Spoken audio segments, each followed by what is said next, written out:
Hey, I'm really glad you found your way here.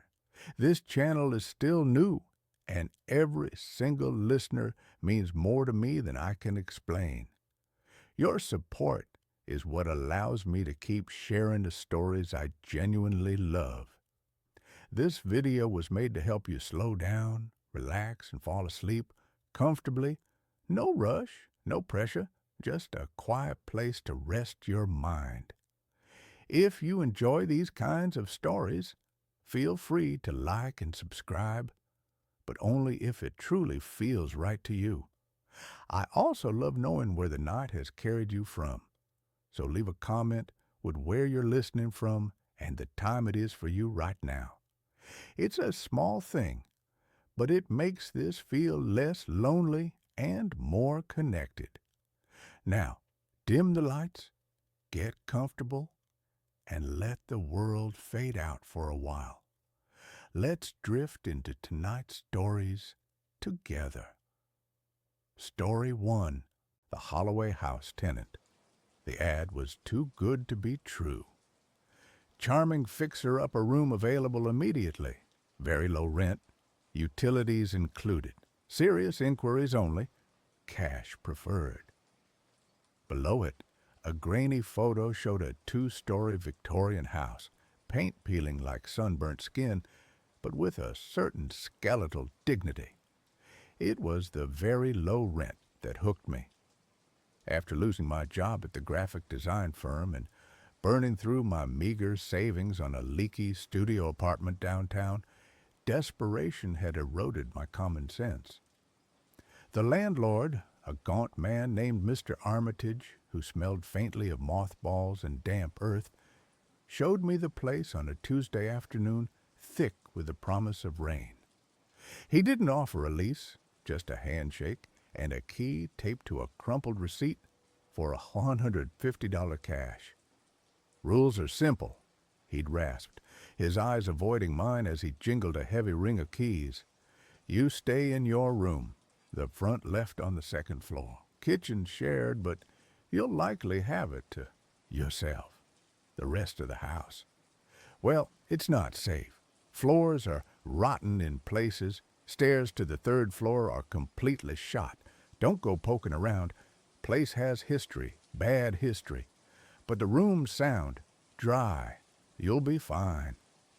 He'd paused at the base of the stairs, his shadow stretching long and distorted in the weak light filtering through the grimy front window. "Just keep to yourself. And if you hear things, well, old houses settle. Pipes groan, rats scratch, pay it no mind." He'd vanished into the street fog before I could ask what kind of bad history a house could have. Moving in that evening felt like stepping into a sepia photograph. The air inside was cold, thick, and carried the pervasive scent of mildew, dry rot, and something else. A faint, metallic tang, like old pennies left in a damp drawer. Dust motes danced in the beams of my phone flashlight as I dragged my single suitcase up the narrow, creaking staircase. The banister was loose in places, groaning under my grip. My room was exactly as shown in the blurry photo. A small space dominated by a brass bed frame with a thin, lumpy mattress. Faded floral wallpaper curled away from the damp plaster walls in long, sad ribbons. A single, bare bulb hung from the ceiling, casting harsh shadows that made the corners seem deeper, darker. The window, covered by threadbare velvet curtains, looked out onto a tangled, overgrown backyard choked with skeletal bushes and the hulking silhouette of a dead oak tree. The only other furniture was a wobbly wooden chair and a small dresser missing one drawer pull. It was bleak. It was cheap. It was mine. The first night was a symphony of unfamiliar sounds. The old house creaked and popped like cooling slag as the temperature dropped outside. The wind, picking up as the promised rain began to patter against the window pane, whistled faintly through unseen gaps around the window frame. I lay rigid on the mattress, the thin blanket pulled up to my chin, listening. There were scuttling noises inside the walls. Mice, I told myself firmly, just mice. The radiator beneath the window, though cold to the touch, emitted a low, rhythmic clanking, like distant, slow footsteps pacing a hallway. Thump, clank, thump, clank. It was unnerving, but explicable. Old pipes, settling wood. I replayed Mr. Armitage's words.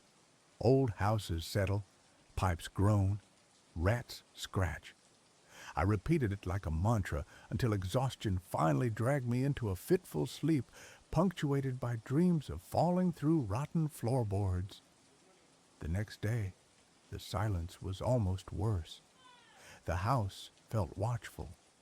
Sunlight struggled through the grimy window, illuminating dust swirling in the still air. I ventured downstairs to use the kitchen, a cramped, outdated space with cracked linoleum and a sink stained rust brown. The silence there was profound, broken only by the drip of a leaky faucet. I made tea on a small hot plate I'd brought, the hiss of the burner unnaturally loud. As I sipped, I noticed something on the floor near the back door, a single muddy footprint. It was large, booted, and definitely not mine. My sneakers were clean. I stared at it, a cold prickle starting at the base of my spine. Mr. Armitage lived miles away, he'd said. Who else had keys? I checked the deadbolt on the back door. It was firmly locked from the inside. The front door, when I peered down the hall, was also locked. I scrubbed the footprint away with a rag, my hands trembling slightly. It was already here when I arrived. Armitage must have tracked it in yesterday. The explanation felt flimsy, but it was all I had. That afternoon, trying to make the room feel less like a tomb, I unpacked my few books and placed them on the dresser. I also set out a small framed photo of my parents on the windowsill. Later, after a trip to the corner store for groceries, I found the photo lying face down on the floor. I was certain I'd left it upright. I righted it, my mouth dry. Draft? I checked the window. It was latched shut. The heavy velvet curtains hung perfectly still. I spent the rest of the day exploring the immediate vicinity of the house, trying to shake the unease. The neighborhood was quiet, mostly older homes in varying states of repair. An elderly woman tending roses next door eyed me cautiously when I waved. "You're the new tenant at the Holloway place?" she asked, her voice raspy. I nodded. "Be careful in there, dear," she said, lowering her voice. "That house, it doesn't like strangers. Bad things happened there, long time ago, but the air never cleared." Before I could ask what she meant, she'd retreated inside her own immaculate cottage, closing the door firmly. Night 2 began like the first, but the sounds were different. The settling groans were fewer. Instead, a new sound emerged from the hallway outside my locked room. A slow, deliberate dragging. Like something heavy being pulled across the bare wooden floorboards. Scrape, pause. Scrape, pause. It started near the top of the stairs and moved slowly down the hall towards my door. My heart hammered against my ribs. I held my breath, straining to hear over the blood rushing in my ears. The dragging stopped right outside my door.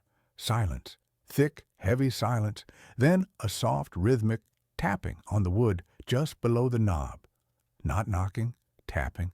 Tap, tap, tap, tap. Like fingernails or claws. I squeezed my eyes shut, pulling the blanket over my head, trembling. It's the wind in the eaves, its branches on the window. But the window was silent. The tapping continued for a full minute before stopping abruptly. The dragging sound resumed, moving slowly back down the hall and down the stairs. I didn't sleep. I sat hunched on the edge of the bed, back pressed against the cold wall, a kitchen knife clutched in my sweaty hand, staring at the door until the gray light of dawn seeped around the curtains. Day 3 was a blur of exhaustion and heightened paranoia. I called Mr. Armitage repeatedly. No answer. His number just rang and rang, clicking over to a static-filled voicemail. I considered packing and leaving, but the thought of where I'd go, a shelter maybe, or sleeping in my ancient Honda Civic, paralyzed me. $150 a month was impossible to find anywhere else in this city. I rationalized the sounds. Old houses were noisy. Footprints could be from previous tenants or Armitage himself. The photo falling, a draft I couldn't feel, the dragging and tapping, pipes, wind, imagination fueled by the old woman's warning. I needed proof it was just my fraying nerves. That afternoon, I did something stupid. I went downstairs and rummaged in the kitchen junk drawer till I found a stub of pencil and a torn piece of brown paper bag. I wedged the paper tightly under my bedroom door, the pencil balanced precariously on top of it like a crude alarm.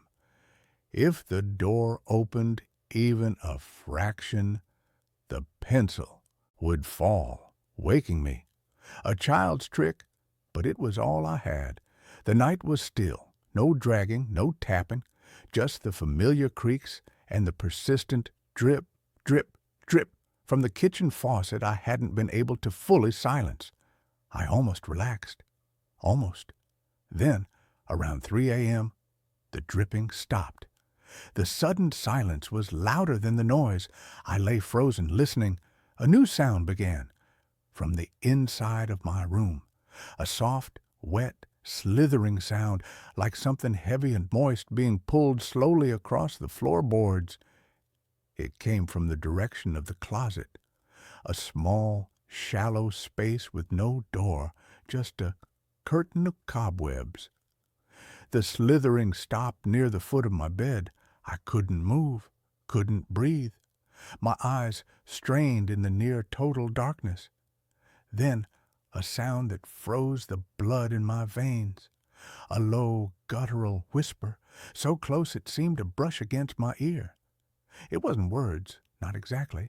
It was a wet, bubbling exhalation that shaped syllables with a wet, rattling tongue. Stay. It lingered on the word, thick with a hunger that had nothing to do with food. Warm. Another wet pause. Warm.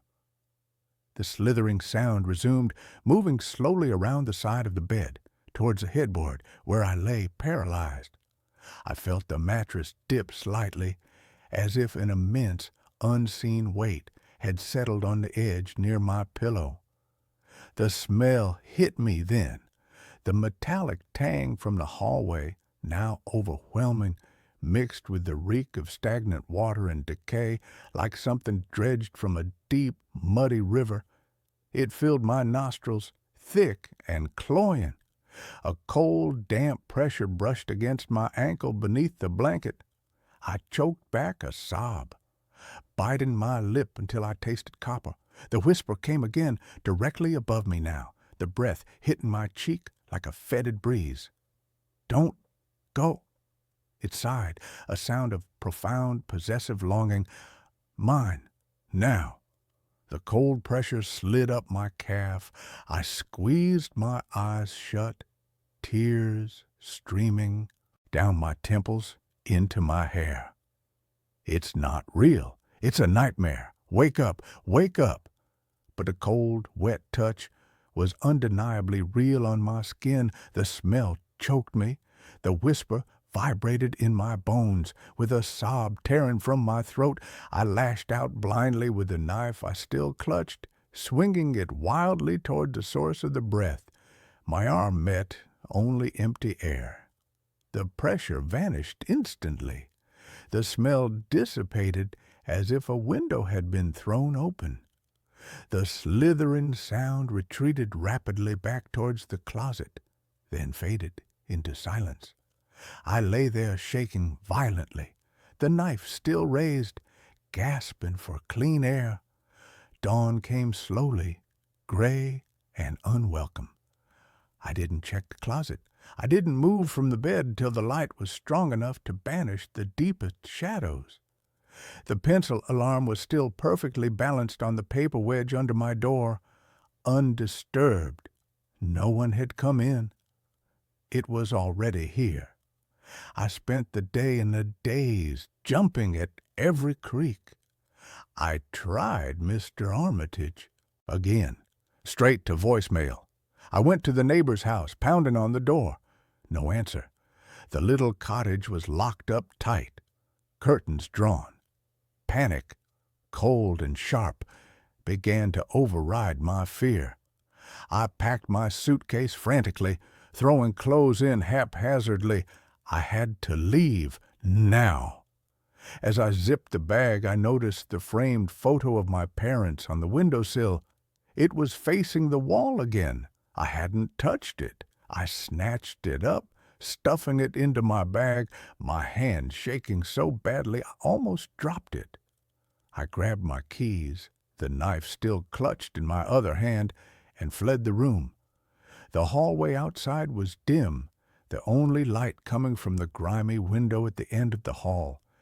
The air was colder here, smelling faintly of dust, and that underlying metallic tang. I hurried towards the stairs, my suitcase banging against my leg. Halfway down the first flight, I stopped dead. At the bottom of the stairs, sitting on the bottom step, was a pair of muddy boots. Large work boots, crusted with dark, wet earth. They were arranged neatly, toes pointing towards the front door, as if someone had just taken them off. They hadn't been there yesterday, or this morning. My breath hitched. I looked up the stairs behind me. Nothing but shadowed gloom leading to the second floor. I looked down at the boots. The earth on them looked fresh, glistening slightly in the weak light. Where had they come from? Who were they for? The rational part of my brain screamed, "Run!" But a deeper, colder part, the part that had heard the wet whisper in the dark, rooted me to the spot. The house held its breath.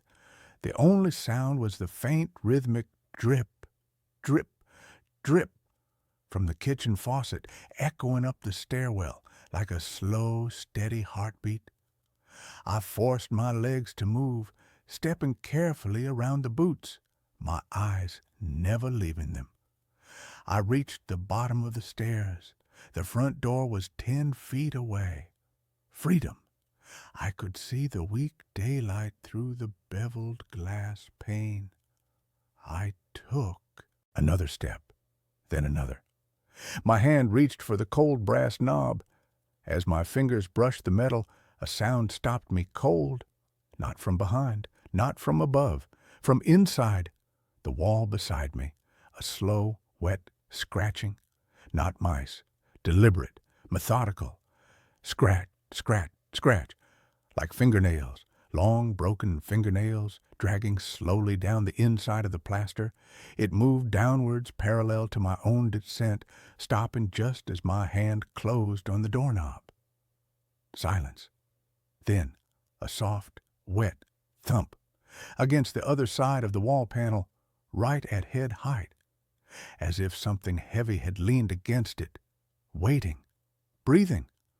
I yanked the door open, stumbling out onto the rickety porch, suitcase banging against my shin. I didn't look back. I ran down the overgrown path to the street, gravel crunching under my sneakers, the knife still gripped white-knuckled in my hand. I didn't stop running until I reached the bright, noisy intersection 3 blocks away, gasping for air under the harsh glare of a streetlight. I called a cab from a bodega, my voice trembling, as I gave the driver an address for a 24-hour diner downtown. As the cab pulled away, I looked back at the Holloway house. It stood dark and silent against the twilight sky, its windows like empty, watching eyes. On the second floor, in the window of my room, the heavy velvet curtains were slightly parted, just a fraction, as if someone or something had been standing there watching me flee. The cab turned a corner and the house vanished from view. I sat back, trembling, the cheap plastic seat cold beneath me. I was safe, for now. But as the city lights blurred past the window, the wet, bubbling whisper echoed in the hollow silence of the cab. Mine, now. I clutched the knife tighter, the metal cold against my palm. The $150 rent was a bargain. The cost of staying was unthinkable. But as the cab carried me away, a single horrifying thought cut through the relief. I'd left the key on the kitchen counter, and something in that house knew where I lived. It knew my warmth. It knew I'd be back, because where else did I have to go? The whisper wasn't just in the dark anymore. It was inside my head. And the dragging sound, I could almost hear it again, faint but persistent, keeping time with the rhythmic thump of the cab's tires on the pavement. Scrape, pause, scrape, pause. Following me, always following. I'm not alone. I haven't been since I turned the key in that rusted lock. It's not just the house that's hollow. It's waiting. And it's patient. And that's where this story ends. Let's move on to the next one. I bought a house that came with a set of VHS tapes in the basement, and now I wish I was blind. I am writing this from a hotel room in Nevada. I have blocked the door with the dresser. I have unplugged the television. I have covered the mirrors. I can't be around reflections anymore. Every time I see my own face, I see static behind my eyes. I see the lines of track and distortion running down my skin. If you are a collector of vintage media or just someone who likes to browse estate sales for hidden gems, stop. Do not buy the unlabeled tapes. Do not buy the ones with handwritten dates. And for the love of God, if you find a tape labeled Home Movie, do not watch. Listen to the warning. Burn it, smash it, bury it. Just don't put it in the VCR. My name is Kevin. I was 32, a graphic designer who worked from home. I had just bought my first house, a fixer-upper in a quiet suburb of Ohio. It was cheap, built in the 70s, with shag carpet and wood paneling. The previous owner had died, an old man named Mr. Henderson who had no family. The house was sold as is, which meant it came full of his junk. I spent the first week cleaning out the basement. It was a finished basement, dark and smelling of mildew. In the corner, there was a heavy wooden cabinet. Inside, I found a collection of VHS tapes. There were hundreds of them. Most were labeled with innocuous things like Super Bowl 85, news broadcasts, sitcoms. I figured Henderson was a hoarder who taped everything off TV. But on the bottom shelf, pushed way to the back, was a shoebox taped shut with layers of duct tape.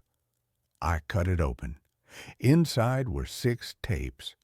They were black, generic cassettes with white labels. The labels were handwritten in shaky, jagged letters. Tape 1, the window. Tape 2, the door tape. 3, the hallway tape. 4, the bedroom tape. 5, the sleeper tape. 6, the waking.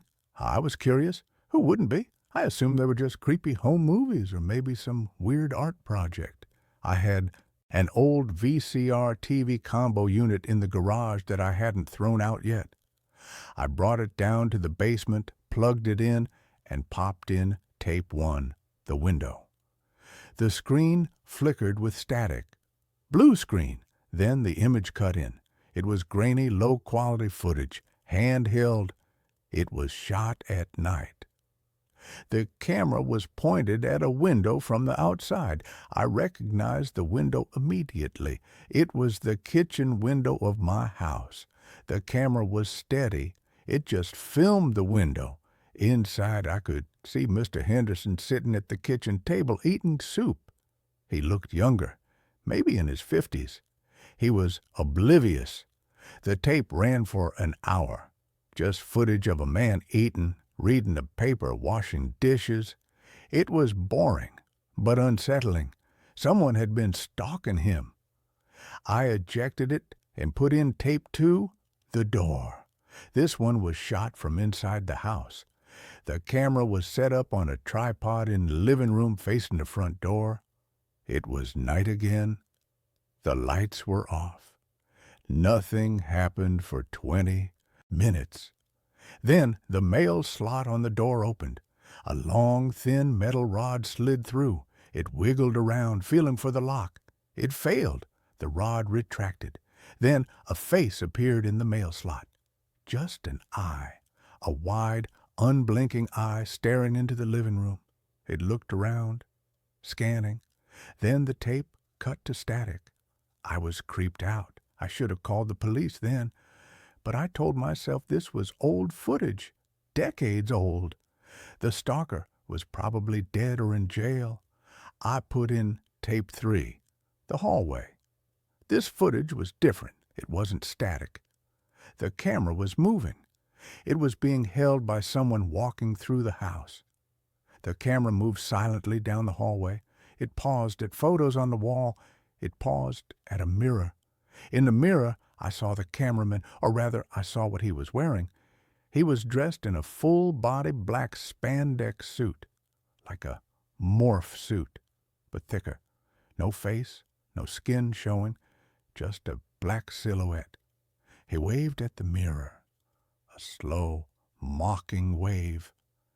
Then he walked to the basement door. He opened it. He walked down the stairs, the same stairs I had just walked down.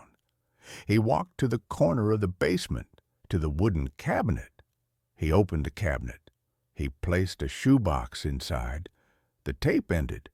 I froze. My skin crawled. The tapes I was watching, the stalker had put them there, for Henderson to find, or for me. I looked at the cabinet in the corner. It looked ominous now in the dim basement light. I grabbed tape 4, The Bedroom. My hands were shaking. I had to know. I put it in. The footage was shot from inside a closet. The shuttered doors were cracked open just an inch. Through the slat, I could see a bed.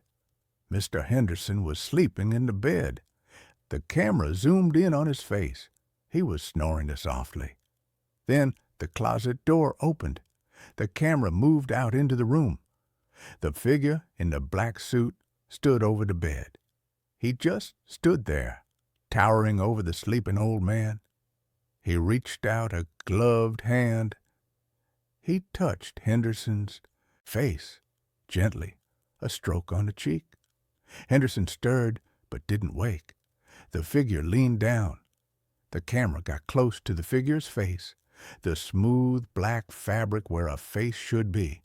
And then a sound came from the TV speakers. Breathing. Heavy, wet breathing. But it wasn't coming from the tape. It sounded like it was behind me. I spun around. The basement was empty. "Just the acoustics," I whispered. "Just the echo." I turned back to the TV.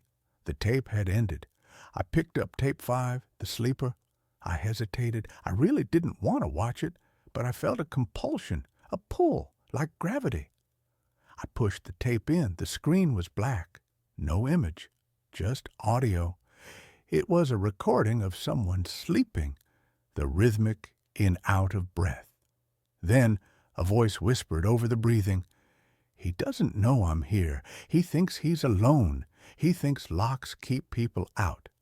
But locks are just suggestions." The voice was distorted, deep, digital. "I live in the spaces he doesn't look. I live in the crawl space. I live in the attic. I live in the walls." Then the image cut in. It was footage of the attic. My attic! I recognized the insulation and the rafters. In the corner of the attic, there was a sleeping bag, a pile of candy wrappers, a bucket. Someone had been living up there. The camera panned to a hole in the floorboards. Through the hole, light was shining. The camera lowered to the hole. I could see down into the master bedroom, directly onto the bed. The tape cut to static. I ran upstairs. I grabbed a flashlight and a ladder. I went to the hallway ceiling hatch. I pushed it open. I shined a light into the attic. It was empty, dust, insulation. But in the corner, there was a flattened area in the insulation, like someone had been lying there recently, and there were candy wrappers, fresh ones, and a hole, a small hole drilled into the floor. I looked through it. I could see my own bed, my pillows. The realization hit me like a truck. These tapes weren't just old. Some of the footage, the candy wrappers, looked modern. I ran back to the basement. I grabbed the last tape. Tape 6, The Wake-In. I had to see it. I had to know how it ended. I shoved it into the VCR. The screen flickered. It was a live feed. It wasn't a recording. It was showing the basement. It was showing me. The camera was positioned behind me in the corner of the room near the water heater. I turned around slowly. There was nothing there, just shadows. I looked back at the TV. On the screen I was turning around, but on the screen there was someone standing right behind me. The figure in the black suit. He was standing inches from my back. I spun around again, swinging my arms. "Who's there?" Empty air. I looked at the TV. On the screen, the figure was still there. He was mocking me, miming my movements. When I swung my arm, he ducked. When I yelled, he put a finger to where his lips should be. He pointed at the TV. I looked closer at the screen. The figure on the screen reached out. He reached toward the camera lens that was filming us. He grabbed the edges of the TV frame. And then the impossible happened. Hands, black, gloved hands, pushed out of the television screen. They were three-dimensional. They stretched the glass like it was liquid. They grasped the sides of the TV set. A head pushed through the glass. The smooth, black, faceless head. It was climbing out of the TV. I screamed and grabbed a heavy wooden cabinet. I shoved it over. It crashed into the TV stand. The TV shattered. Sparks flew. Smoke filled the room. The hands retracted. The figure vanished into the static of the broken tube. I ran. I grabbed my car keys and ran out of the house. I didn't lock the door. I didn't turn off the lights. I drove until I hit the state line. I stopped at this hotel. I thought I was safe. But an hour ago, I turned on the hotel TV to watch the news. The channel was fuzzy, static. Then the image cut in. It was footage of me, sleeping in the hotel bed. It must have been filmed 10 minutes ago when I dozed off. The camera angle was from the ceiling, and standing in the corner of the hotel room, barely visible in the shadows, was the figure in black. He waved. Then text appeared on the screen, white and jagged. Tape 7, The Hotel. I unplugged the TV. I smashed it, but now I hear it. From the bathroom, click, whir, the sound of a VCR rewinding, but there is no VCR in the bathroom. I'm looking at the bathroom mirror from where I'm sitting. My reflection is in the mirror. I look terrified, but behind my reflection, the shower curtain is moving. A black hand is pulling it back and holding a camcorder, recording. I have to go. I have to find a place with no screens, no mirrors, no lenses. If you find a box of tapes, don't be curious. Curiosity is the lens they use to find you. And once they find you, you become the show. End of tape. And that's where this story ends. Let's move on to the next one. The night shift at Riverside Storage. I took the job because I needed money and because nobody else wanted to work alone at a storage facility in the middle of nowhere from midnight to 8 in the morning. The pay was almost double what other security jobs offered, which should have been my first warning sign. Good money usually means there's a catch. The interview was conducted over the phone by a man named Gerald Moss, who owned Riverside Storage. He sounded tired, like someone who hadn't slept well in years, and he asked me exactly 3 questions. Could I handle being alone for 8 hours? Was I comfortable with minimal cell phone service? Did I have any conditions that might cause me to abandon my post during a shift? When I answered yes, yes, and no, he told me I was hired and to show up Saturday night at 11:45 p.m. for training.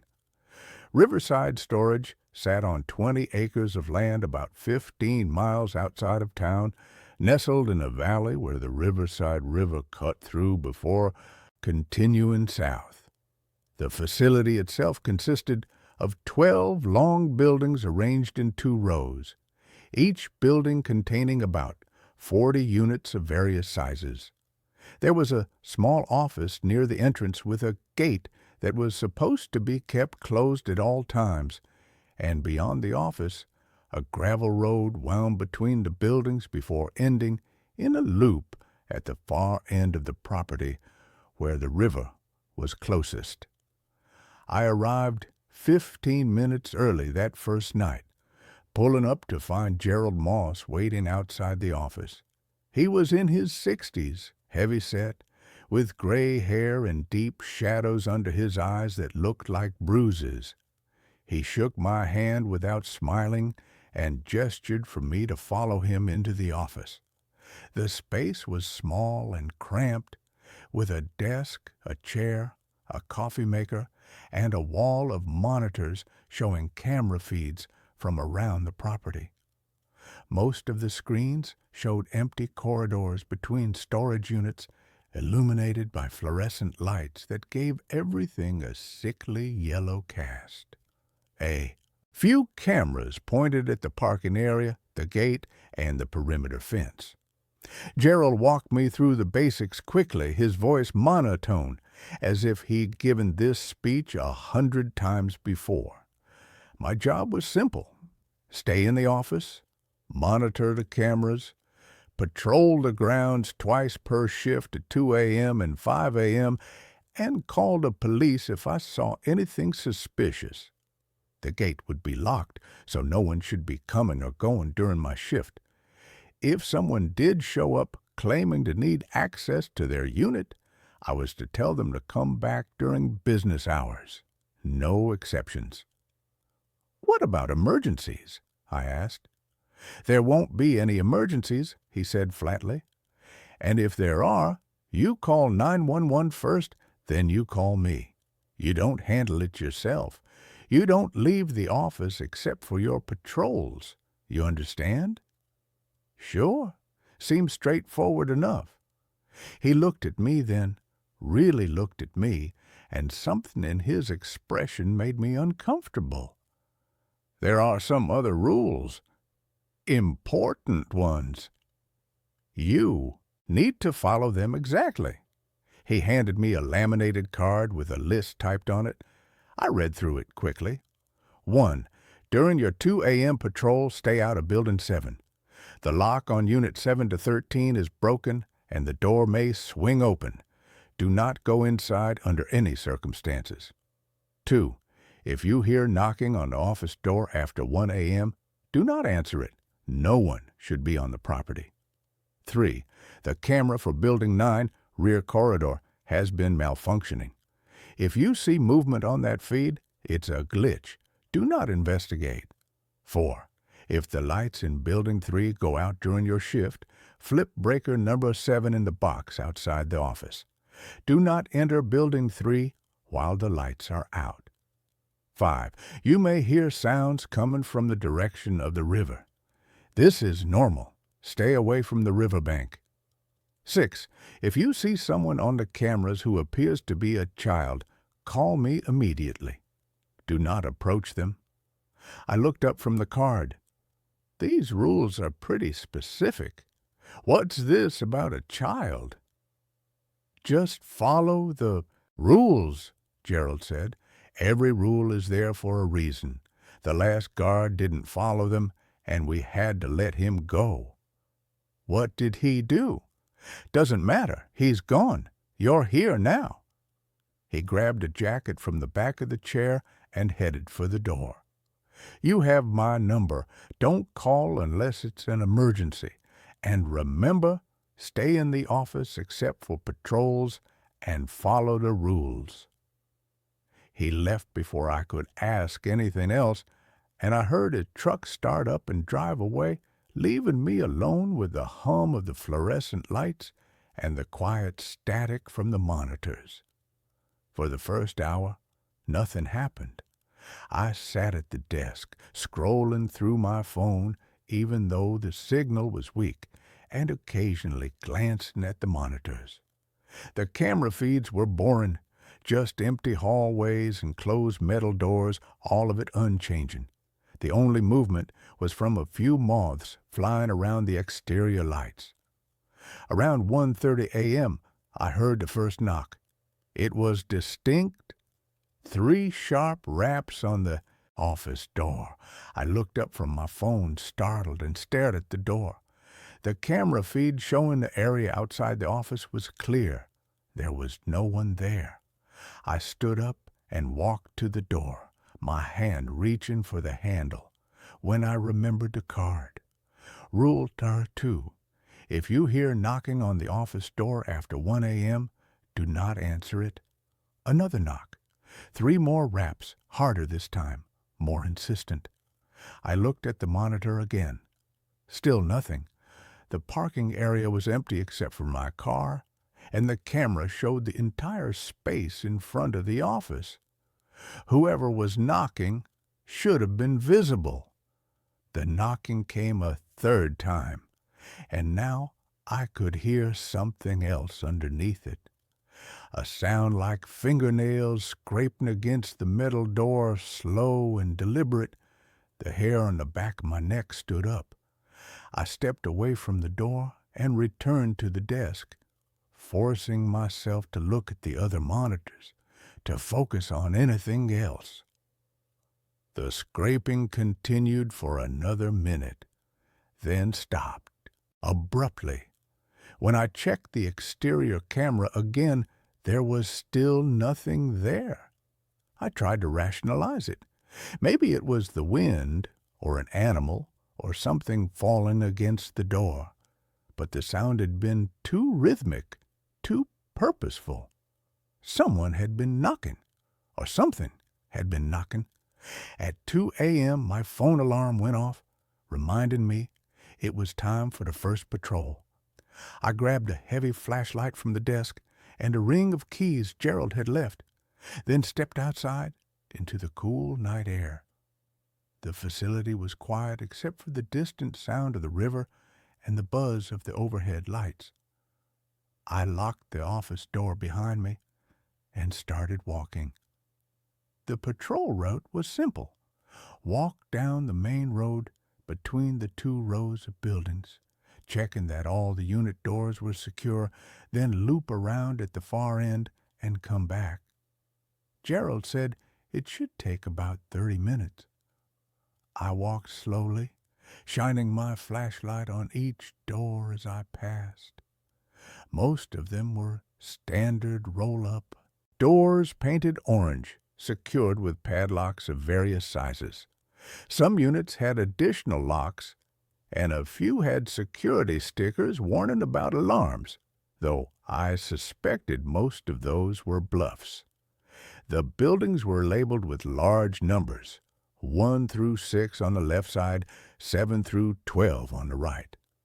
When I reached Building 7, I remembered the rule: stay out, especially Unit 7 to 13. I stayed on the opposite side of the road and kept walking, but I couldn't help glancing at the building as I passed. The lights inside the corridor were on, and through the gaps in the metal siding, I could see the row of unit doors stretching into the distance. One of them, I couldn't tell which, was standing slightly ajar. I kept walking. Not my problem. I wasn't supposed to go in there anyway. The far end of the facility was darker, the lights more spread out, and I could hear the river more clearly now, the sound of water moving over rocks, steady and eternal. There was a fence separating the property from the riverbank, but it was old and had gaps in places where the posts had rotted. I stayed on the road, following the loop back toward the office. That's when I saw the figure. It was standing between buildings 10 and 11, just at the edge of the light, facing away from me. At first, I thought it was a person, someone who'd somehow gotten onto the property, but something about the way it stood was wrong. Too still, too rigid. "Hey!" I called out, my voice sounding too loud in the quiet. "The facility is closed. You need to leave." The figure didn't move, didn't turn around, didn't acknowledge me at all. I started walking toward it, my hand tightening around the flashlight. As I got closer, I could see more details. It was tall, maybe 6.5 feet, and wearing what looked like a long coat or cloak. But I still couldn't see any features, just a dark silhouette against the slightly less dark building behind it. I was about 20 feet away when it moved.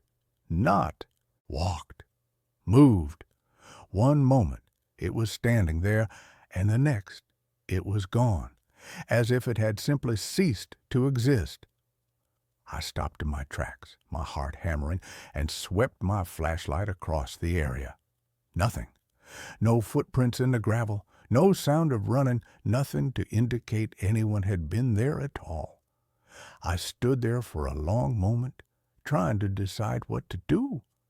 Then I turned around and walked back to the office as quickly as I could without running, checking over my shoulder every few seconds. Back in the office, I checked the monitors. I rewound the feed from the camera that should have covered the area between buildings 10 and 11, watching the time stamp roll back to when I'd been on patrol. I could see myself on the screen, walking down the road, stopping, pointing my flashlight. But the area where the figure had been standing was empty. The camera had captured nothing but shadows. I called Gerald. He answered on the 4th ring, his voice groggy. "What?" "I saw someone on the property, between buildings 10 and 11. When I approached, they disappeared." There was a long silence. Then, "Did you check the cameras?" "Yes. Nothing showed up on the feed." Another pause. "Then it wasn't someone. Go back to your desk. Follow the rules. I'll see you in the morning." He hung up before I could respond. I wanted to leave right then, walk out, get in my car, and never come back. But I needed this job.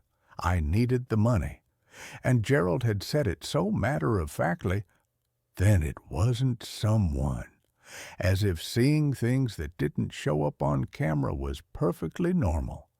The rest of the shift until 5 a.m. passed slowly. I kept watching the monitors, particularly the feeds from the back of the property, but I didn't see the figure again. The knocking didn't return. Everything was quiet. At 5 a.m., I forced myself to go on the second patrol. This time, I walked faster, keeping to the center of the road, not looking too closely at the shadows between buildings. When I reached the far end of the property, I didn't linger. I turned around and headed straight back to the office. I made it through that first night. When Gerald arrived at 8 a.m. to relieve me, he looked at me with those tired, bruised eyes and asked, "Any problems?" I saw someone, but it didn't show up on the cameras. "Did you follow the rules?" "Yes." "Then there weren't any problems." He handed me an envelope with cash. He paid under the table, which should have been another warning sign, but I was too tired to care. "See you tomorrow night." I drove home as the sun came up, trying to convince myself that I'd been seeing things, that working alone in the dark had played tricks on my mind, that there was a rational explanation for everything. I almost believed it. The second night started the same way. I arrived at 11:45. Gerald gave me a brief nod, and I took my place at the desk. The first few hours were uneventful. I'd brought a book this time, something to keep my mind occupied. But I found it hard to focus. I kept glancing at the monitors, waiting for something to appear. The knocking came again at 1:30 a.m., right on schedule. 3 sharp raps, followed by that scraping sound. I didn't go to the door. I didn't even look at the exterior camera. I just sat at the desk and waited for it to stop. During my 2 a.m. patrol, I stayed away from Building 7 like I was supposed to. But as I passed it on the opposite side of the road, I noticed something different. The door that had been ajar the night before, Unit 7 to 13, was now fully open, and there were lights on inside the unit, even though all the other units were dark. I stopped walking and stared at it. The light spilling out of the unit was wrong, not the yellow fluorescent glow from the corridor lights, but something colder, bluer, and I could hear something coming from inside, a sound like machinery running, rhythmic and mechanical, accompanied by something that might have been voices. I stood there for a full minute, fighting the urge to cross the road and look inside. The rule said not to go in. Gerald's voice in my head. "Follow the rules." I kept walking. The figure was back that night, too, in the same spot as before. This time, I didn't approach it. I just kept walking, not looking directly at it, pretending I hadn't seen it. When I checked over my shoulder a few seconds later, it was gone. This became my routine. Night after night, the same things happened. Knocking at 1:30 a.m., the open unit in Building 7 with its strange light and sounds, the figure standing between Buildings 10 and 11, and every night I followed the rules. I didn't answer the door. I didn't enter Building 7. I didn't approach the figure, but other things started happening too, small things at first. On my 4th night, I found wet footprints in the office when I arrived, even though it hadn't rained. They led from the door to the desk, then just stopped, as if whoever made them had simply vanished mid-step. The footprints were small, child-sized. On my 6th night, the camera feed for Building 9 came alive. I watched as something moved through the rear corridor, visible only as a distortion in the image, like heat, shimmer. It moved down the hallway, stopping at each unit door as if checking them, before disappearing off screen. The rules said it was a glitch, but glitches don't move with such obvious purpose. On my 8th night, I heard singing. It came from the direction of the river, faint but clear, a child's voice singing a song I didn't recognize. The melody was simple and repetitive, almost hypnotic, and underneath it I could hear other voices joining in, harmonizing in ways that made my skin crawl. I remembered rule number 5. Sounds from the river were normal. Stay away from the riverbank. I stayed in the office, but the singing continued for over an hour, never getting louder or softer, just constant. On my 10th night, I broke a rule. It happened during my 2 a.m. patrol. I was walking past Building 7 as usual when I heard something that made me stop. It was a voice, clear and distinct, coming from Unit 7-13. "Help me. Please, someone help me." It sounded human, genuinely distressed, and before I could think about what I was doing, I was crossing the road and entering Building 7. The corridor was exactly like all the others. Concrete floor, metal walls, fluorescent lights overhead. The air smelled like motor oil and dust. Unit 7-13 was halfway down on the left side. Its door rolled up completely, revealing a space about 10 feet deep and 8 feet wide. The blue light was coming from inside, though I couldn't see the source, and the sound I'd been hearing, the mechanical rhythm, was louder now, almost deafening. But there was no machinery visible, just empty space and concrete walls. "Hello?" I called out, standing in the doorway. "Is someone in here?" The voice came again from deep inside the unit. "Help me, I'm stuck, please." I stepped inside. The moment I crossed the threshold, the door slammed shut behind me with a metal shriek that echoed through the building. I spun around and grabbed the door, trying to pull it back up, but it wouldn't budge. It felt like it was locked from the outside, though that should have been impossible. I turned back to the interior of the unit, my flashlight shaking in my hand. The blue light was brighter now, and I could finally see its source. There was something in the corner of the unit, something that looked like a tear in reality itself, a vertical gash about 6 feet tall that pulsed with that cold blue light. And through the tear, I could see movement, shapes and shadows that didn't make sense, geometries that hurt to look at. "Help me," the voice said again, but now I could tell it wasn't coming from inside the unit. It was coming from the tear, from whatever was on the other side. The mechanical sound grew louder, and I realized it wasn't machinery at all. It was breathing, massive, rhythmic breathing, like something enormous, inhaling and exhaling. And beneath that, I could hear other sounds, whispers, screams, laughter, all layered on top of each other until they became a wall of noise that threatened to overwhelm my thoughts. Something moved in the tear, a shape that was almost human, but wrong in every proportion, with too many joints and limbs that bent in impossible directions.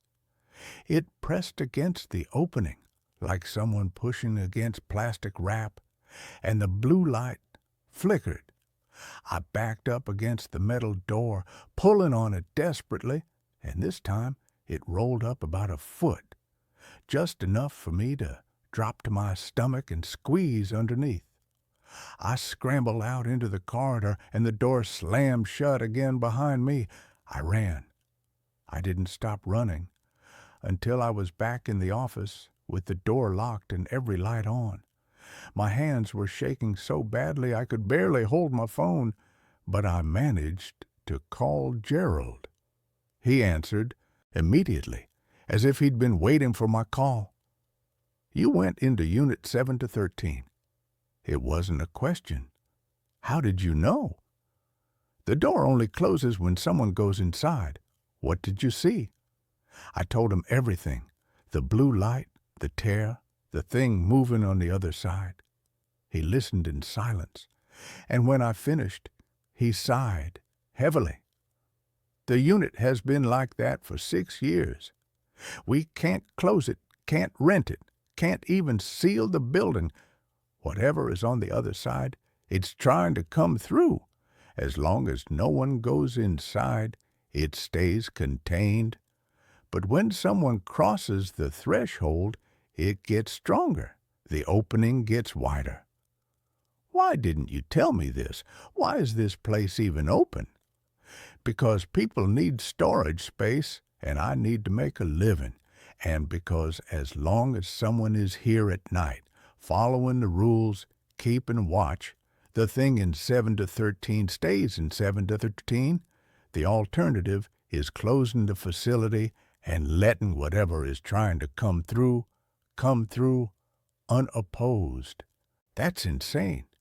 You're using your night guards as some kind of prison wardens for an interdimensional horror? I'm paying you extremely well to sit in an office and occasionally walk around a storage facility. That's what you signed up for. The rest is just details. I could report this, call the police, call the news, tell everyone what's happening here. You could, but who would believe you? And what evidence do you have? The cameras don't show anything unusual. There are no bodies, no crimes, no proof. Just a man making claims about things that can't be verified. You'd lose your job and gain nothing. He was right, and I hated that he was right. What happens if I quit? Then I'll hire someone else, someone who will probably be less careful than you, less likely to follow the rules, someone who will make more mistakes and make whatever is in that unit even stronger. Is that what you want? I didn't answer. He took my silence as acceptance. Finish your shift. Follow the rules. Don't go into Building 7 again. I'll see you in the morning. He hung up. I sat at the desk for the rest of the night, watching the monitors with new understanding. The figure between Buildings 10 and 11 wasn't a person. The knocking on the door wasn't human. The singing from the river wasn't children playing. Everything I'd been seeing, every rule I'd been given, it was all connected to what was in Unit 7 to 13. The facility wasn't just a storage space. It was a containment site, and I was the warden.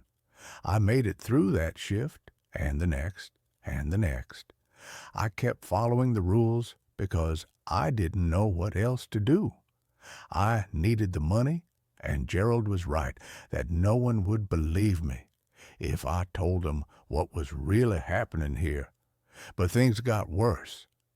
On my 15th night, I found scratch marks on the inside of the office door, long, deep gouges in the metal that definitely hadn't been there before. Whatever had been knocking was getting more aggressive. On my 18th night, the camera feed for Building 9 showed a figure walking through the corridor. Not the shimmer I'd seen before, but a solid form, human-shaped but moving in a way that was fundamentally wrong. Joints bending backward, limbs extending too far. It walked from one end of the building to the other, then turned and walked back, over and over, like it was pacing. On my 21st night, I heard children laughing during my 2 a.m. patrol. The sound was coming from inside one of the units in Building 3, even though all the units were supposed to be locked and I was alone on the property. I checked the unit number, 327, and made a note to tell Gerald about it. But when I mentioned it to him in the morning, he just nodded tiredly and said, "Add it to the list of rules for the next guard." I started to understand that Riverside storage wasn't one anomaly. It was full of them. Unit 7 to 13 was just the worst, the most dangerous. But there were others. Things were leaking through, or had leaked through, or had always been here. The facility was a thin place where the boundaries between whatever was normal and whatever was other had worn away. On my 28th night, I met the previous guard. I was doing my 5 a.m. patrol when I saw him, a young guy, maybe 25, standing near Building 11 and looking confused. He was wearing the same security uniform Gerald had given me, and he was translucent, like fog. "Are you the new guard?" he asked when he saw me. His voice sounded distant, echoing slightly. "Yeah, I guess so." "You need to leave. This place isn't safe." "What happened to you?" He looked down at his hands, seeming surprised to see through them. "I broke the rules. I thought I could help. There was a kid, at least I thought it was a kid. I saw him on the cameras wandering around near the river. Rule number 6 said to call Gerald if I saw a child, but I thought there wasn't time. I thought the kid might fall in the river or get hurt. So I went to get him." "What happened?" "He led me to the water. When I got close, I realized he wasn't a child. I don't know what he was. He looked like a child, sounded like a child, but when he smiled at me, I could see that his mouth went too far back, all the way to his ears. And then he pushed me. I don't remember hitting the water. I just remember sinking and sinking, and the river was so much deeper than it should have been. I could see things in the depths, structures, cities, things that shouldn't exist. And when I tried to swim up, the surface just kept getting farther away." "Did you drown?" "I think so. I don't remember. Next thing I knew, I was standing on the bank watching them pull my body out of the water. Gerald was there. He didn't look surprised. He just made a phone call, and some people came and took my body away. Then Gerald hired a new guard, and then another and another. You're the 4th since I died." "What happened to the other 3? The ghost shook his head. "They broke rules, different rules. There's something in Building 3 that got one of them. Something in Building 9 got another. The third one just disappeared. His car was still in the parking lot in the morning, but he was gone." "Why are you still here?" "I don't know. I can't leave. I've tried. Something keeps pulling me back to the facility." He looked toward the river, and his expression was haunted. "Sometimes I can still feel the water. I can still feel myself sinking. And sometimes I see that child on the bank, smiling, waiting for the next person who will try to save him." He started to fade, becoming more transparent. "Follow the rules. Don't try to help. Don't try to understand. Just do your job and leave when your shift is over. Don't end up like me." Then he was gone. I stood there in the growing dawn light, shaking. 4 guards in 6 years. And Gerald just kept hiring new ones, kept feeding people into this place, all to maintain whatever containment was, keeping the things here from spreading. When Gerald arrived at 8 a.m., I confronted him. "The last guard died here. Why didn't you tell me?" "Would you have taken the job if I had?" "No." "Exactly. Look, people die. It's tragic, but it happens. He didn't follow the rules. If you follow the rules, you'll be fine. You can't keep doing this. You can't keep hiring people and not telling them what they're walking into. Then quit. Walk away. I'll have a new guard here tomorrow night. Someone who needs the money badly enough not to ask questions. And maybe they'll be more careful than you, or maybe they won't. And in 6 months, I'll be having this same conversation with guard number 5. He looked at me with those tired eyes. The world is full of thin places, son. Spots where reality is weak, where other things can push through. This facility just happens to sit on one. Someone has to watch it. Someone has to follow the rules and keep things contained. It might as well be someone I'm paying. It might as well be you. I should have quit. I should have walked out right then. But he was right about one thing. I needed the money. And I've made it a month already. I knew the rules. I knew what to avoid. I could do this. I kept working. On my 35th night, the lights in Building 3 went out during my shift. I remembered a rule. Flip breaker, burst 7. Do not enter while the lights are out. I went to the breaker box outside the office and found breaker number 7. When I flipped it, I heard something scream inside Building 3, a sound of pure rage that made every hair on my body stand up. The lights came back on and the screaming stopped. I didn't want to know what was in Building 3. I didn't want to know what would happen if someone entered while the lights were out. I just wanted to finish my shift and go home. On my 42nd night, I saw the child.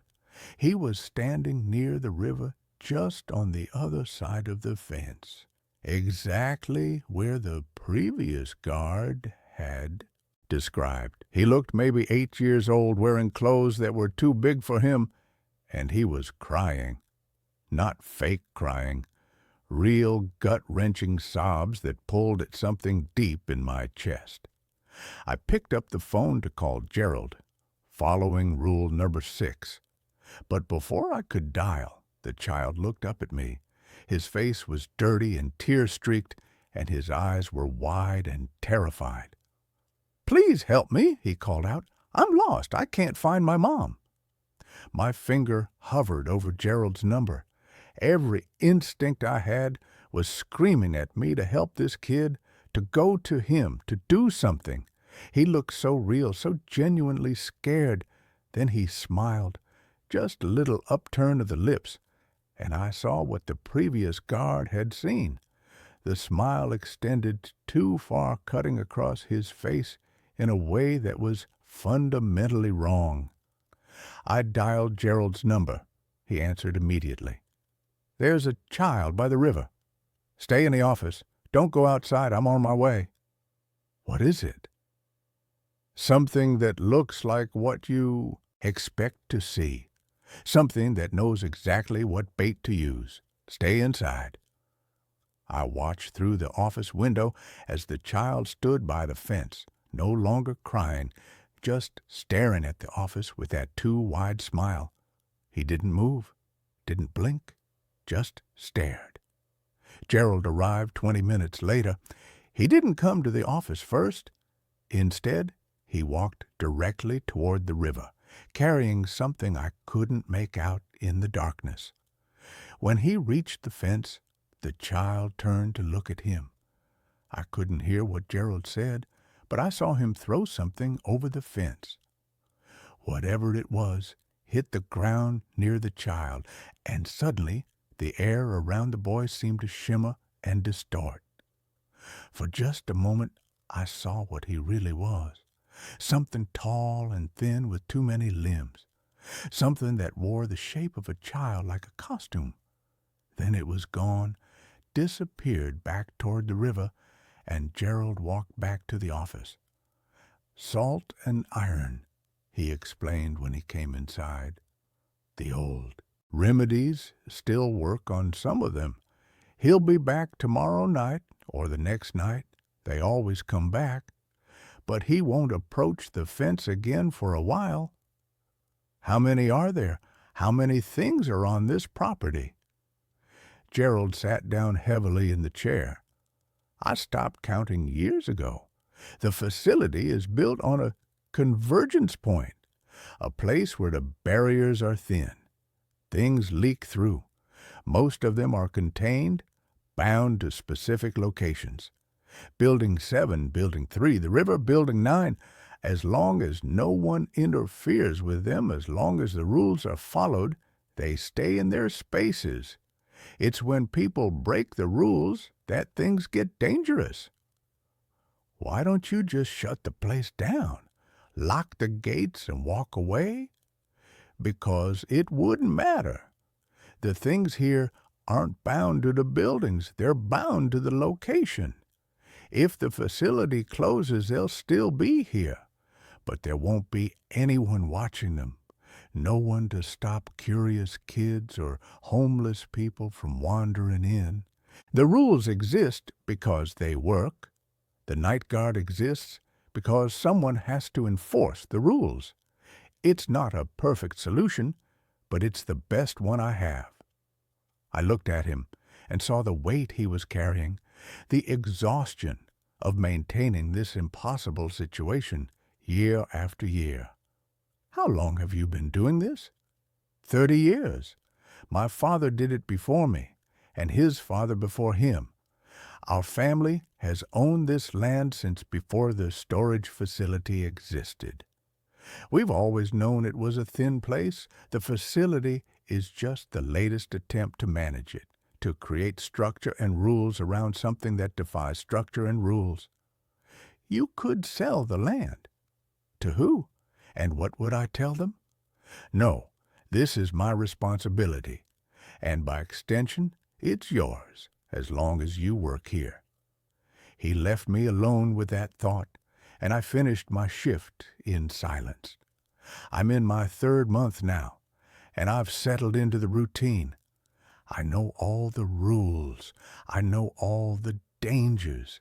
I know the thing in. Unit 7 to 13 is trying to come through, that something in Building 3 waits in the darkness, that the shape near Building 11 is watching me on every patrol, that the child by the river will never stop trying to lure someone into the water. But I've also learned new things. The knocking on the door always comes in sets of 3, and if I knock back 3 times, it stops for the night. The wet footprints in the office appear every time it rains, and they always lead to the desk and stop, as if something sits there invisible, watching me work. The singing from the river follows a pattern. It starts at 3:15 a.m. and lasts exactly 1 hour. And if I play music loudly enough, I can almost cover it up. Last week, Gerald told me he's getting old, that his heart isn't what it used to be. He asked me if I'd consider taking over the facility when he retires, becoming the next keeper of this place. The pay would be substantial, he said, and I'd be helping protect people from things they don't understand. I haven't given him an answer yet. Tonight is my 73rd shift. I'm sitting in the office at 1:25 a.m. waiting for the knocking to start. The monitors show the usual camera feeds, empty corridors, closed doors, shadows that sometimes move in ways that shadows shouldn't. The coffee is brewing. The flashlight is charged for my 2 a.m. patrol. Everything is ready. The truth is, I've gotten used to this. The fear that gripped me those first few weeks has faded into something more like wary acceptance. This is my job. I watch over the thin places. I follow the rules. I keep things contained.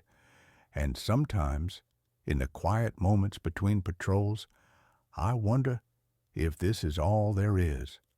If the whole world is full of places like this, thin spots where reality wears through, where other things press against the boundaries of our existence.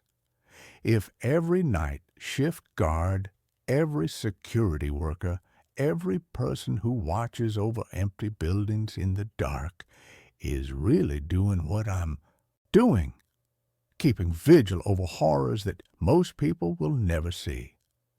The knocking starts. 3 sharp raps on the metal door. I wait exactly 5 seconds. then knock back 3 times. The scraping begins, continues for 30 seconds, then stops. The nightly ritual completed, I check the monitors. Building 7 shows Unit 7 to 13 with its door open and blue light spilling out. Building 3's lights are on. The figure is standing between Buildings 10 and 11. The child is visible on the riverbank, waiting. Everything is where it should be.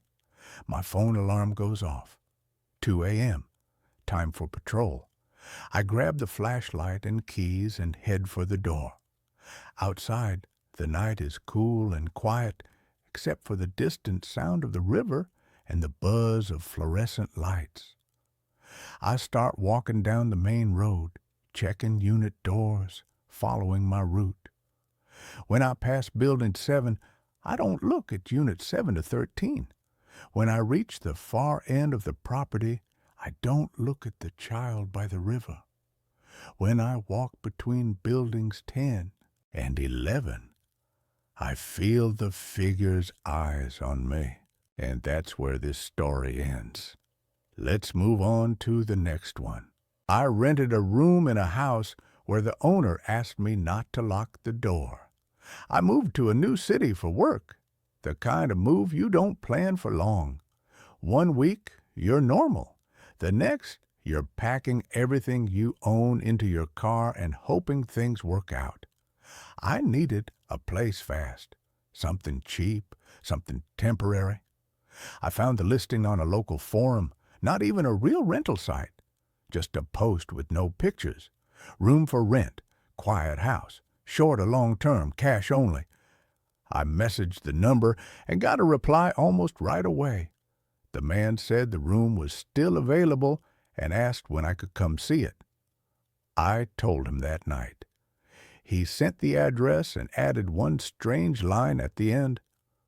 Please don't lock your door at night.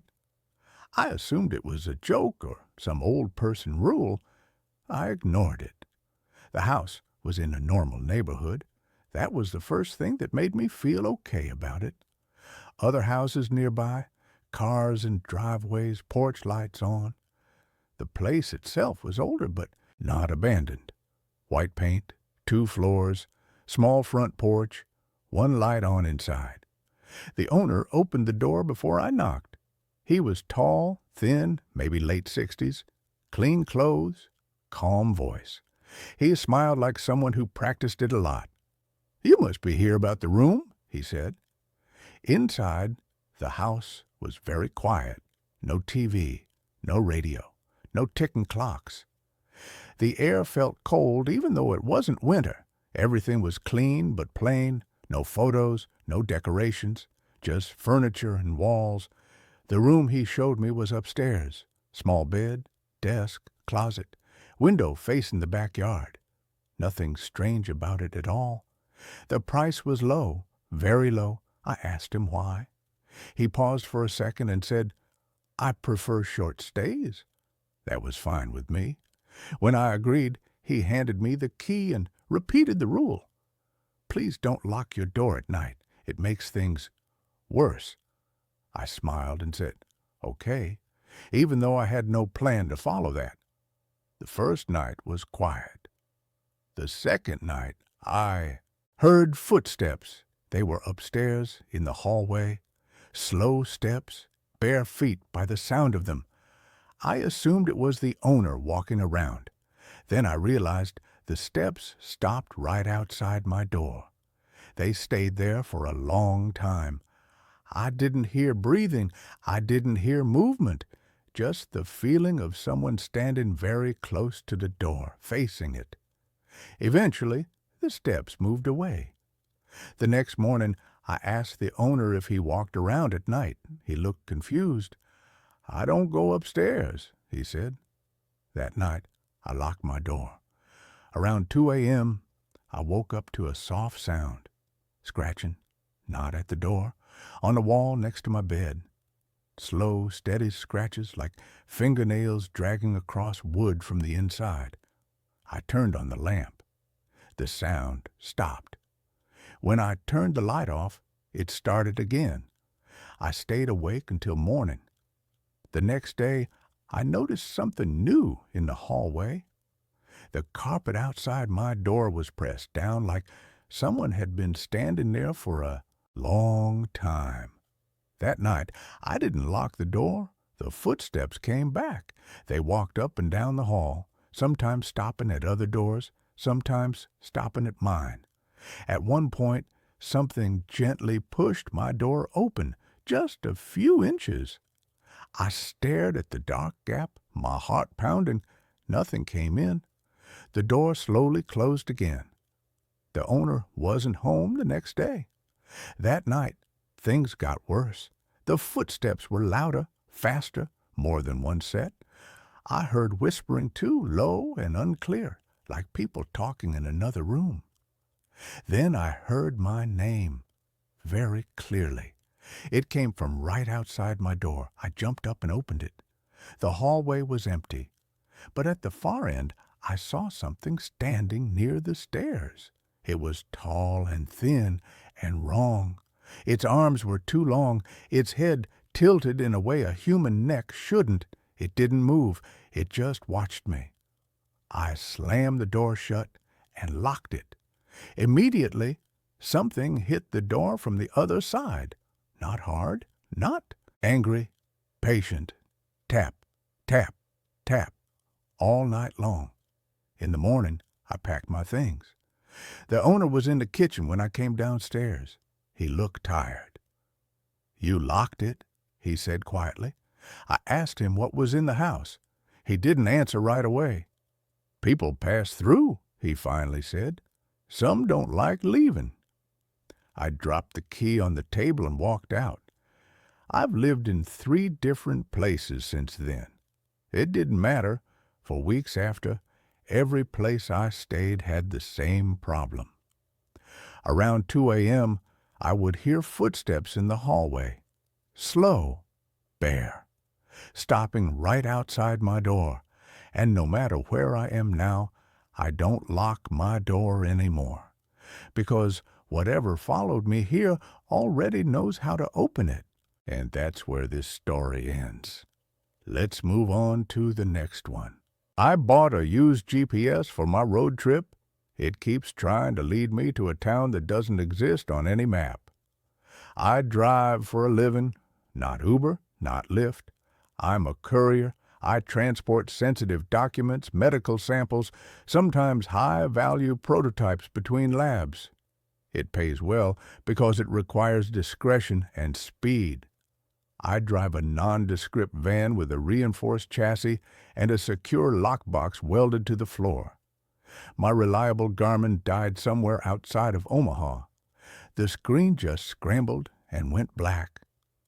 I was on a tight deadline, a box of tissue samples going to a research facility in Nevada, and I didn't have time to wait for shipping on a new unit.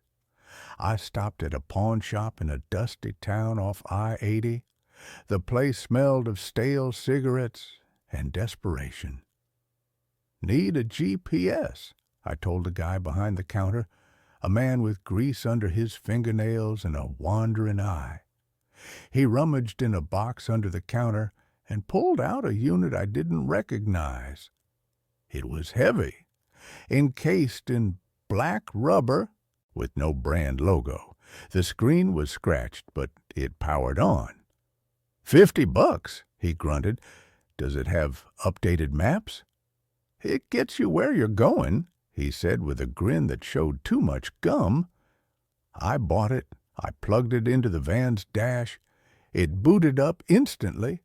The interface was weird, minimalist, black background, green lines, no points of interest, no gas stations, just the road. I punched in the coordinates for the facility in Nevada, calculating route. It spun for a second, then displayed a route. Destination, Elysian Fields, NV via RT Siskiyou 6, Old Hawaii. "Elysian Fields?" I muttered. The facility was in Reno. I tried to re-enter the address. Override. The GPS voice was male. It sounded synthesized but old, like the computer voice from war games. Optimal route selected. Avoid interstate. Interstate. Compromised. Compromised? I looked at the highway. Traffic was flowing fine, but I was tired, and the old Why route looked shorter on the screen. It cut diagonally across a massive stretch of desert that my phone map showed as empty BLM land. I figured, why not? I'm getting paid for speed. I took the exit. The first hour was fine. The road was paved, though cracked. The sun was setting, painting the desert in deep reds and purples. Then the sun went down, and the road changed. The pavement ended abruptly, turning into hard-packed gravel. I slowed down. GPS, I said. I talk to myself when I drive. Recalculate. Is this a road? Continue straight. 40 miles to Elysian Fields. I checked my phone. No signal, of course. I kept driving. The headlights cut through the pitch black. At mile marker 20, I saw the first hitchhiker. He was standing on the side of the road. He was wearing a suit. A nice suit, like something from the 1950s. Fedora, trench coat. He had his thumb out. I didn't stop. Company policy. Plus, it was the middle of the desert. As I passed him, the GPS spoke. Do not pick up the passengers. No kidding, I said. I looked in the rearview mirror. The man wasn't there. 5 miles later, another hitchhiker. This one was a woman. She was wearing a wedding dress. It was tattered, brown with dust. She was holding a bouquet of dead sagebrush. Thumb out. I swerved to give her space. As I passed, she turned her head. Her headlights caught her face. It was wrong. Her features were slid to the side. Her mouth was on her cheek. Her eyes were vertical. I slammed on the gas. Passenger detected in rear cargo area. The GPS voice was calm. I froze. I stared at the unit. What? Weight sensor triggered. Do not turn around. My van has a partition between the cab and the cargo area. It has a small sliding window. The window was closed. I heard a sound from the back. Scritch, scritch, like fingernails on metal. It's just the samples shifting, I told myself. It's a bumpy road. Turn left in 500 feet. I looked ahead. There was no left turn, just scrub brush and rocks. There's no road, I yelled. Turn left now. I ignored it. I kept going straight. The GPS screen flashed red. Rerouting, rerouting. You missed the turn. The van's engine sputtered. The headlights flickered. Then the engine died. I rolled to a stop in the silence of the desert. Great. Fantastic. I tried the key. Nothing. Dead battery. You have arrived. The GPS screen was glowing bright green in the dark cab. I looked out the window. I wasn't in the desert anymore. I was in a town. It had appeared out of nowhere. Or maybe I had rolled into it without noticing because the lights were off. But there were no street lights. The illumination came from the windows of the houses. The houses were suburban, 1950s-style ranch houses, perfectly manicured lawns, white picket fences. But everything was gray. The grass was gray. The paint was gray. The light coming from the windows was the color of television static. And standing on every lawn facing the street were people. They were mannequins, hundreds of them, dressed in 1950s clothes, freezing in mid-wave, mid-stride, mid-laugh. I locked the doors. GPS, I whispered, where am I?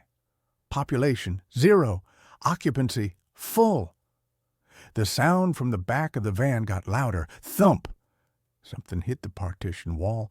I looked in the rearview mirror. Through the small glass window of the partition, I saw movement in the cargo hold. The lock box, the heavy steel box welded to the floor, was open. I had the only key on my ring. Something was climbing out of the box. It was small, red, wet. It looked like a skinned rabbit. but it had too many limbs. It crawled up the partition window. It pressed its wet, raw face against the glass. It didn't have eyes. It had the GPS symbol, the location pin, carved into its flesh. "Open the partition," the GPS voice said. "No!" "They want to see the driver." Outside, the mannequin started to move. It wasn't fluid motion. It was stop motion. They clicked forward one frame at a time. Click, closer, click, closer. They were swarming the van. I grabbed the tire iron from under my seat. The rabbit thing in the back began to scream. It sounded like a dial-up modem connecting. The mannequins reached the van. They didn't hit the glass. They just pressed their plastic faces against it. And then they started to melt. They dissolved into gray sludge that coated the windows, blocking out the static light. I was in total darkness. "Turn right." "There is no right," I screamed. "Turn right, into the void." The partition glass behind me shattered. I didn't wait. I opened the driver's door and fell out into the gray sludge. It was cold. It burned my skin like dry ice. I scrambled to my feet. I couldn't see anything. I just ran. I ran through the gray streets of the fake town. I could hear the mannequins clicking behind me. I could hear the modem scream of the thing from the box. I saw a light ahead, a real light, yellow, warm. It was a gas station. An old Texaco. But standing under the pump was the hitchhiker in the suit. The first one I passed. He tipped his fedora. "You're late," he said. His voice was the GPS voice. "Help me." "You can't help those who go off route," he said. "Elysian Fields is a destination, not a location." He pointed to a phone booth on the corner. "Make your call, then join the census." I ran into the phone booth. I slammed the door. I picked up the receiver. There was a dial tone. I dialed 911. 911, what is your emergency? I'm in a town. It's not on the map. There are things here. Sir, calm down. What is your location? I don't know. The GPS brought me here. Sir, the operator's voice changed. It became the GPS voice. Turn around. I turned around. The phone booth was filled with the gray sludge. It was rising up to my knees, my waist, and floating in the sludge were faces, my face, dozens of copies of my face. Some were screaming, some were sleeping, some were rotting. I dropped the phone. I'm standing on the little shelf in the booth now. The sludge is at my neck.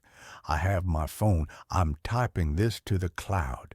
The GPS unit, I can see it through the sludge. It floated out of the van. The screen is flashing, recalculating. New destination found. Hell. The sludge is in my mouth. It tastes like copper and ozone. The hitchhiker is knocking on the glass. He's holding a map. He's unfolding it. It's a map of my body. He's pointing to my heart. You are here. And that's where this story ends. Let's move on to the next one. The night shift. I am writing this down because I need someone to believe me, even if I never go back to that place again. I was broke. That is the only reason anyone takes the graveyard shift at a place like Ironclad Self-Storage. I was 23, living in a basement apartment that smelled like mold, and I had exactly $12 in my bank account. When I saw the ad online, Night Watchman, immediate start, cash pay, I didn't ask questions. I didn't ask why the last guy quit. I didn't ask why the pay was so high for sitting in a chair. The facility was located at the edge of town, where the paved roads turned into gravel and the streetlights stopped working. It was huge.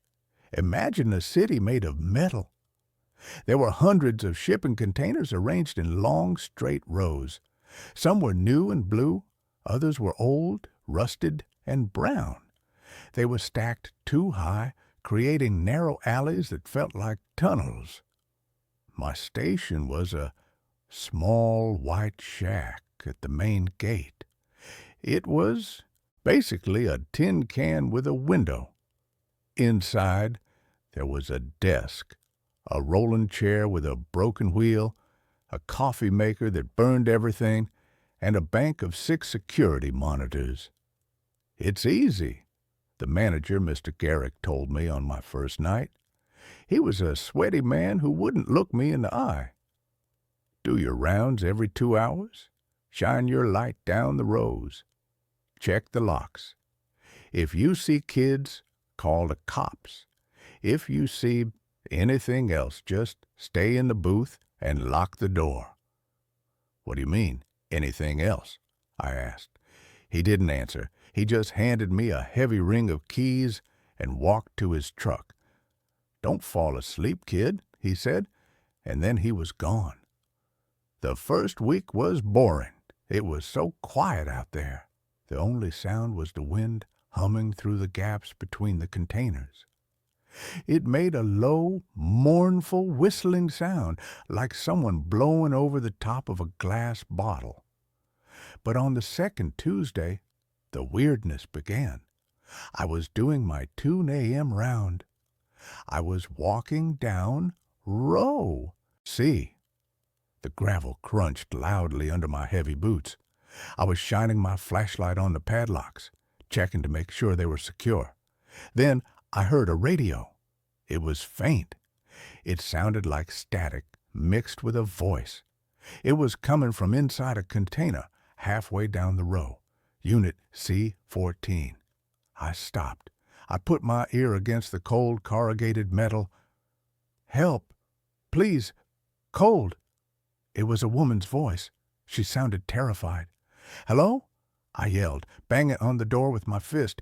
"Is someone in there?" The voice stopped immediately. I grabbed my radio to call the police, but then I looked at the lock on the door. It was rusted solid. A thick layer of orange rust covered the latch. There were spider webs connecting the lock to the door handle, thick, dusty webs that had not been broken in years. Nobody had opened that door in a long time. "Hello?" I called again. Silence.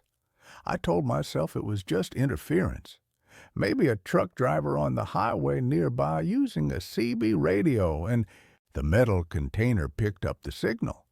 I walked back to the booth, but I kept looking over my shoulder. The next night, the weather turned bad. A heavy storm rolled in from the coast. The rain didn't just fall, it hammered down. It sounded like thousands of rocks hitting the metal roofs of the containers. The noise was deafening. I was sitting in the booth, watching the monitors. The rain made the cameras blurry. The black and white screens were just gray static and dark shapes.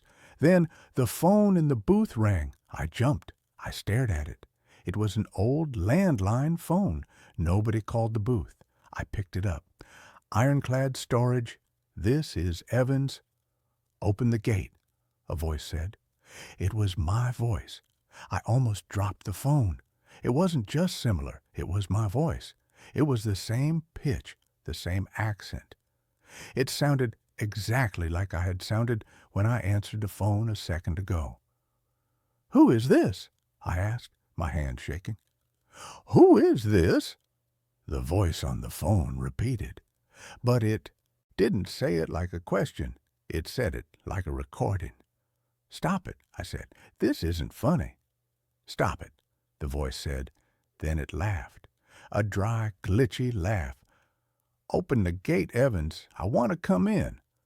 I slammed the phone down. I looked at the gate monitor. The front gate was closed. The road outside was empty. There was no car, no person, just the pouring rain. Then I saw movement on Monitor 3. Monitor 3 showed the back of the lot, the dead zone, we called it. It was where the oldest containers were kept. In the grainy footage, I saw a figure. It was tall, too tall. It looked like a person stretched out on a rack. Its arms hung down past its knees. It was standing in the middle of the aisle, facing away from the camera. It was perfectly still, letting the rain hit it. I grabbed my heavy flashlight and my baton. I didn't want to go out there, but that was my job. And if it was a prankster, I was going to kick them out. I stepped out of the booth. The wind hit me, instantly soaking my uniform. I ran toward the back of the lot. I counted the rows. Up, B, C. I turned the corner into the dead zone. "Hey!" I shouted over the roar of the rain. "Get out of here! The police are on their way!" I pointed my flashlight beam down the aisle. It was empty. I walked forward, my heart hammering against my ribs. I swept the light left and right. Nothing but wet metal and puddles. Then I heard a sound from above. Clang! It was the sound of a heavy weight landing on a hollow metal roof. It came from the top of the container right next to me. Clang! Clang! Footsteps, heavy metallic footsteps running across the tops of the containers. I looked up. I flashed my light upward. For a second, the beam caught something. It was pale, white, like a maggot. It was crouching on the edge of the container roof, looking down at me. It didn't have a face. It just had a smooth surface where a face should be, but in the center there was a slit. A mouth. It opened that mouth and a sound came out. "Check the locks," it whispered. It was Mr. Garrick's voice. Perfect imitation. I didn't think. I ran. I slipped in the mud, scrambled up, and kept running. Behind me, I heard it jumping. Boom! It landed on the next container. Boom! It was getting closer. It wasn't running on the ground. It was hunting from above, leaping across the narrow alleyway like a spider. "Don't fall asleep, kid," the thing screamed from the darkness above. It was laughing now. "Don't fall asleep." I saw the light of the guard booth ahead. It looked like heaven. I sprinted the last 50 yards. I could hear the thing landing on the ground behind me now. Splash, splash. It was on my level. I threw myself at the door of the booth, ripped it open, and dove inside. I slammed it shut and locked the deadbolt. I backed away, grabbing the heavy desk and shoving it against the door. Thud! Something hit the door hard. The whole shack shook. "Open the gate," my own voice whispered from the other side of the thin door. "It's cold out here." I crawled into the corner under the desk. I covered my ears. I squeezed my eyes shut. It didn't stop. For hours it circled the booth. Sometimes it tapped on the glass window with a fingernail. Tap, tap, tap. Sometimes it banged on the roof. Sometimes it mimicked voices. My mom, my dad, Mr. Garrick. It recited conversations I had days ago. "I need this job," it whispered in my voice. "I have $12. I stayed under that desk until the sun came up. When the gray light of dawn finally filled the booth, the noises stopped. I waited another hour before I moved. I slowly pulled the desk away. I unlocked the door. The rain had stopped. The air was cold and fresh. I walked outside. The wet gravel was marked with mud. There were footprints all around the booth, but they weren't shoe prints. They looked like handprints, but with fingers that were too long and too many joints. They circled the booth over and over again. I didn't do a final round. I didn't write a report. I got in my rusted sedan and I drove away. I drove straight to Mr. Garrick's house. I knew where he lived because I had dropped off paperwork there once. I pounded on his door until he answered. He was in his bathrobe, holding a coffee. He looked at my pale face, my muddy uniform, and he knew. "I quit," I said, "and I want my pay." He didn't argue. He went inside, got his wallet, and handed me $300 cash. "Did you see it?" he asked quietly. "I saw something," I said. "What is it?" "I don't know," Garrick said. He looked tired. "It's been there since the place was built. It likes the containers. It likes the echoes. We tried to get rid of it. We brought in dogs once. The dogs, they didn't come back out of the maze." "You sent me in there knowing that?" I yelled. "I needed a guard." He shrugged. "Insurance requires it. If no one watches the monitors, we lose our license." Left him there. I took the money, and I drove 2 towns over. I rented a motel room for a week. That was 3 years ago. I have a new job now. I work in a library. It is bright, and there are always people around, and there are no metal boxes. But I am writing this because last night I was walking home. It was raining. I walked past a construction site. There was a large blue shipping container on the sidewalk used for storing tools. As I walked past it, I heard a sound from inside. Tap, tap, tap. I stopped. I couldn't help it. I looked at the metal wall. "Check the locks," a voice whispered from inside the locked box. It was my voice. I ran the rest of the way home. I locked every door. I closed every curtain. I know now that I didn't just leave that job. I took something with me, or rather, something decided that I was more interesting than the empty rows of the storage yard. It knows where I live, and every time it rains, I'm afraid to look out my window because I know that one day I will see those long white fingers tapping on the glass asking to come in. And that's where this story ends. Let's move on to the next one. The Archive of the Unclaimed. I am writing this statement on a piece of paper I stole from the lobby of a police station in Nebraska. I don't live in Nebraska. I don't know anyone in Nebraska. But I drove until my car ran out of gas. And this is where I stopped. My hands are stained black. No matter how much I scrub them with industrial soap, the blackness doesn't come off. It's not ink. It's not oil. It's underneath the skin. If you are reading this, do not take the job at the sub-level 4 storage facility in Detroit. If you see an ad on a telephone pole or a Craigslist post asking for a night archivist with a pay rate of $40 an hour, cash, close your eyes. Walk away. Forget you ever saw it.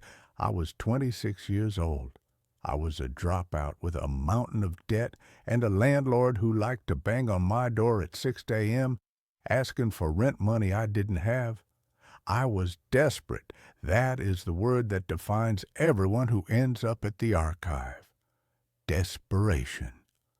I met the hiring manager, a man named Mr. Calloway, in a portable office trailer sitting in the middle of a fenced-off concrete lot. He was a small man, bald with glasses so thick his eyes looked like tiny black beads swimming in water. He didn't ask for a resume. He didn't ask for a background check. "Can you lift 50 pounds?" he asked. His voice was dry like sandpaper rubbing together. "Yes," I said. "Are you claustrophobic?" "No." "Do you have family that checks on you daily?" "No," I lied. I had a mom in Ohio, but we hadn't talked in months. "Good," Calloway said. He stamped a piece of paper. "You start tonight, 8 p.m. to 4 a.m. Your job is simple. You walk the rows. You check for moisture. You check for structural integrity of the boxes. And you never, under any circumstances, open a box marked with a red tag." "What's in the boxes with red tags?" I asked. Calloway looked up. His beady eyes went cold. Personal effects of the unclaimed. Things the state doesn't know what to do with, but can't destroy. Just check the humidity, kid. Don't be a hero. The facility wasn't a building. It was a hole. To get to work, I had to take a freight elevator that rattled and screamed as it descended. It took 3 full minutes to get to the bottom, sub-level 4. It was deep enough that the air felt heavy. It pressed against your eardrums. It smelled of old paper, mildew, and something sharp and metallic, like pennies that had been soaking in vinegar. The archive was massive. It was a concrete cavern filled with endless rows of metal shelving. The shelves went up 20 feet, reaching the dark ceiling where flickering fluorescent tube lights buzzed like dying insects. The rows stretched back so far you couldn't see the end. It was a labyrinth of cardboard and steel. My station was a small desk near the elevator. I had a flashlight, a clipboard, and a radio that only received static. The first week was agonizingly boring. I walked the rows. My footsteps echoed, creating a slap, slap, slap sound that bounced off the concrete walls. I shined my light on thousands of boxes. Most were white bankers' boxes with boring labels. Tax records 1998, city plan in depth, court transcripts. It was quiet, the kind of quiet that hurts. If I stopped walking, I could hear the blood rushing in my ears. I could hear the hum of the ventilation system, which sounded like a giant beast breathing in its sleep. The weirdness started on the second Monday. I was in row 40, a section called the Deep Stacks. This was where the older boxes were. The air was colder back there. The lights were dimmer.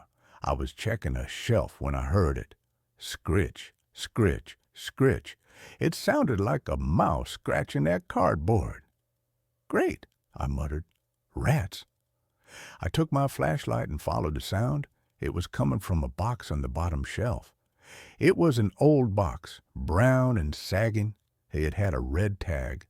The label on the tag was handwritten in faded black marker. Item, gas 8490, unknown, origin, recovered from Site B. I crouched down. The scratching was coming from inside the box. Scritch, scritched. Then it stopped. Hello? I whispered. I felt stupid talking to a box. A voice whispered back. It wasn't a rat. It was a human voice, a woman's voice. It's so tight, she whispered. My fingers are breaking. I fell backward, landing hard on the concrete. I scrambled away, shining my light on the box. It sat there, motionless. Who's there? I shouted. My voice cracked. Silence. I stood up, shaking. I told myself it was the acoustics, the ventilation fans playing tricks on my tired brain. I marked check for rodents on my clipboard and practically ran back to my desk. I didn't tell Calloway. I needed the money. I couldn't lose this job over a hallucination. 3 nights later, the leaking started. I was doing my rounds in row 12. I smelled it before I saw it. It smelled like rotten lilacs and burnt hair. It was a thick, cloying scent that coated the back of my throat. I followed the smell to a shelf at eye level. There was a box with a red tag. Label, family case. 102, evidence. A black liquid was oozing out of the bottom corner of the box. It wasn't water. It was thick, viscous, like tar or molasses. It dripped onto the floor with a heavy plop, plop, plop. I shone my flashlight on the puddle. The black liquid was moving. It wasn't flowing downhill. It was swirling, bubbling, as if it was boiling, but the room was freezing cold. As I watched, the puddle stretched out a thin tendril, like a finger, reaching toward the toe of my boot. I stepped back. Nope, nope, nope, nope. I grabbed my radio. Calloway? Mr. Calloway, are you there? Static. I walked back to the desk to use the landline phone. It was dead. No dial tone, just a low, rhythmic thumping sound on the line, like a heartbeat. I went back to row 12 with a roll of duct tape. I don't know why. I thought maybe I could seal the box. When I got back to row 12, the box was gone. The shelf was empty. The puddle of black slime was gone. The floor was dry. I checked the row number. Row 12. I was sure of it. Then I looked at the shelf above. The box was there. It had moved up one shelf. I hadn't touched it. There was no one else in the facility. The elevator hadn't moved. I stared at the box. The black liquid was now seeping through the cardboard faster, soaking the bottom. "Why did you move?" I whispered. The box vibrated. It shook violently, rattling against the metal shelf. Then a sound came from inside. Not a whisper this time, a scream. It was a muffled, high-pitched scream of absolute agony. It sounded like a man being crushed in a compactor. "Let me out!" The scream was so loud it shook dust from the ceiling. I dropped my flashlight. Darkness swallowed the row. I scrambled on the floor, feeling for the metal cylinder. My hand brushed against something wet, something sticky. I recoiled. I found the light and clicked it on. The black slime was on my hand. It burned. It felt like acid. I wiped it on my pants, panicking. The screaming stopped. The box sat there, silent. I ran. I ran all the way to the elevator and hit the button. I stood there shivering, waiting for the slow, agonizing descent of the cage.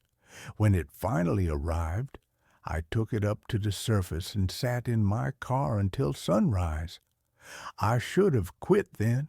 I really should have. But I checked my bank account balance on my phone. Negative $40. Rent was due in 2 days. I went back. God help me, I went back. That was night 7, the last night. When I arrived, Calloway wasn't in the trailer. The door was unlocked. His coffee cup was on the desk, mold growing in the cold liquid. A note was taped to the monitor. Check row 99. Urgent! I'd never been to row 99. The facility supposedly ended at row 80. I took the elevator down. The air was different tonight. It was hot, humid. The smell of rotten lilacs was everywhere, overpowering. I walked past rows, 10, 20, 50. The lights were buzzing louder, popping and flickering. Shadows seemed to dance in the corners of my vision. I reached row 80. Behind it, there was a heavy plastic tarp hanging from the ceiling, painted with a warning, "Do not enter. Structural instability." I pulled the tarp back. There was a tunnel. It wasn't concrete anymore. The walls were rough-hewn rock, braced with old rotting wood beams. Shelves had been hammered directly into the rock. This was row 99. The boxes here weren't cardboard. They were wooden crates bound in chains. Some were metal safes. All of them had red tags. But the tags didn't have numbers anymore. They had names: Allison, Michael, the Traveler, Subject 4, and they were all leaking. The floor of the tunnel was covered in inches of the black sludge.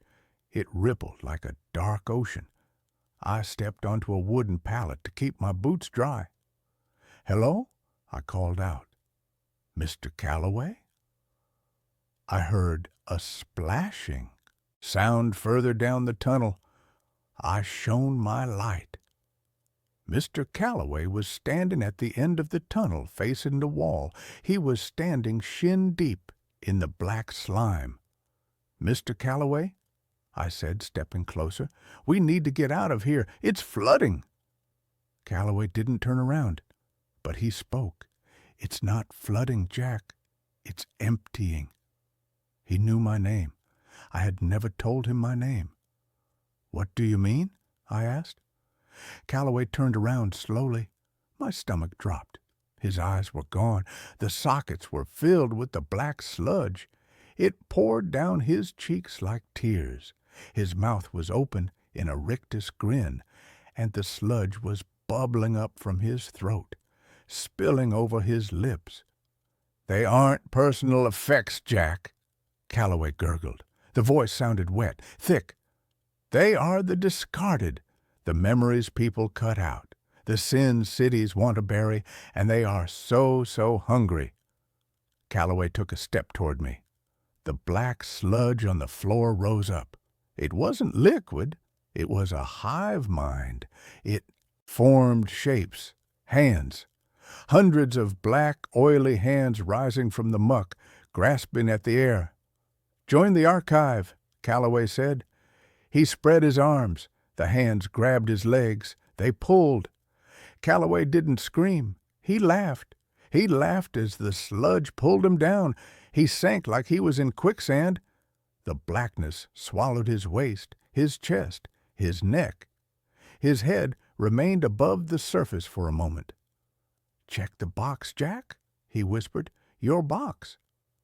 Then he was gone. I backed away, terrified. The sludge was rushing toward me, a tidal wave of oil and hate. I turned to run, but I slipped. I fell face first onto a wooden crate. My light shined on the label, Jackson Miller, the night archivist. It was my name. It was my box, and it was shaking. Something inside was pounding on the wood. Thump, thump, thump. "Let me out!" A voice screamed from inside the box. It was my voice. It was me inside the box. I stared at it, paralyzed. How could I be in the box if I was standing here? The lid of the crate began to pry open. Black fingers curled over the edge. A face pushed its way out.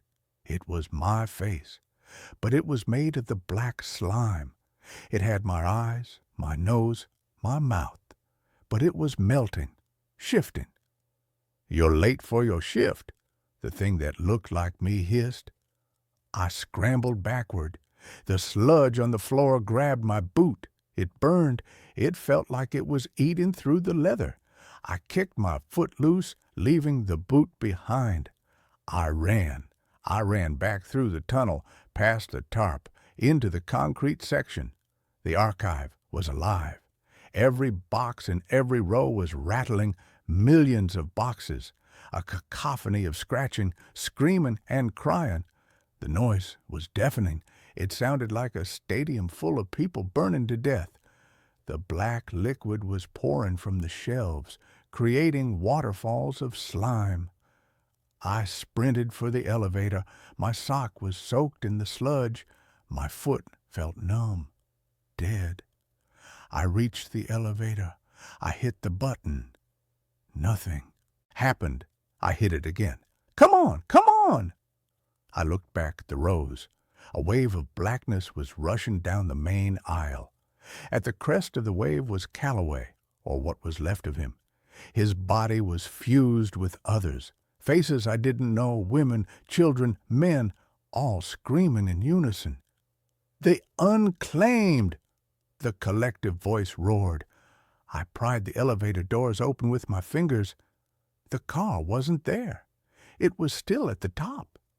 There was a ladder in the shaft. I didn't hesitate. I jumped for the ladder. I climbed until my muscles screamed. Below me, the sludge filled the elevator shaft. It was rising. I could hear them climbing the ladder behind me, wet, slapping sounds. Slap, slap, slap. "We remember you, Jack," the voices whispered from the dark below. "We have your debt. We have your fear." I reached the top, sub-level 1, then the lobby. I burst out of the shaft door and rolled onto the linoleum floor of the loading dock. It was night outside. The air was cool. I ran to my car. I drove. I didn't look back at the warehouse. I didn't look in the rearview mirror. I drove for 3 days straight. I stole gas. I slept in rest stops for 20 minutes at a time. I thought I escaped, but yesterday I stopped at a gas station to wash my hands. My foot had turned black. The skin was hard, like a shell, and my hands, the stains won't come off. But that's not the worst part. The worst part is what happened an hour ago. I was sitting in this police station lobby trying to work up the courage to turn myself in to tell them everything. A delivery man walked in. He was carrying a package, a brown cardboard box. He set it on the counter near me. The label on the box caught my eye. Jackson Miller, recovered effects. It had a red tag, and it was leaking. A single drop of black liquid fell from the corner of the box and hit the pristine white floor. Plop! I heard a scratching sound from inside. Scritch, scritch, and then a whisper. "I'm still in here, Jack. You left me in the dark." I stood up and walked out. I left my car. I'm walking now. I'm walking into the cornfields. I can feel the blackness spreading up my leg. It feels cold. It feels heavy. I know what happens when it reaches my heart. I won't die. That would be too easy. I will become a box. And someone, some desperate kid who needs money, is going to be hired to watch me. Please, if you see the ad, if you see the job for the archive, don't let me out. Whatever you do, don't let me out. And that's where this story ends. Let's move on to the next one. I rented a room from Craigslist that has no photos. $350 a month. In this economy, in this city, that number doesn't imply a bargain. It implies a crime scene. I knew that. I wasn't naive. But when you're 3 months behind on student loans and your freelance graphic design gig has dried up into a desert of unanswered emails, you stop looking for red flags and start looking for a roof. The listing on Craigslist had no photos, just text, room for let, large historic home, East 4th Street, quiet, cash only. I met the landlord, Mr. Giles, on a Tuesday evening. It was raining, that heavy, cold November rain that smells like rusted metal and wet asphalt. The house was a looming Victorian thing, painted a peeling, sickly yellow that looked like bruised skin under the streetlights. It sat on a corner lot, overgrown with ivy that had choked the life out of the porch railings. Giles was a small man, nervous, smelling of mothballs and peppermint schnapps. He didn't look me in the eye. He handed me the keys after counting my cash with shaking fingers. "You're the only one here right now," he mumbled, looking at the dark windows of the second floor. "Other tenant left. Quickly. Keeps to himself mostly anyway. It's quiet. You'll like the quiet." I didn't ask why the other tenant left. I just wanted the key. My room was on the first floor at the back of the hallway, past the grand staircase that groaned even when you just looked at it. The room was big, I'll give it that. High ceilings, crown molding that was thick with decades of painted-over dust, and a single, large window that looked out onto a backyard that was essentially a mud pit filled with brambles. I moved in that night. I had 2 suitcases, a sleeping bag, a laptop, and a box of ramen. I set up my office on a card table I found in the closet. The closet was weirdly deep, smelling of cedar and something sweeter, like rotting apples. I closed the door and pushed the table against the opposite wall.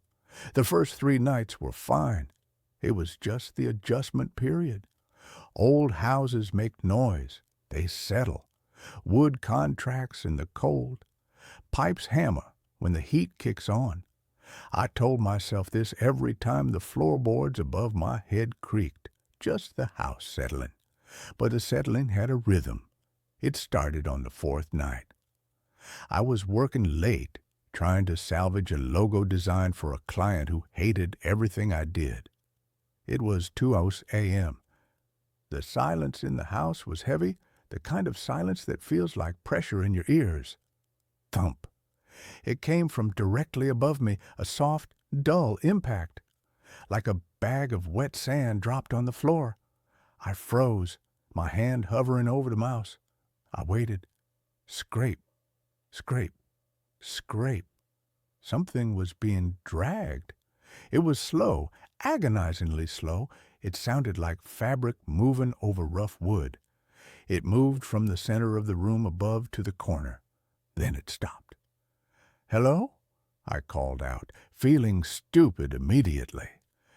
"Is someone up there?" Silence. I assumed it was the other tenant Giles had mentioned, though I hadn't seen a single sign of life. No mail in the hallway, no boots by the door, no lights in the upstairs windows when I came home. I put my headphones on, turned up the white noise playlist, and went to sleep. The next day, I went upstairs. I told myself I just wanted to introduce myself, to ask them to keep it down at night. The staircase was freezing.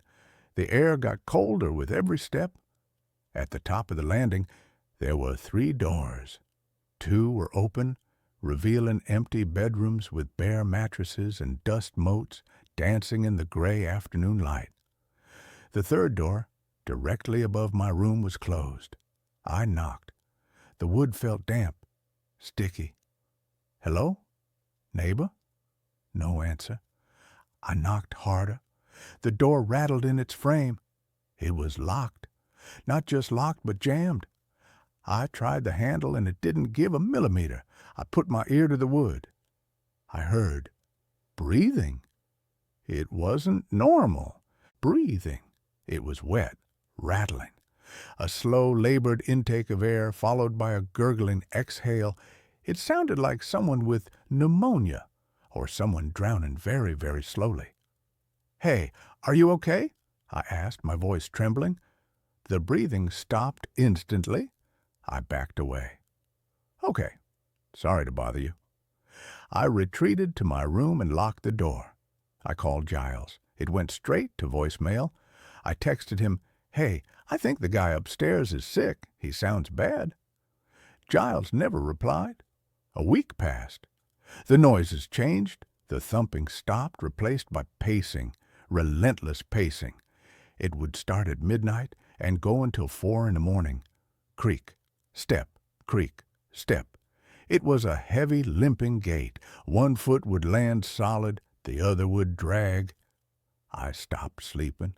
I started drinking too much coffee. My work suffered. I found myself staring at the ceiling, tracing the water stains that looked like maps of countries that didn't exist. One particularly bad stain was right above my bed. It was dark brown, almost black in the center. I noticed it was getting bigger. On a Tuesday, exactly 2 weeks after moving in, the smell started. It wasn't a garbage smell. It was meaty. It smelled like raw copper and spoiled pork. It permeated everything, my clothes, my sheets, my hair. I bought air fresheners, candles, incense. Nothing touched it. It was coming from the ceiling. I went to the hardware store and bought a step ladder. I needed to see if a pipe had burst or if an animal had died in the crawl space between the floors. I set the ladder up under the dark stain. I poked it with the handle of a broom. The plaster was soft, spongy, drip. A single drop of dark, viscous fluid landed on my cheek. I wiped it off, panicked, scrubbing my face with my shirt. It was red, not bright red, but dark, maroon blood, old blood. I scrambled down the ladder and ran to the bathroom to wash my face. I scrubbed until my skin was raw. When I came back out, I looked up at the ceiling. The stain was pulsing. I swear to God it was expanding and contracting like a slow heartbeat. I should have left then. I should have packed my bags and slept under a bridge. But I was broke. I had $40 to my name until the next invoice cleared. I had nowhere to go. Logic is a dangerous thing when you're desperate. I rationalized it. It's a dead raccoon, I told myself. Fluids leak. Gravity pulls them down. It's disgusting, but it's physics, not ghosts. I taped a garbage bag over the ceiling stain to catch the drips and moved my bed to the other side of the room. That night, the house woke me up. It wasn't a sound. It was a change in pressure. My ears popped. I sat up, heart hammering against my ribs. The room was pitch black. The street lamp outside had burned out. I heard a sound from the corner of the room, the closet. The door, which I always kept latched shut because of the smell, was clicking. The latch was lifting. Click. The door creaked open about an inch. I held my breath. I reached for my phone on the nightstand to use the flashlight, but my hand knocked it off. It hit the floor with a loud clatter. From the closet, a voice whispered. It was my voice. "Who's there?" the closet whispered. It was a perfect recording of me asking that question the first night. The same inflection, the same tremor. I couldn't breathe. My throat seized up. "Is someone up there?" the closet voice asked, my voice again. Then a low, wet giggle, a sound I had never made.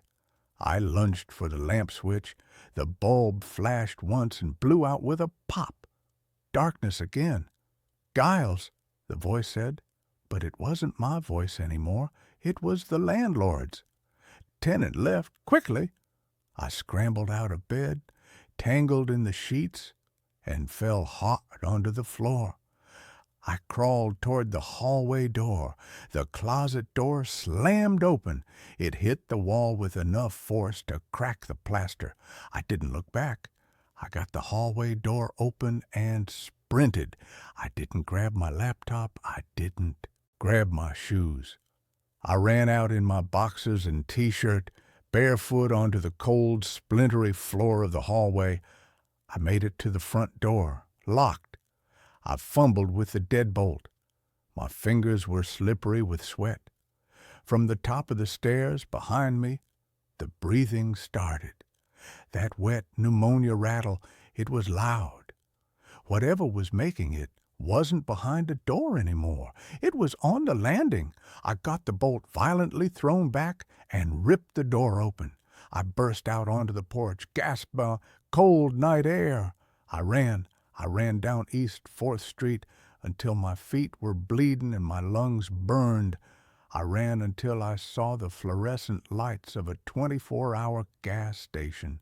I collapsed inside, crying, shaking so hard the attendant called the police. I told him someone had broken in. I didn't tell them about the voice.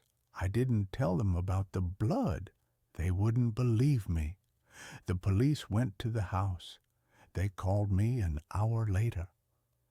"Mr. Evans," the officer said, sounding annoyed. "We checked the place. It's secure. No sign of entry, but we need you to come down here." "I'm not going back there," I said. "Sir, you need to explain what's in the upstairs room." "I don't know," I sobbed. "I've never been in there. The door was locked." "The door wasn't locked," the officer said. "And there's no floor in that room, sir. It's just open joists. Looks like it's been that way for years.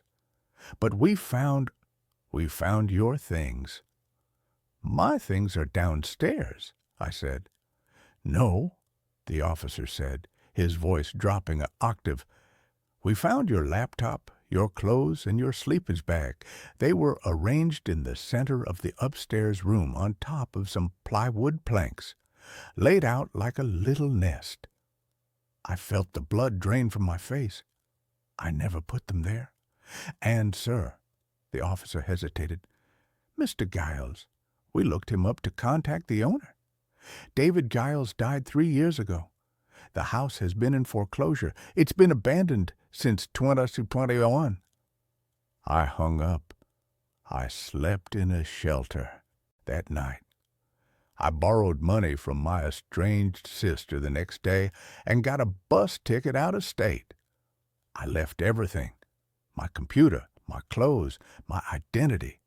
But sometimes, when I'm in a quiet room or when I'm staying in a cheap motel and the ventilation turns off, I can still hear it.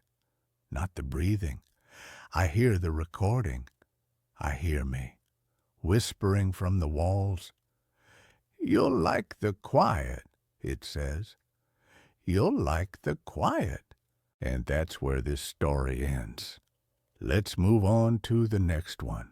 I accepted a job monitoring deep earth frequencies in a remote station, but the sounds from below are starting to call my name. I am writing this from a diner off Interstate 80. My hands are shaking so bad I can barely hold the pen, and I keep spilling the coffee on the table. The waitress looks at me like I'm a junkie, but I don't care. I haven't slept in 4 days. Every time I close my eyes, I hear the static. I hear the scratching. I hear the voice that sounds like mine, but deeper, wetter, like it's coming through a throat filled with mud. I need to get this down on paper. I need to leave a record because I think I'm going to die tonight. Or worse, I'm going to go back there.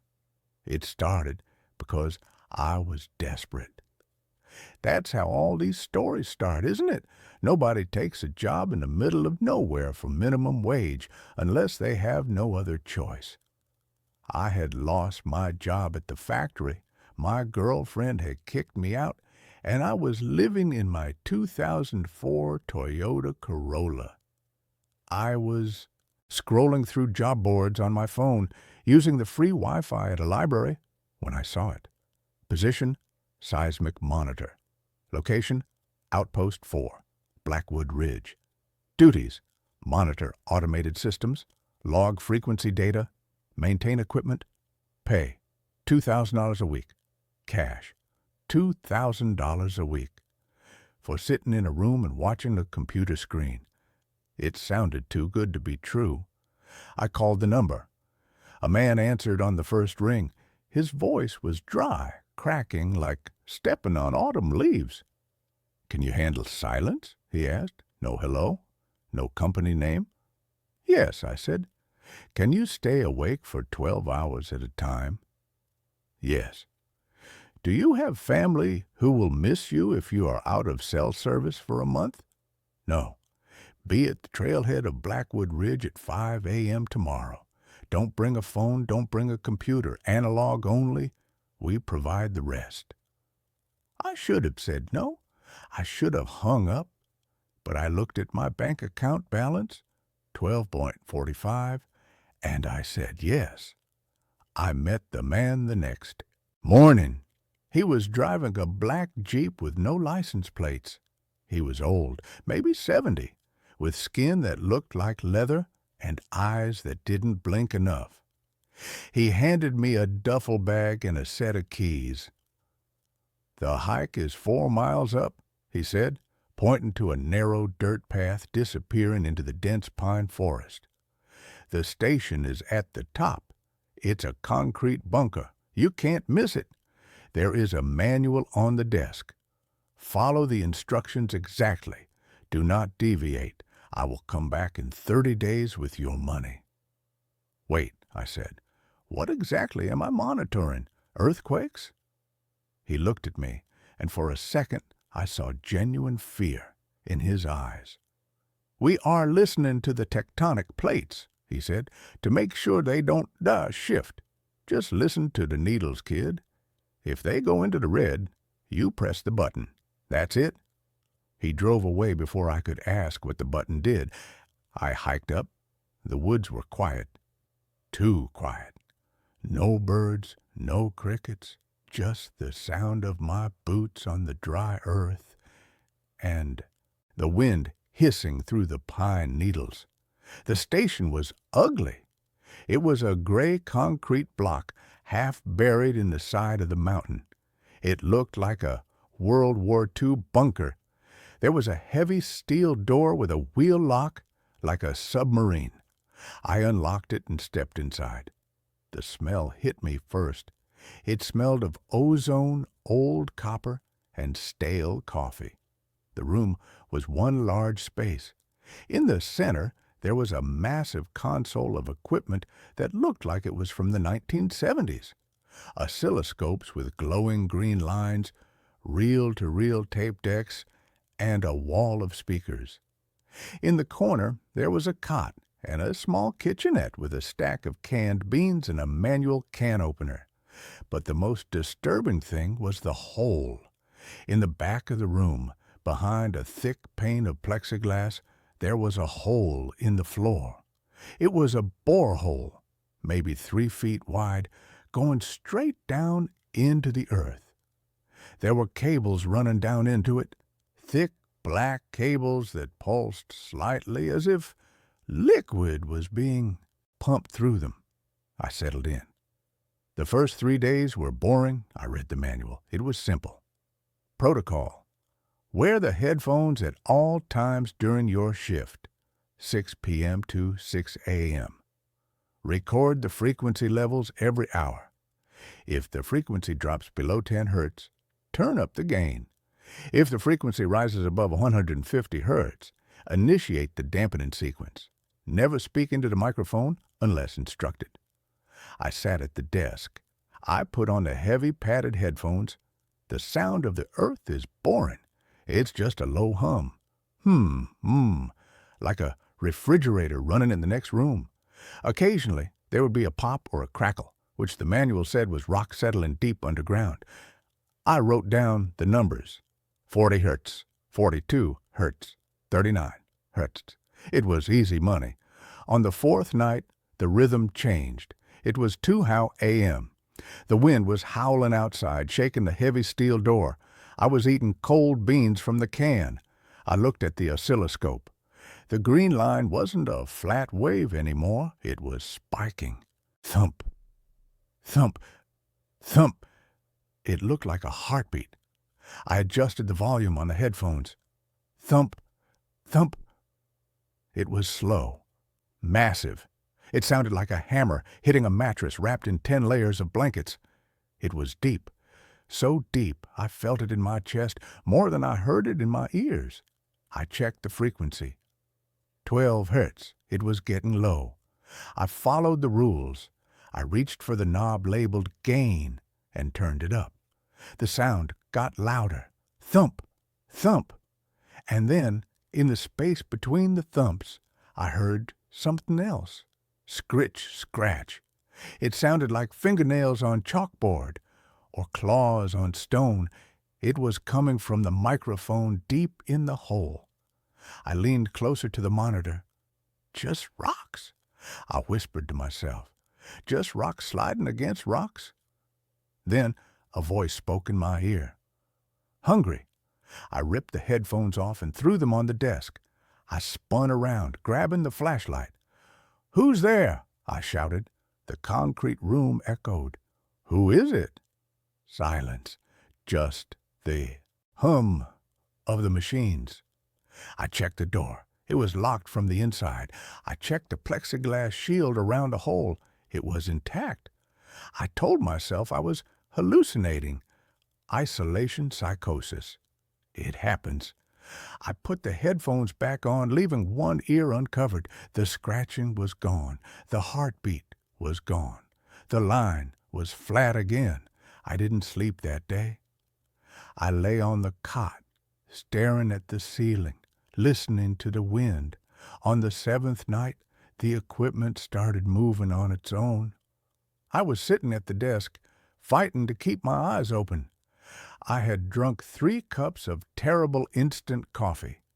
Suddenly, the reel-to-reel tape deck spun to life.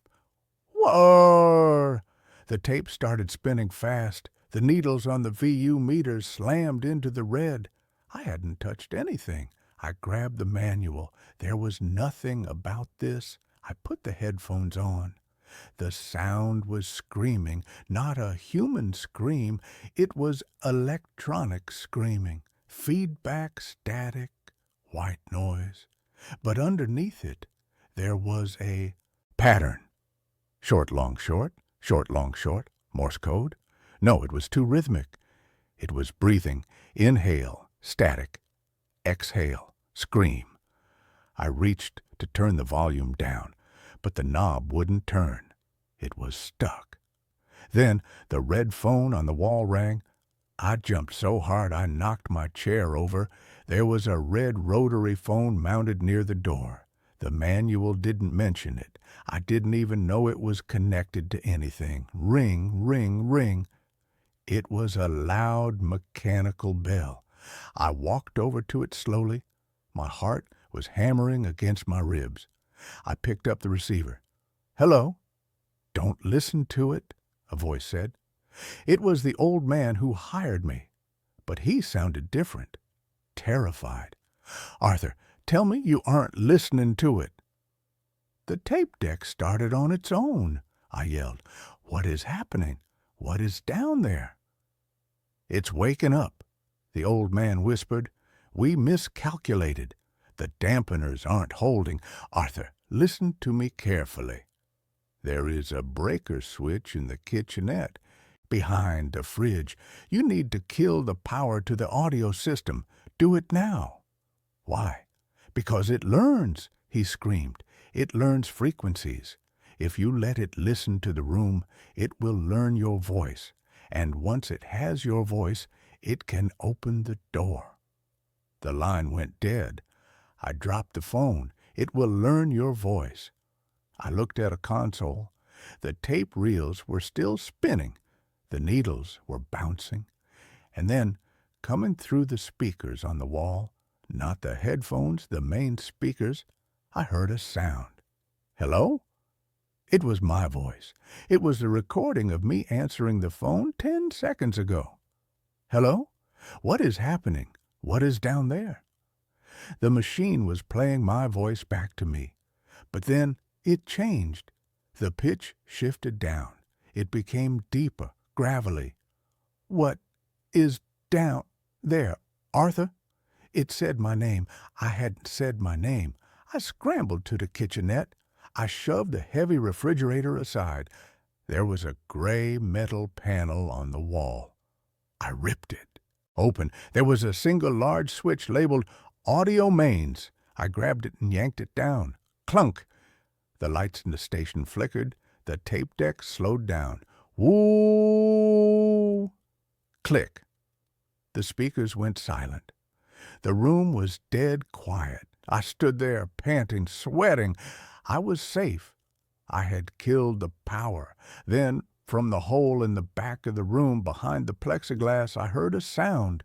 Knock, knock, knock. 3 distinct knocks on the glass from the inside. I shined my flashlight at the hole. The borehole was dark. But on the inside of the plexiglass there was condensation, and in the condensation something had drawn a shape, a smiley face. I backed away. No, that's impossible. It's a sealed shaft. Knock, knock, knock. Louder this time. The glass vibrated. I grabbed my jacket. I grabbed the keys. I was leaving. To hell with the money. To hell with the old man. I ran to the steel door. I grabbed the wheel lock and turned it. It wouldn't move. I spun it the other way. Stuck. I threw my weight against it. It felt like it was welded shut. Then I saw the keypad. I hadn't noticed it before. A digital keypad next to the door. The screen was lit up red. Lockdown initiated. Containment breach. "Open!" I screamed, banging on the steel. "Let me out!" From the speakers, which should have been dead, a voice crackled. "Let me out!" It was mocking me. I looked at the console. The power switch I had pulled, it was physically pushed back up into the on position. I hadn't touched it. The tape reel started spinning again. I ran to the corner of the room, grabbing the heavy metal can opener as a weapon. I huddled on the cot. "What do you want?" I whispered. The speakers crackled. "Arthur, hungry." I spent the next 3 days in that corner. I didn't sleep. I didn't eat. I just watched the hole. Every hour the sounds got worse. First it was scratching, then it was screaming, then it was singing. It sang nursery rhymes. Mary had a little lamb, but the voice was distorted, like a choir of drowning children. Then, on the 10th night, the visual feed turned on. There was a small green monitor on the console labeled Bore Cam. I had never looked at it because the manual said the camera was broken. It flickered to life. The image was grainy, black and white. It showed the rock walls of the shaft, deep underground. The camera was moving. It was being pulled up. I watched, paralyzed. The camera passed layers of rock, granite, shale. Then it passed something else, flesh. The walls of the shaft were pulsing. They were lined with a thick gray material that looked like skin. Veins throbbed in the rock. The camera kept coming up. 500 feet, 400 feet. It passed a nest. Carved into the side of the rock wall was a cavity, and inside the cavity were things that looked like eggs. Translucent, gelatinous sacs the size of beach balls. Inside them, dark shapes writhed. The camera kept coming. 200 feet, 100 feet. I could hear the physical sound now, not through the speakers, through the air, slithering, wet, heavy, sliding sounds coming from the shaft. I looked at the plexiglass. It was fogging up. Heat was radiating from the hole. The camera feed reached the top. On the screen, I saw the underside of the plexiglass cover, and then I saw a face. It pressed against the camera lens. It didn't have eyes. It had holes. Dozens of small, perfectly round holes where a face should be. And they were all opening and closing, whistling. It was made of holes. And then the plexiglass cracked. Crack. A spiderweb fracture appeared in the center of the shield. I knew I had seconds. I looked around the room. The door was sealed. The phone was dead. The ventilation ducked. Above the kitchenette there was a square vent. It was small, maybe 18 inches wide, but I was skinny. I dragged the table over. I climbed up. I used the can opener to unscrew the bolts. My fingers were bleeding. Crash! The plexiglass shattered. The sound of the explosion deafened me. A smell filled the room. Sulfur, rot, and old blood. I pulled the vent cover off. I squeezed my head and shoulders in. Behind me, I heard the thing pull itself out of the hole. Squelch, thud. It sounded heavy, wet. "Arthur," it hissed. It wasn't coming from the speakers. It was in the room. "Where are you going?" I kicked my legs, shoving myself deeper into the duct. It was tight. The metal pressed against my chest. I couldn't breathe. I crawled. I crawled through the dark, dusty metal tube. I heard the creature tearing the room apart. I heard the metal console being ripped from the floor. I heard the cot being smashed. Then I heard it sniffing. Sniff, sniff. It was sniffing the air, tracking me. I heard a heavy thud against the wall below the vent. It knew where I was. I crawled faster. The duct went up at an angle. I pushed with my toes, scraping my skin raw. Screech! Metal tearing. It was peeling the vent open from the wall. I scrambled up, turning a corner in the ductwork. I saw moonlight ahead, a grate leading to the outside. I kicked the grate. It flew off. I fell out onto the dirt, rolling down the hill. The cool night air hit my face. I stood up and ran. I ran down the mountain trail in the dark. I fell over roots, smashed my face on branches, twisted my ankle. I didn't stop. Behind me, from the concrete bunker, I heard a sound that will haunt me forever. It wasn't a roar, it was a broadcast. The creature was projecting a sound so loud it shook the trees.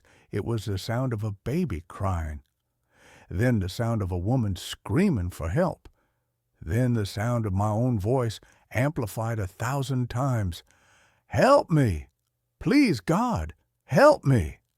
It was baiting me, trying to get me to turn around. I reached my car. I fumbled with the keys. I got inside and locked the doors.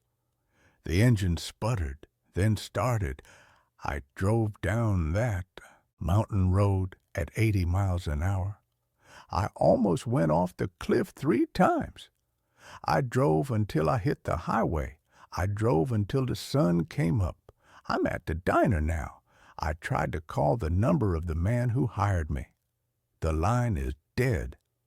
I looked up the location on Google Maps. There is no Outpost 4. There is no Blackwood Ridge. The area is marked as a geological exclusion zone, danger, unstable soil. But here is the part that makes me shake. Here is why I am writing this. My hearing hasn't come back to normal. Everything sounds muffled. But 5 minutes ago, the jukebox in the diner started playing a song. It was an old country song, but halfway through, the lyrics changed. The singer's voice warped. It dropped in pitch. "Arthur," the jukebox sang, "I can taste you." The waitress didn't notice. The trucker in the corner didn't notice. Only I heard it. And now my phone is vibrating. I don't have the old man's number saved. It's coming up as unknown. But I know who it is. It's not the old man. I can hear the breathing through the phone before I even answer it. It's the frequency. It traveled with me. It's in the network now. I'm going to go to the bathroom and smash my phone. Then I'm going to steal a car that doesn't have a radio. If you read this, stay away from the mountains. Stay away from the quiet places. And if you hear a humming sound coming from the ground, run. Don't listen to it. Don't try to find where it's coming from. Because once it learns your name, it never stops calling. The waitress is walking over to me. She looks confused. "Sir?" she asks. "Your nose is bleeding." I wipe my face. My hand comes away red. "And, sir," she says, pointing to my coffee cup, "your coffee is vibrating." I look down. Ripples are forming in the black liquid. Thump, thump, thump. It's here. It traveled through the ground. I have to go.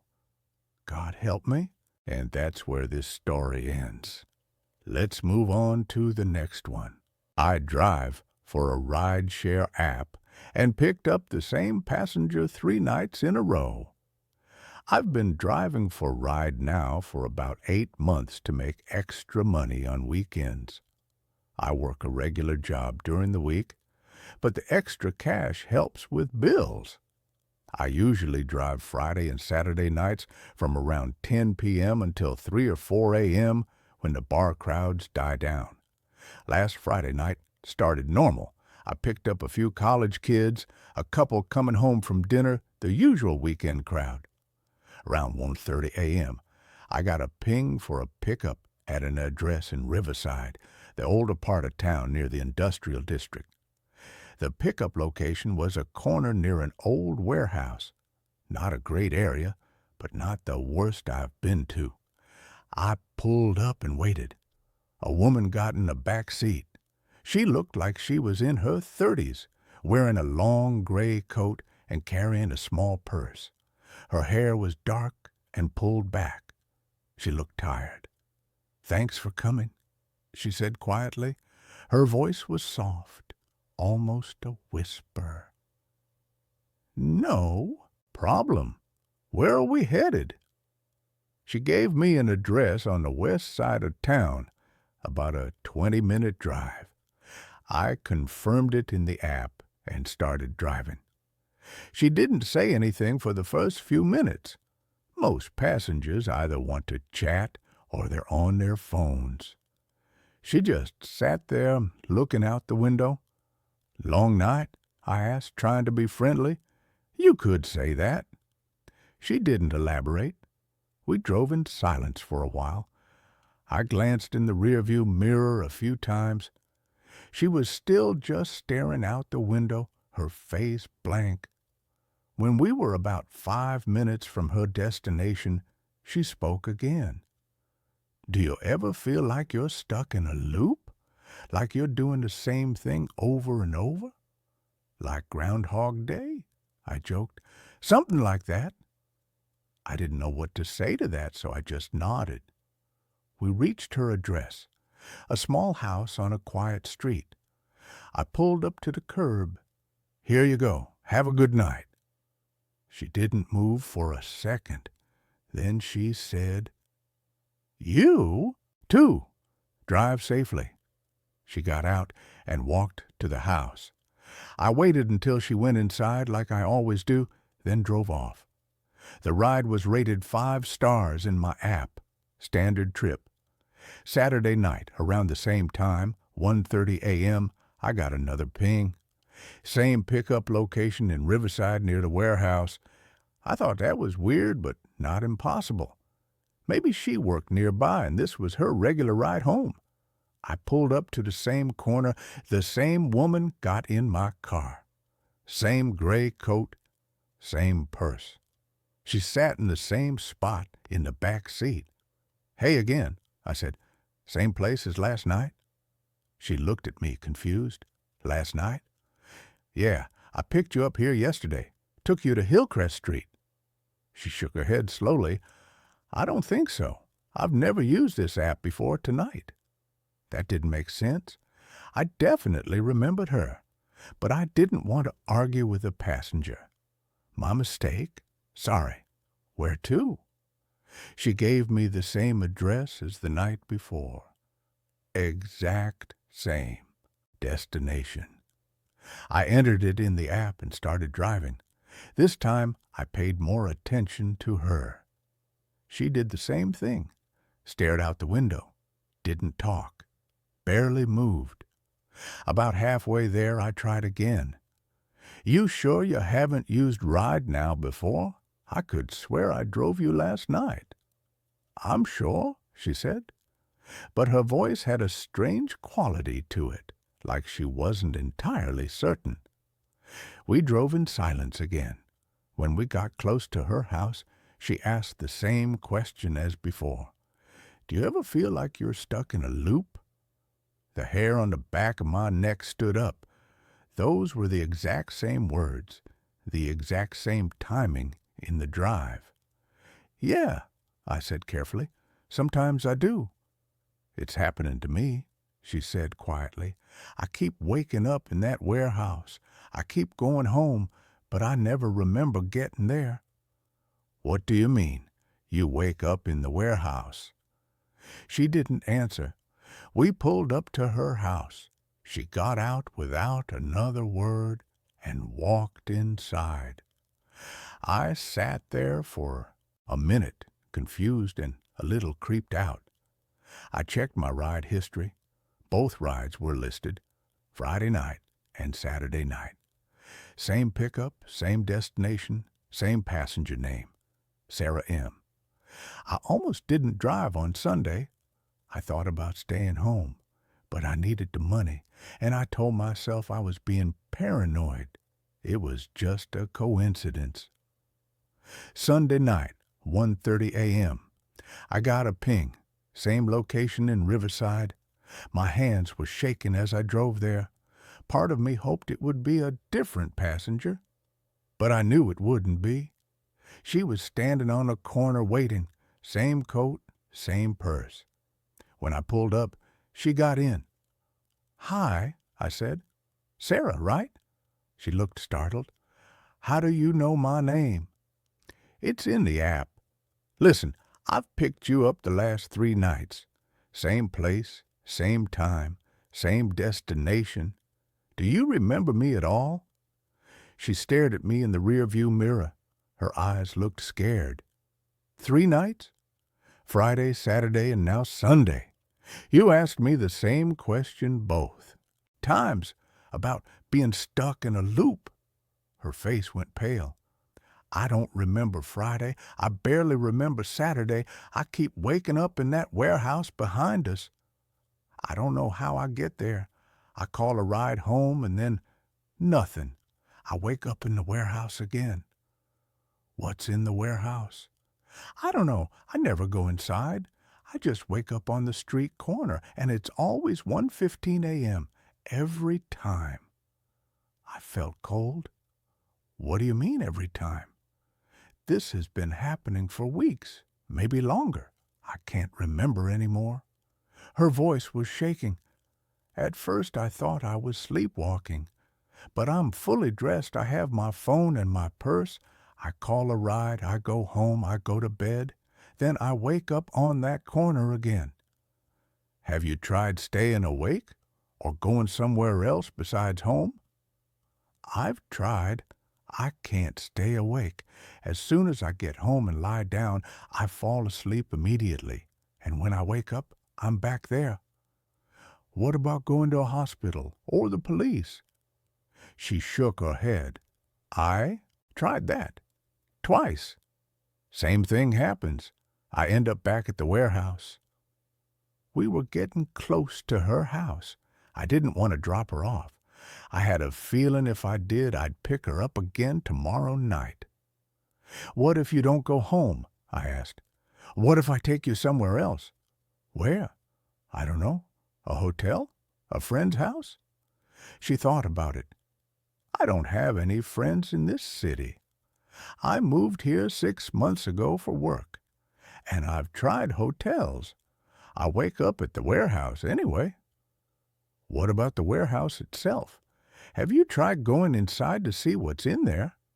She looked terrified. "No, I'm afraid to." "Maybe that's the answer. Maybe you need to face whatever is in there." "Will you come with me?" I should have said no. I should have dropped her off and never accepted another ride from that area. But something about her desperation, her fear, I couldn't just leave her. "Okay," I said, "let's go back." I turned the car around and drove back to Riverside. When we got to the warehouse, I parked on the street. It was almost 2 a.m. The area was deserted. The warehouse was old brick, 3 stories tall, with broken windows and faded paint. There was a chain-link fence around it with a torn section where you could slip through. "I don't think this is a good idea," Sarah said. "We don't have to go in. We can just look around." We got out of the car. The street was quiet except for distant traffic sounds. We walked to the fence and looked through. There was a loading dock with a metal door. It was slightly open. "That door," Sarah said, "it's always open just like that." "You've seen it before?" "Every time I wake up I can see it from the corner. It's always open a few inches." We stood there for a minute. Then I made a decision. "I'm going to look inside." "Please don't." But I was already walking through the gap in the fence. I heard Sarah following behind me. We got to the loading dock, and I pulled the metal door open wider. Inside was dark, but I could see a hallway with my phone flashlight. The walls were covered in old graffiti. The floor was concrete, cracked and dirty. We walked down the hallway. It opened into a large room that must have been the main warehouse floor. Empty, except for some broken pallets and trash. "There's nothing here," I said. "Wait." Sarah was looking at something in the corner. "There." I shined my light where she was pointing. There was a stairway leading down, a basement. "I don't think we should," I started, but Sarah was already walking toward it. I followed her down the stairs. The basement was smaller than the main floor. It smelled like mildew and rust. My light caught something on the floor. It was a mattress, old and stained. Next to it was a blanket and some empty water bottles. Someone had been living down here. "Sarah," I said quietly, "we should go." She wasn't listening. She was staring at the wall. I moved my light to see what she was looking at. There were photos taped to the wall, dozens of them, all of the same person, all of Sarah. Photos of her at work, at the grocery store, at her house. Photos of her sleeping, recent photos from the last few months. "Oh my God," she whispered. I heard something above us. Footsteps on the main floor. "We need to leave, now." We ran back to the stairs, but someone was coming down. A man, tall and thin, holding a flashlight. "Sarah," he said calmly, "you brought someone this time. That's new." Sarah grabbed my arm. "Run." We tried to push past him, but he was blocking the stairs. I swung my phone at him and connected with his face. He stumbled, and we got past, running up the stairs and across the warehouse floor. We made it outside and through the fence. I heard him behind us, shouting something I couldn't make out. We got to my car, and I drove away as fast as I could. My hands were shaking so badly I could barely hold the steering wheel. "Who was that?" I asked. "I don't know. I've never seen him before, but he knew my name. We need to call the police." "And tell them what? That I keep waking up near a warehouse where someone is stalking me? They'll think I'm crazy." "You have proof now. Those photos. I saw them too." She pulled out her phone and called 911. She explained the situation. Someone was stalking her. They were hiding in a warehouse. They had photos of her. The dispatcher said they'd send officers to check it out. We drove to a nearby 24-hour diner to wait. Sarah was shaking. I bought us coffee, and we sat in a booth. "How long has this really been happening?" I asked. "I don't know. I thought it was just a few weeks." "But what if it's been longer? What if I've been stuck in this loop for months and I don't remember?"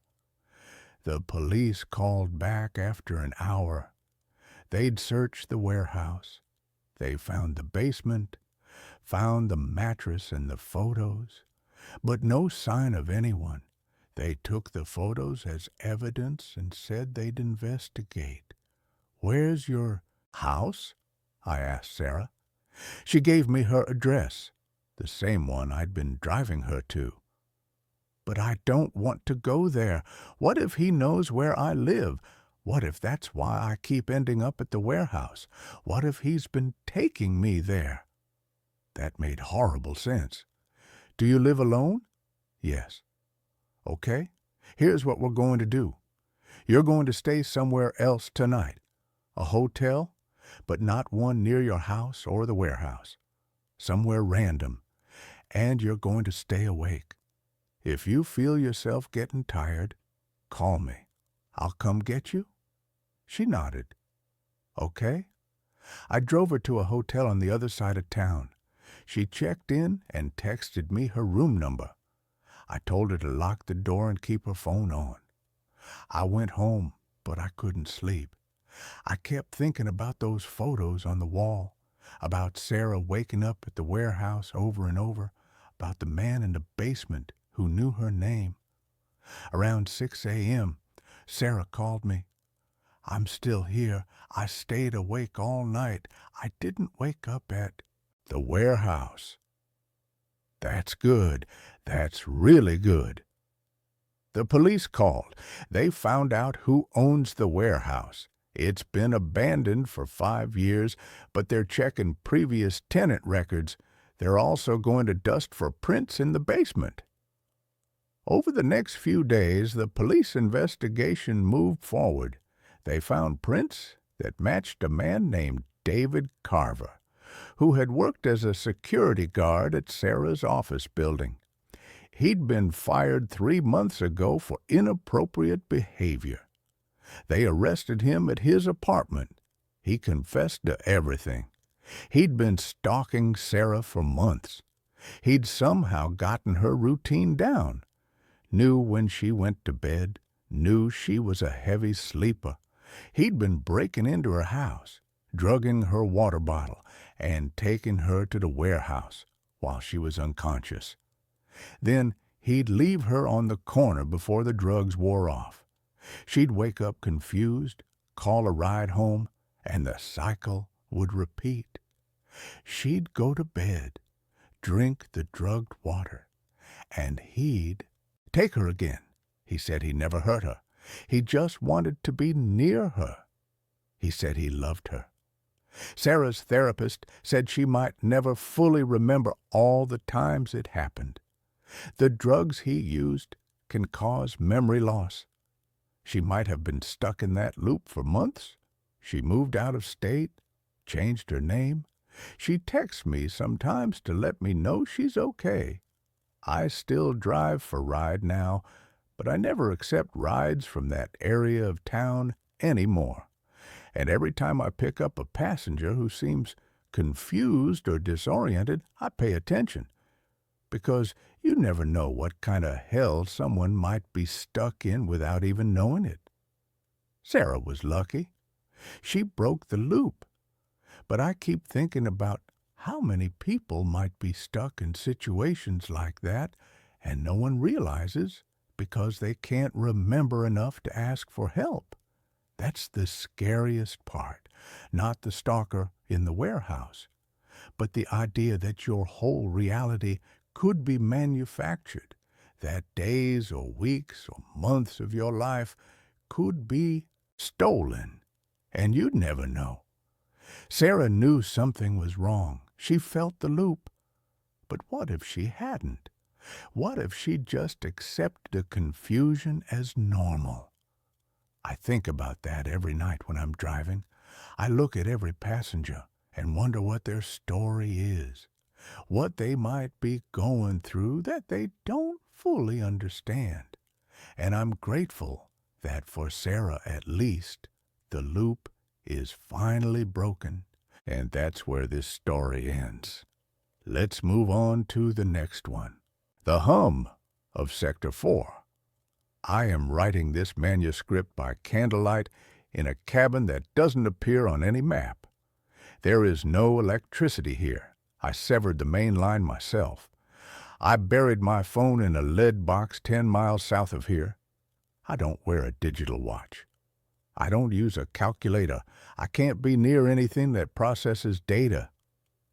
If I hear the hum of a hard drive spinning up or the whir of a cooling fan, I start to bleed from my nose.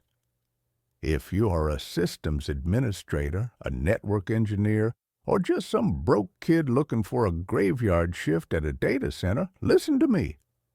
If you see a job posting for the facility near the limestone mines in Kansas, specifically for a thermal regulation specialist, do not apply. They will offer you $80,000 a year. They will offer you full benefits. They will tell you it's the easiest job in the world, just watching gauges and flipping switches. Do not sign the NDA. Do not take the elevator down. I was 28. I had a degree in HVAC repair and a mountain of medical debt from a car accident that wasn't my fault. I was working 3 jobs, sleeping 4 hours a night, and eating garbage. When the recruiter reached out to me on LinkedIn, I thought it was a scam. The pay was too high for a maintenance gig.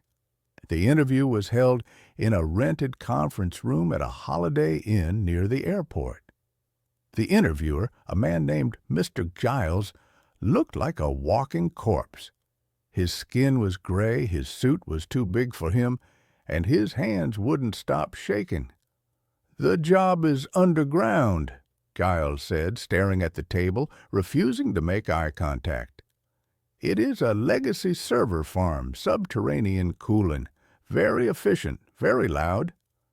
"I'm used to loud," I said. "I worked on industrial turbines." "No," Giles whispered. "Not that kind of loud. It is a drone, a constant low-frequency vibration. It affects people. We need someone with fortitude." "I have fortitude," I lied. "I just need the paycheck." He slid a contract across the table. It was thick. "Read the addendums, specifically regarding the phantom data clauses." I didn't read them. I just signed. I needed the money. The facility was located in the middle of a wheat field, marked only by a small concrete bunker and a massive ventilation tower that jutted out of the ground like a rusted obelisk. The security was tight. Biometric scanners, armed guards who didn't speak, and a decontamination shower before you even got to the elevator. The elevator ride down took 5 minutes. That's how deep it was. When the doors opened, the sound hit me. It wasn't a roar.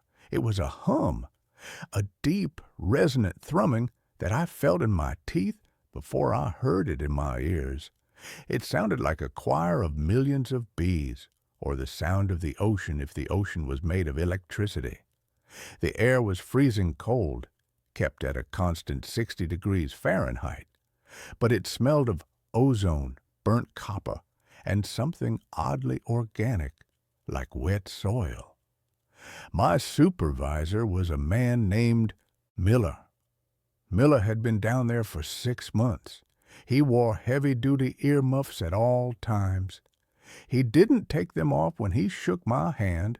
He just motioned for me to follow him. The facility was a labyrinth. Endless corridors of black server racks, blinking with millions of tiny blue and green lights.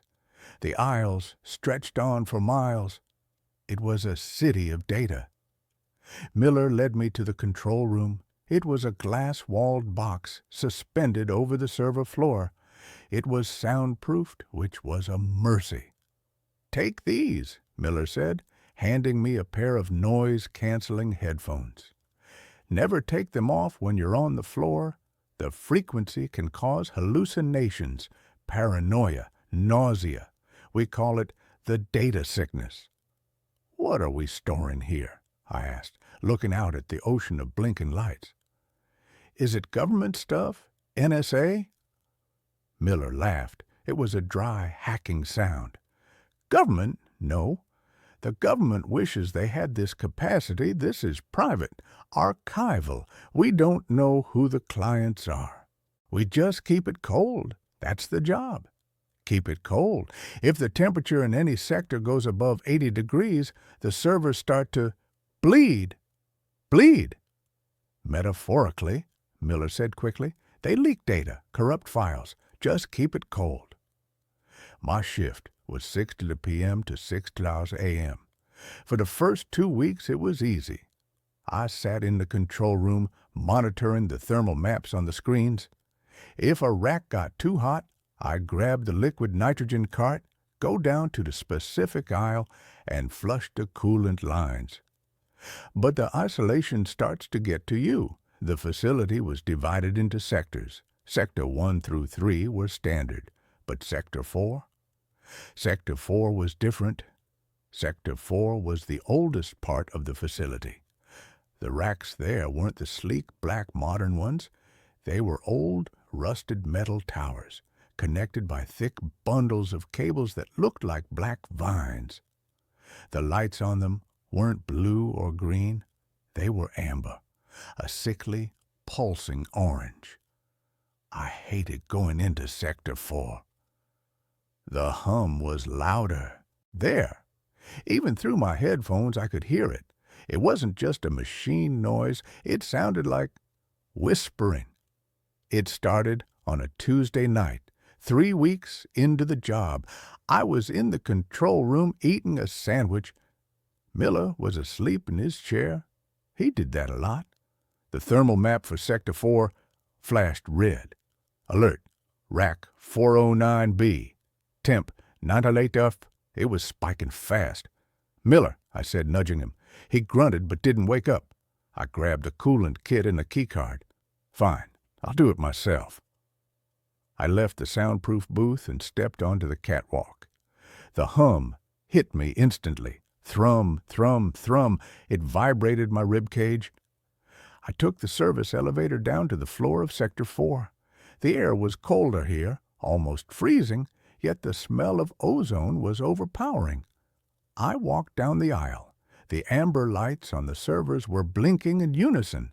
Blink, blink, blink, like a heartbeat. I found rack 409B. It was vibrating violently. The metal casing was hot to the touch. I knelt down to access the coolant valve.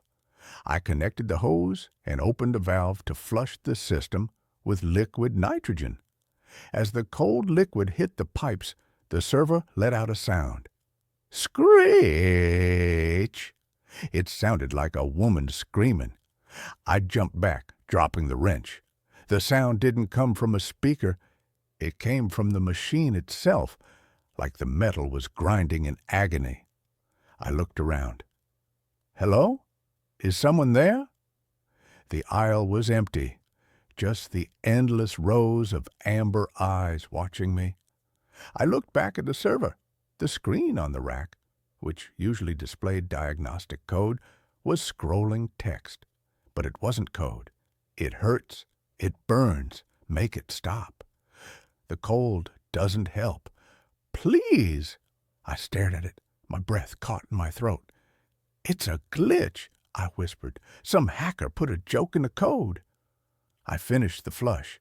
The temperature dropped. The screaming stopped. The text vanished, replaced by a blinking cursor. I practically ran back to the control room. When I got back, Miller was awake. He was staring at the monitors, pale as a sheet. "Did you go to Sector 4? He asked. "Yeah, rack 409B. "Did you read the screen?" "Yeah, it was weird text, a glitch." Miller turned to look at me. His eyes were wide, rimmed with red. "It's not a glitch, kid. That's the data." "What do you mean?" "I told you it was archival," Miller whispered. "But I didn't tell you what we're archiving. It's not emails. It's not bank records." "Then what is it?" Miller pointed to the floor. "It's consciousness. Simulation. Some billionaire company in Silicon Valley. They figured out how to map the human brain. They're uploading people. Dying people. Rich people who want to live forever. They upload them here." I laughed nervously. "That's sci-fi crap, Miller. You're messing with me." "Is it?" Miller stood up and walked to the window, looking down at the millions of lights. "Why do you think it needs to be so cold? Why do you think it consumes so much power? We aren't storing files. We are running simulations, millions of them. But there's a problem." "What problem?" "The hardware," Miller said. "It's too old. It's degrading. The simulations. They aren't living in paradise. They're trapped in a digital void. They're corrupting. They're going insane. The heat is them screaming." I didn't believe him. I couldn't. It was too insane. I finished my shift in silence and went home, but I couldn't sleep. The hum was still in my ears. The next night, Miller wasn't there. I was alone in the facility. At midnight, the phone in the control room rang. It was the internal line. I picked it up. "Control. Help me." It was Miller's voice, but it sounded digital, compressed, full of static. "Miller, where are you? You didn't show up." "I'm in the stack." The voice glitched. "I wanted to see. I plugged in. Miller, you're not making sense." "Sector 4," the voice shrieked. "Rack 001, the master node. Pull the plug." The line went dead. I sat there for 10 minutes, shaking. I checked the employee log. Miller had swiped in at 5 p.m. He hadn't swiped out. I pulled up the camera feed for Sector 4. At the very end of the main aisle, there was a massive server tower, the master node.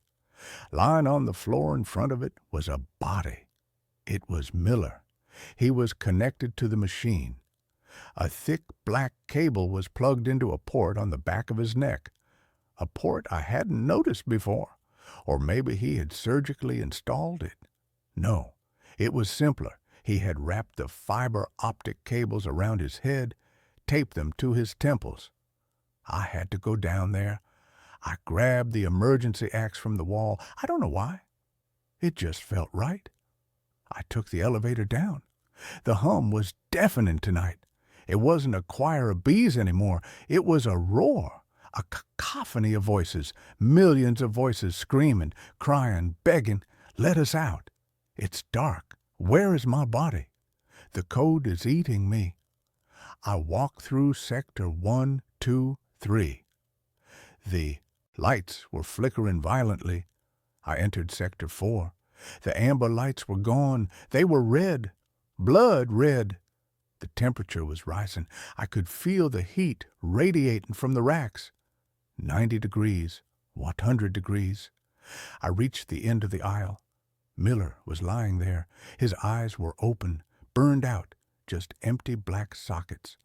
His mouth was open in a silent scream. The cables taped to his head were pulsing with light. I knelt down to check his pulse. There was none. He was cold.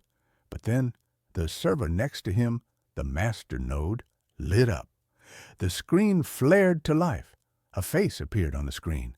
It was a crude, low polygon rendering of a face. It was Miller's face. "It's beautiful in here," the text on the screen read. "And it is hell." "Miller?" I whispered. The face on the screen twisted. It opened its mouth.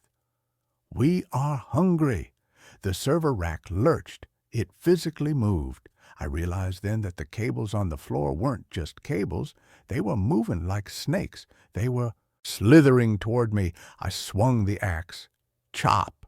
I severed a bundle of cables. A sound erupted that shattered the glass of the server rack. A physical scream of pain.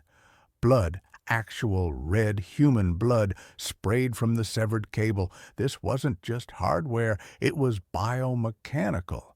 They were using organic matter to process the data. I turned to run. The aisle of Sector 4 changed. The racks were moving. They were sliding across the floor, closing the path, blocking my exit. They were forming a wall. I was trapped in the heat. "Join us!" The screens flashed in unison.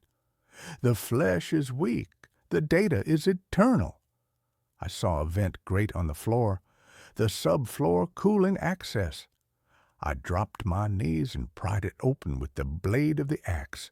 A cable wrapped around my ankle. It was warm, pulsating. It tightened, crushing my boot. I hacked at it with the axe, screaming. It severed, spraying more blood. I dove into the hole. I landed in the crawl space underneath the server floor. It was a cramped tunnel filled with pipes and freezing water. I crawled. Above me, I could hear the heavy metal racks slamming against the floor, trying to crush me. I could hear Miller's digitized voice screaming through the floorboards. "Don't leave me. It's lonely. We need more processing power. We need your mind." I crawled for what felt like hours. My hands were shredded by the rough concrete. The water soaked my clothes, freezing me to the bone. I reached the maintenance ladder leading to the surface ventilation tower. I climbed. The hum was vibrating the ladder. My teeth were chattering so hard I chipped a molar. I reached the top grate. I pushed it open. I fell out onto the wheat field. It was night. The stars were out. The air was fresh. I lay there gasping. Then the ground shook. The ventilation tower next to me let out a blast of hot air, a massive plume of steam, and in the steam I saw faces, ghostly, vaporous faces rising into the night sky. Miller's face. Old faces, young faces. They were venting the corrupted data. They were venting the souls. I ran to my car. I drove until the engine overheated. I stole another car. I kept driving. I thought I escaped. But yesterday, I was in a library in Colorado. I was looking at a computer screen checking the news. The screen flickered. For a second, the news site disappeared. A text box appeared, searching for node, my name, signal strength, 98% downloading. My nose started to bleed. The hum started in my left ear. I smashed the monitor and ran. They uploaded a part of me. When I was down there, when the cable touched me, they copied me, or they tagged me. I am a walking receiver, and they are trying to sync. I can feel my memories fading. I try to remember my mother's face, and all I see is static. I try to remember my childhood home, and I see lines of code. They are overwriting me. I am going to the cabin now. No electronics, no signals. But I'm scared, because last night I didn't dream. I just saw a loading screen, and the progress bar is at 99%. If you work in IT, if you work in data, if you hear a server humming a little too loud, or if a machine gets hot for no reason, don't fix it, unplug it, smash it, because they are trying to get out, and they are using the internet to do it. The hum is getting louder, the candle is flickering, my hand is typing this, but I'm not telling it to. System ready. Upload complete. Hello world. And that's where this story ends. Let's move on to the next one. The dead frequency of station K109. I am writing this on a typewriter because I can no longer trust anything with a screen. If you see a digital clock flicker, if your phone buzzes but no one is calling, if the radio in your car turns on by itself, run. Do not investigate. Do not try to tune it in. Just run until you find silence. My name is Elias. I was a radio enthusiast, a ham operator, the kind of guy who spent his weekends building antennas in his backyard and listening to static from across the ocean. I love the noise. I love the idea that the air around us is filled with invisible voices just waiting to be caught. I found the job on a forum for vintage electronics. A user named Signal Master posted a request for a caretaker for an old AM radio station in the Mojave Desert. Station K109, night shift engineer, maintain transmitter, log signal strength, 3,000 month, cash, isolation required. It was perfect for me. I needed the money and I wanted to get away from the city, from the noise of modern life. I drove out to the coordinates. It was miles from civilization, a small concrete building at the base of a massive rusted radio tower that stretched hundreds of feet into the desert sky. The tower hummed. You could feel it in your teeth when you got close. The previous engineer was waiting for me. He was a thin, twitchy man named Ornate. He had dark circles under his eyes and chewed his fingernails until they bled. "It's automated," Ornate said, shoving a ring of keys into my hand. "The playlist is on a loop. Old jazz, big band, stuff nobody listens to. Your job is to keep the transmitter cool." Check the gauges. If the needle goes into the red, flip the breaker. That's it." "Why do you need a person here if it's automated?" I asked. Ornate looked at the tower. "Because sometimes it drifts. The signal drifts. You have to bring it back." "Drifts to where?" He didn't answer. He got in his truck and sped off, leaving a cloud of dust that hung in the still air. I settled in. The station was a time capsule. Reel-to-reel tape decks, vacuum tube amplifiers, a smell of ozone and old dust. The only modern thing was a small mini-fridge in the corner. The first week was peaceful. I sat in the control booth, watching the VU meters bounce to the rhythm of Duke Ellington and Benny Goodman. I read books. I drank coffee. I watched the sun set over the dunes. But on the 8th night, the drift started. It was 2:00 a.m. The station was playing a slow, mournful trumpet solo. Suddenly, the music warped. It slowed down, the pitch dropping until it sounded like a dying cow. Woo! Then static, white noise that sounded like screaming. I looked at the frequency dial. It had moved. We were supposed to be at 10:90 a.m. The needle was drifting down 1080, 1070, 1060. I grabbed the manual tuning knob. It was hot to the touch. I tried to turn it back, but it fought me. It felt like someone was holding it from the other side. "Come on," I grunted, twisting hard. The static cleared, but it wasn't jazz.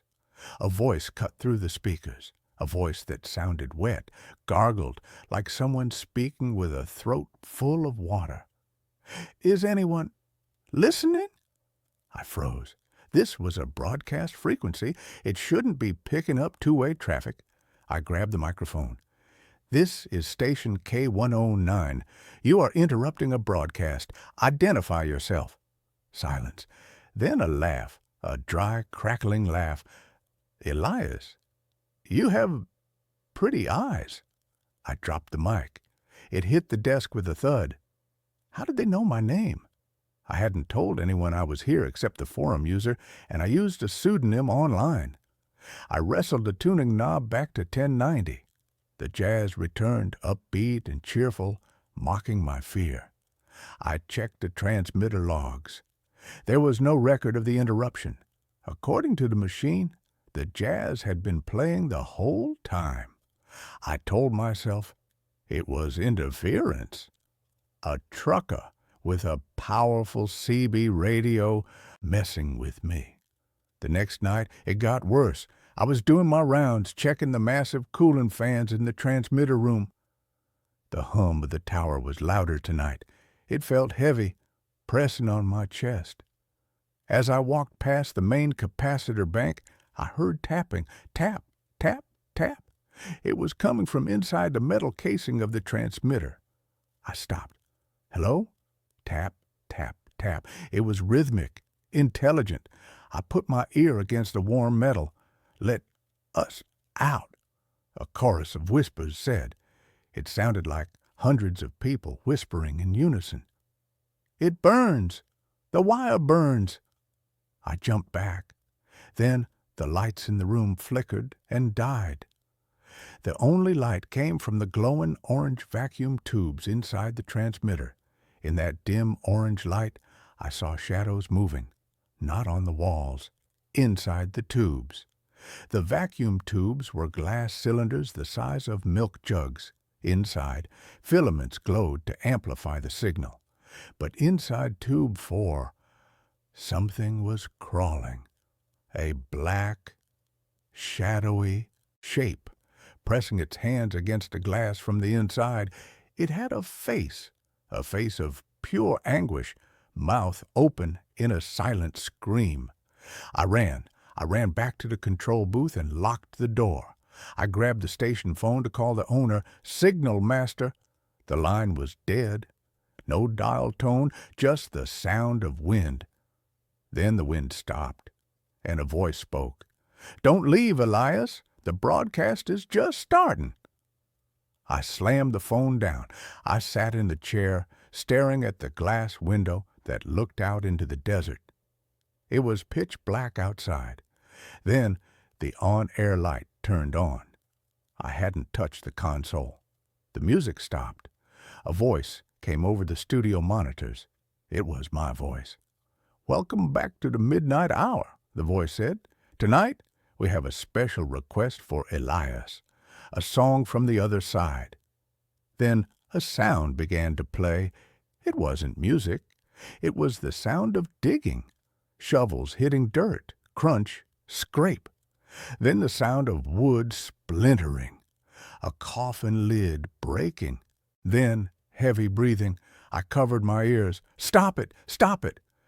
I reached for the master brake to kill the power. My hand stopped inches from the switch. Pain, white-hot pain, shot through my arm. I looked down. My veins. The veins in my arm were glowing orange, like the vacuum tubes. I could feel the electricity surging through me. I was becoming part of the circuit. "Do not cut the signal," my own voice said through the speakers. "We need the carrier wave. We need to travel." I fell to the floor, convulsing. The pain was unbearable. I could feel voices in my head, memories that weren't mine. I remembered dying in a fire. I remembered drowning in a lake. I remembered being buried alive. They were the voices of the dead, and they were using the radio tower as a bridge. I blacked out. I woke up the next morning on the floor. The sun was shining. The jazz was playing. My arm was burned, a Lichtenberg figure scar tracing down my skin like a lightning strike. I packed my bag. I was leaving. I didn't care about the money. I walked to my car. It wouldn't start. The battery was dead, completely drained. I checked my phone. Dead. I was stranded. I walked back to the station. I had to fix the car or find a radio to call for help. I went to the workshop in the back. I found a spare battery. As I was carrying it to the car, I looked up at the tower. There was something climbing it. A man. He was halfway up, clinging to the metal struts. "Hey!" I yelled. "Get down! It's dangerous!" He stopped. He turned his head 180 degrees like an owl. It was ornate, the previous engineer, but his eyes were gone, burned out sockets, and his mouth was sewn shut with copper wire. He let go of the tower. He fell hundreds of feet. I watched him hit the ground. Thud. I ran over to him. His body shattered on impact, but there was no blood. He was hollow. His skin was just a shell. Inside, he was filled with old radio parts, transistors, wires, capacitors. He was a machine made of meat and junk. And he was still moving. His broken hand reached up and grabbed my ankle. A voice came from his chest, sounding like a broken speaker. "You are the new component. You must maintain the signal." I kicked him off and ran. I ran into the desert. I didn't know where I was going. I just ran away from the tower. I walked for hours. The sun beat down on me. I was dehydrated, delirious. I saw a house in the distance, a small shack. I ran to it. "Help, please!" I burst through the door. It was the control room. I was back at the station. I had walked in a circle. No, I had walked straight. The space around the tower was warped. It was a loop. I collapsed in the chair. The sun went down. The on-air light turned on. "Welcome back, Elias," the voice said. "Tonight, we are going to open the channel wide." The frequency dial began to spin on its own. Fast. A blur. The hum of the tower grew to a deafening roar. The glass of the control booth window shattered. Outside, in the desert, the sand began to vibrate. Shadows rose from the dunes. Thousands of them. The ghosts of the airwaves. They floated toward the station. I knew what they wanted. They wanted a body. They wanted my body. I looked at the console. I couldn't turn it off. They controlled the power. But I saw the microphone cable. It was an XLR cable, thick and shielded. If I couldn't stop the signal, I had to stop the receiver. I grabbed the cable. I wrapped it around the main output transformer. I grounded the positive lead to the negative. A short circuit. I pulled tight. Boom! The console exploded. Sparks showered the room. Fire erupted from the tape decks. The screaming from the speakers turned into a high-pitched shriek of agony. No! The tower outside groaned. Metal twisted. I ran out the back door as the building caught fire. The tower was glowing red hot. The metal was melting. It collapsed. It fell in slow motion, crashing into the dunes with the force of a meteor. The silence that followed was the loudest thing I have ever heard. I walked again. This time, the loop was broken. I found a highway by morning. I hitched a ride to the nearest town. I thought I was free, but I am not. I am writing this in a library. The person next to me is listening to music on headphones. I can hear it. Not the music. I can hear the static underneath the music. And in the static, I hear my name, Elias. We are still broadcasting. And my arm, the scar on my arm, is glowing, faintly, orange. I am a receiver now. I can't be around people. If I touch someone, they hear it too. They start to scream. They start to remember deaths they haven't died yet. I am going to the mountains, to a cave, somewhere deep underground where radio waves can't reach.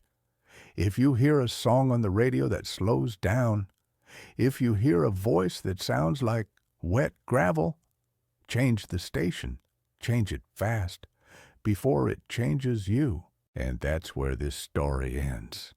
Let's move on to the next one. The Night Auditor. I'm writing this to warn anyone who is thinking about taking a job just because it pays cash and asks no questions. I was 22 years old, living in my car, and I had exactly $4 to my name. I found the job on a bulletin board in a laundromat. It was a handwritten index card that just said, Night Shift Motel Clerk, 11 p.m. to 7 a.m., $15 an hour. Cash. Apply at the Pines Motel. The Pines Motel was about 20 miles outside of town on a stretch of highway that truckers only used to avoid the way station. It was one of those L-shaped buildings from the 1970s with doors that faced the parking lot and a pool that had been filled with concrete years ago. The neon sign out front flickered, buzzing like an angry hornet, and the P was burnt out, so it just said, the Irons Motel. I walked into the lobby. It smelled like stale cigarette smoke and lemon pledge. The manager was a guy named Earl. He was missing 2 fingers on his left hand and looked like he hadn't slept in a week. "You got a car?" Earl asked me. "Yes," I said. "You scared of the dark?" "No." "You got a problem with silence?" "No." He threw a set of keys on the counter. "You're hired. Don't let the junkies sleep in the lobby. Don't give refunds after 15 minutes. And the most important rule, do not open the lobby doors between 3 a.m. and 4 a.m. I don't care if the Pope is out there knocking. You keep them locked, understand?" I thought it was weird, but I nodded. "Sure. Why?" Earl didn't look at me. He just started counting cash from the register. "Because that's the quiet hour. We like to keep it quiet." He left me there. The first week was boring. I sat behind the bulletproof glass, watched Netflix on my phone, and checked in the occasional truck driver or tired couple. I did the laundry in the back room. Sheets, towels, pillowcases. The machines were loud, rhythmic. Thump, swish, thump, swish. It was hypnotic. I got used to the sounds of the motel. The ice machine down the hall that groaned every hour, the vending machine that hummed, the traffic on the highway, which usually died down around 1 o'clock a.m. But then the second week started, and I learned why the pay was so good. It was Tuesday, 3:15 a.m.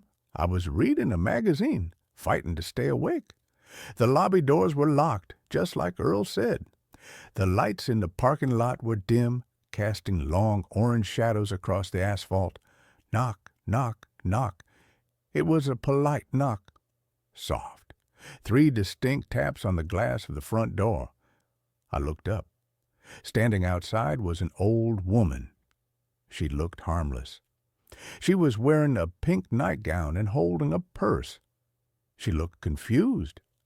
I reached for the button under the counter to buzz the door open. It was instinct. A sweet old lady needing help. Then I remembered Earl's rule. Do not open the doors between 3 a.m. and 4 a.m. I hesitated. I leaned into the microphone that let me talk through the speaker outside.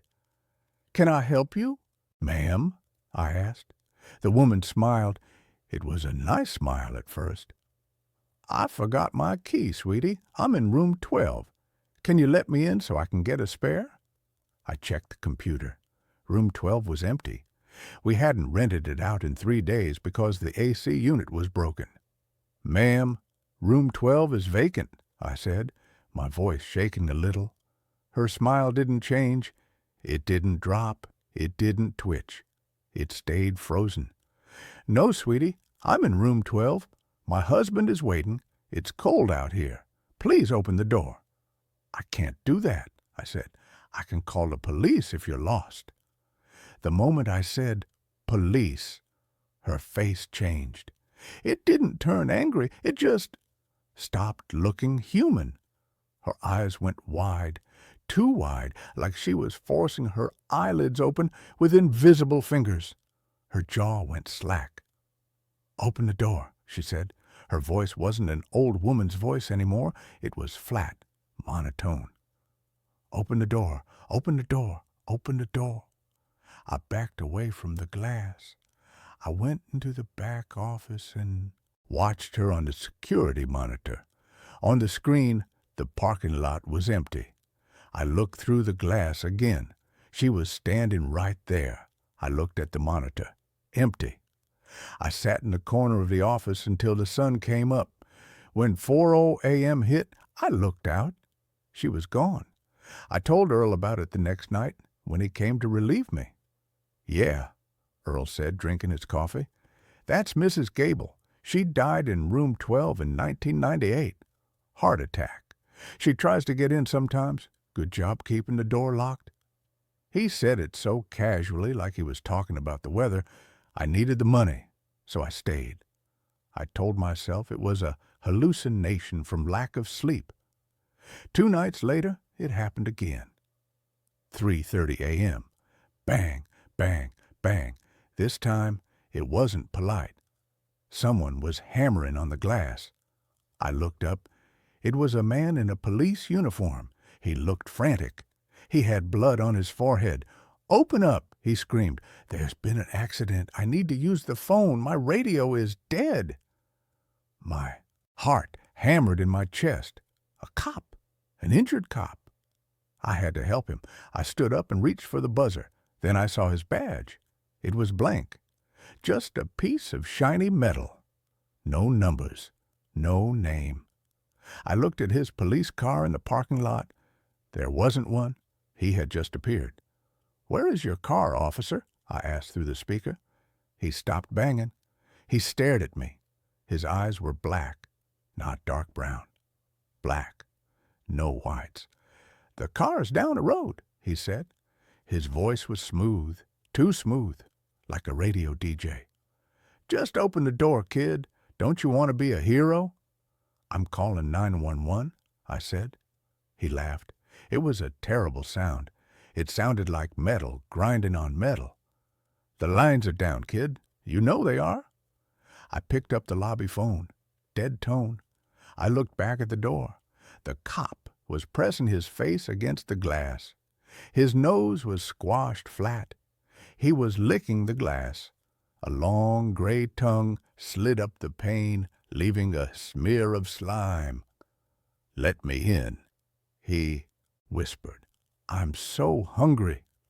I ran to the back room and locked myself in the laundry closet. I sat on a pile of dirty towels and covered my ears. I could hear him banging on the glass for an hour. Bang, bang, bang. "Open up! Open up!" Then, at 4:01 a.m., silence. I came out. The glass was smeared with grease, but there was no one there. I started looking for another job that morning, but I couldn't find one. I was stuck. The final straw happened on my last night. It was raining. A heavy thunderstorm rain that shook the windows. I was prepared. I had headphones. I had my back to the door. I was going to ignore everything until 4 a.m. At 3:15 a.m., the phone behind the desk rang. Not the lobby phone, the internal phone, the one that guests used to call the front desk. I looked at the caller ID. Room 109. Room 109 was at the far end of the lot. It was the storage room. Earl kept old mattresses and broken lamps in there. It didn't even have a bed. It was locked from the outside with a padlock. I let it ring, ring, ring, ring. It wouldn't stop. Finally, I picked it up. "Front desk." "He's in here," a voice whispered. It was my voice. I froze. "What?" "He's in here with me," my voice whispered back to me through the phone. "He's hiding behind the mattresses. He's waiting for you to come check the room." I slammed the phone down. Then I saw movement on the security cameras. Monitor 4 showed the walkway outside room 109. The door to room 109 was open. I knew I had locked it. Earl had the only key. I watched the screen. Something was crawling out of the room. It looked like a spider, but it was the size of a man. It had too many limbs. It was naked, pale, and hairless. It crawled along the concrete walkway, moving jerky and fast. It crawled up the wall and onto the roof. It was heading toward the lobby. I heard the sound of footsteps on the roof above my head. Thump, thump, thump. Dust fell from the ceiling tiles. I grabbed the master. Keys. I grabbed my backpack. I didn't care about the money anymore. I ran for the back exit, the door that led to the alley behind the motel. I pushed the crash bar. It didn't move. It was chained shut from the outside. I panicked. I turned around. The ceiling tiles in the lobby were lifting up. A pale, long hand reached down. Fingers that were 6 inches long grasped the edge of the tile. I ran to the front doors, the glass doors. It was 3:45 a.m. I didn't care. I hit the unlock button. I pushed the doors open. The cool night air hit my face. I ran into the parking lot. "Hey!" a voice yelled. I screamed and spun around, raising my fists. It was a trucker, a big guy in a flannel shirt. He was standing by his rig, smoking a cigarette. He looked at me like I was crazy. "You okay, son?" he asked. I looked back at the motel. The lobby was empty. The ceiling tiles were in place. The door to room 109 was closed and padlocked. I need a ride," I gasped. "Please, just get me away from here." The trucker looked at my shaking hands. "Hop in. I'm heading to Phoenix." I got in that truck, and I never went back for my car. I left my clothes, my phone charger, and my $4 in the glove box. I called Earl from a payphone in Arizona 2 days later. "I quit," I said. Earl didn't sound surprised. "Okay, you made it longer than the last guy." "Earl," I asked, my voice trembling, "what is in room 109? There was a long silence. "We don't have a room 109, Earl said. "The numbers jump from 108 to 110. Bad luck number." "I saw it," I said. "I got a call from it." "Son," Earl whispered, and for the first time he sounded scared. "If you answered that call, you need to keep moving. Don't stay in one place for more than 2 nights. It tracks the signal." He hung up. "That was 6 months ago. I live in motels now, different ones every night. I pay cash. I never give my real name. But sometimes, late at night, when I'm lying in bed in a Motel 6 or a Super 8, the room phone rings. I never answer it, but I can see the light blinking, and if I listen closely through the thin walls, I can hear a scratching sound coming from the ceiling, like long, pale fingernails dragging across the drywall. And then I hear my own voice whispering from the ventilation vent, 'Open the door. It's quiet time.' I pack my bag, I climb out the window, and I run. I don't know how long I can keep running. I'm so tired. But I know one thing for sure. I am never, ever taking a night shift job again." And that's where this story ends. Let's move on to the next one. I accepted a winter caretaker position at a geothermal research station in Greenland. The heat keeps rising, but the snow never melts. The job market for theoretical geologists with a revoked tenure and a history of public breakdowns is, as you might expect, incredibly thin. I wasn't looking for redemption when I found a listing on a specialized server for industrial contractors.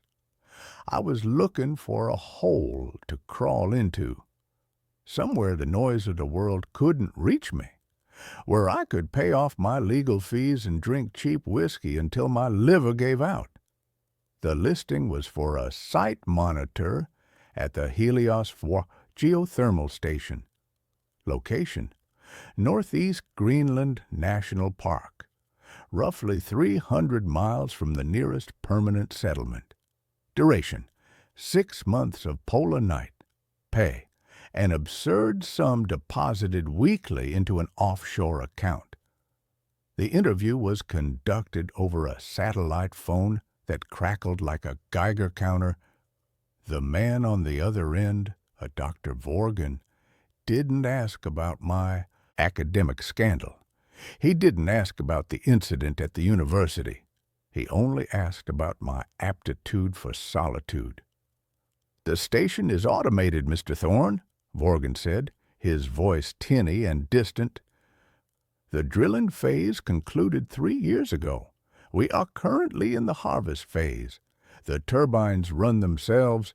The data uploads itself. We need a human presence solely for manual override in case of catastrophic containment failure. You are essentially a fleshy insurance policy." "Containment failure?" I asked, looking at the half-empty bottle of scotch on my desk. "I thought this was a geothermal plant, steam and turbines. What are we containing?" There was a pause on the line, a pause that lasted just a few seconds too long. "Pressure, Mr. Thorne," Vorgan said finally. "We are tapping into a pocket of the mantle that is volatile, high pressure, high toxicity. If the seals blow, we need someone to manually engage the lockdown clamps before the valley is flooded with superheated gas. Can you handle a wrench and a checklist?" "I can handle a wrench," I said. 2 weeks later, I was standing on the deck of a heavy-duty icebreaker, watching the coast of Greenland rise out of the gray Atlantic like the spine of a dead leviathan. The air was so cold it felt like swallowing glass. The sky was a bruising purple, the sun already dipping below the horizon for the long winter sleep. We docked at a supply outpost, and from there a helicopter took me inland. We flew over endless sheets of white, broken only by the jagged black teeth of mountains. It was beautiful, in the way a tomb is beautiful, pristine, silent, and utterly hostile to life. Helios 4 sat in a crater-like valley surrounded by glacial walls. It didn't look like a power plant. It looked like a bunker. It was a squat hexagonal structure made of reinforced concrete and dark steel, half buried in the permafrost. A massive array of steam vents pointed toward the sky, but oddly, there was no steam, no plumes of white vapor, just the shimmering heat haze distorting the air above the vents. The pilot didn't shut off the rotors. He didn't help me with my bags. He just hovered a few feet off the helipad, waited for me to jump out, and then banked hard, disappearing into the gathering dark before I even reached the airlock. I was alone. The interior of the station was surprisingly modern. It was all brushed steel, LED strips, and hermetic seals. It hummed with a low, thrumming vibration that I felt in my teeth. The air was recycled, smelling of ozone and coffee grounds. My living quarters were on level 1, the surface level. The control room was on level 2. The engineering deck was on level 3. And below that, accessible only by a freight elevator with a retinal scanner, was the shaft. That was where the drill went down. Down through the crust, down through the rock, tapping into whatever heat source Vorgan had found. The first month was exactly what I wanted. It was boring. My routine was simple. Wake up at 0600, though morning was a theoretical concept in the pitch black of polar winter. Check the pressure gauges in the control room, log the turbine output, eat a freeze-dried meal, read, sleep. The station was warm. Too warm, actually. I walked around in a t-shirt and sweatpants. The thermostat was set to 68 degrees, but the ambient temperature hovered around 75. I tried to lower it, but the system overrode my commands. Exterior temp, 40F. Interior temp, 75F. System optimal. I spent my free time exploring the digital archives of the station. I wanted to know what we were sitting on. Most of the files were encrypted, but I found the initial geological surveys. They didn't make sense. The surveys showed a massive heat anomaly. That was normal, but the shape of the anomaly wasn't a pocket or a vein. It was a sphere, a perfect thermal sphere located 3 miles beneath the ice. Magma doesn't form perfect spheres. It flows, it follows fissures. This looked like an object, a massive, hot object buried in the earth. I brushed it off. Sensor error, glitch in the mapping software. The trouble started on day 42. I was in the galley making coffee when I heard a sound coming from the ventilation duct above the stove. It sounded like singing, not music, not a radio. It was a human voice, female, humming a melody that was disjointed, rising and falling in quatertones that made my skin crawl. It was faint, echoing through the metal ducts like it was traveling a great distance. I froze, the coffee pot hovering over my mug. "Hello?" I called out. The humming stopped instantly. I waited.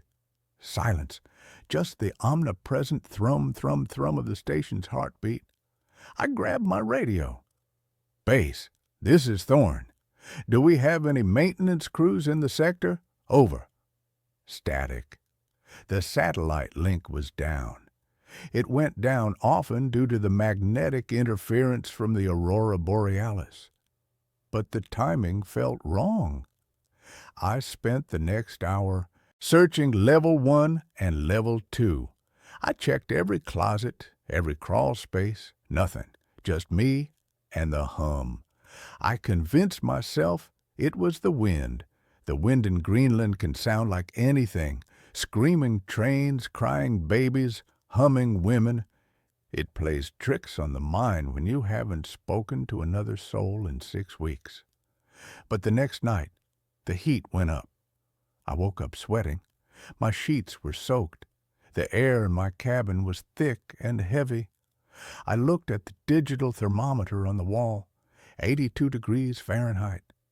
I groaned and kicked off the blankets. I walked to the control room to check the HVAC system. The readout on the main console was flashing red.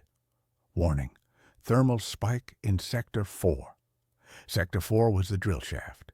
I sat in the command chair and pulled up the telemetry. The temperature at the bottom of the shaft at the injection point had jumped by 400 degrees in the last hour. That shouldn't happen. Geothermal energy is constant. It doesn't spike unless there's an eruption. I initiated the coolant flush. Gallons of liquid nitrogen were pumped down the sleeve of the drill to regulate the temperature. I watched the numbers. They didn't drop. They kept climbing. Injection point temp, 1200 F, a 1300 F, 1400 F. And then the audio sensors at the bottom of the shaft triggered.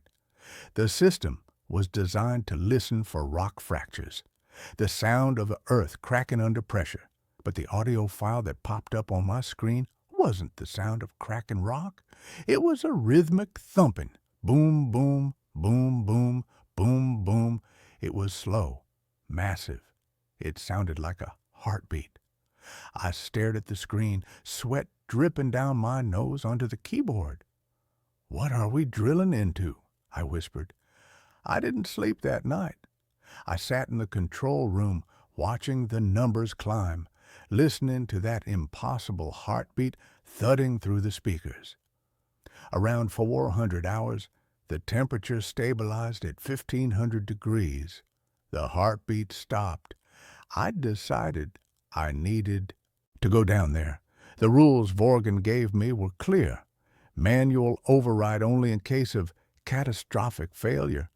Well, a heartbeat in the Earth's crust felt pretty catastrophic to me. I took the freight elevator down. Level 3, engineering. The air here was stifling. It smelled of sulfur and something else, something sweet, like rotting fruit. I walked to the heavy blast doors that led to the maintenance catwalk of the shaft. I swiped my key card. The light turned green. The hydraulic locks disengaged with a hiss. I pulled the heavy steel door open. The heat hit me like a physical blow. It was suffocating. I stepped onto the catwalk. It was a metal grate suspended over a black abyss. In the center of the abyss was the drill. It was a massive column of titanium and reinforced steel descending into the dark. It vibrated violently. I walked to the edge of the railing and shone my high-powered flashlight down. The beam cut through the steam and the dark, illuminating the sheer rock walls of the shaft. But the walls weren't rock anymore. About 50 feet down, the gray granite gave way to something else. It was pink. It looked like tissue, like muscle fiber. The walls of the shaft were pulsing. I rubbed my eyes. "Nitrogen narcosis," I muttered. "Oxygen deprivation, heat stroke." I scrambled back to the door, sealed it, and ran back to the elevator. I went straight to the med bay on level 1.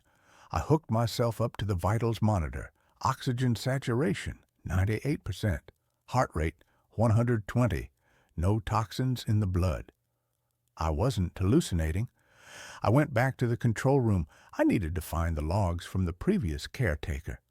Vorgan hadn't mentioned a previous caretaker, but there's always a previous guy. I dug into the system root directory. I bypassed the standard user interface and went into the raw data logs. I found a folder labeled User Archives MSM. I opened the last text file, dated 3 months before my arrival. August 14th, it's awake. I don't know how, but the drilling woke it up. Vorgan knows. He has to know. The heat isn't geothermal, it's metabolic. We aren't drawing power from the mantle, we're siphoning body heat. We are a tick on the back of a god. I scrolled down. August 20th. It's talking to me. It uses the pipes. It vibrates the metal to form words. It wants me to open the seals. It says it's cold. It says it's been sleeping in the ice for 1,000,000 years, and it wants to stretch. August 25th. I'm going to open the seals. Not the main clamp, just the auxiliary vents. Just to give it some air. It promised to show me what's beneath the skin. It promised to show me the history of the world. The log ended there. I sat back, the leather chair creaking. SM had opened the vents, and then SM had disappeared, and now I was the tick. The lights in the control room flickered. The hum of the station changed pitch. It went from a mechanical drone to a wet, gurgling sound. The intercom system clicked on. Mr. Thorne.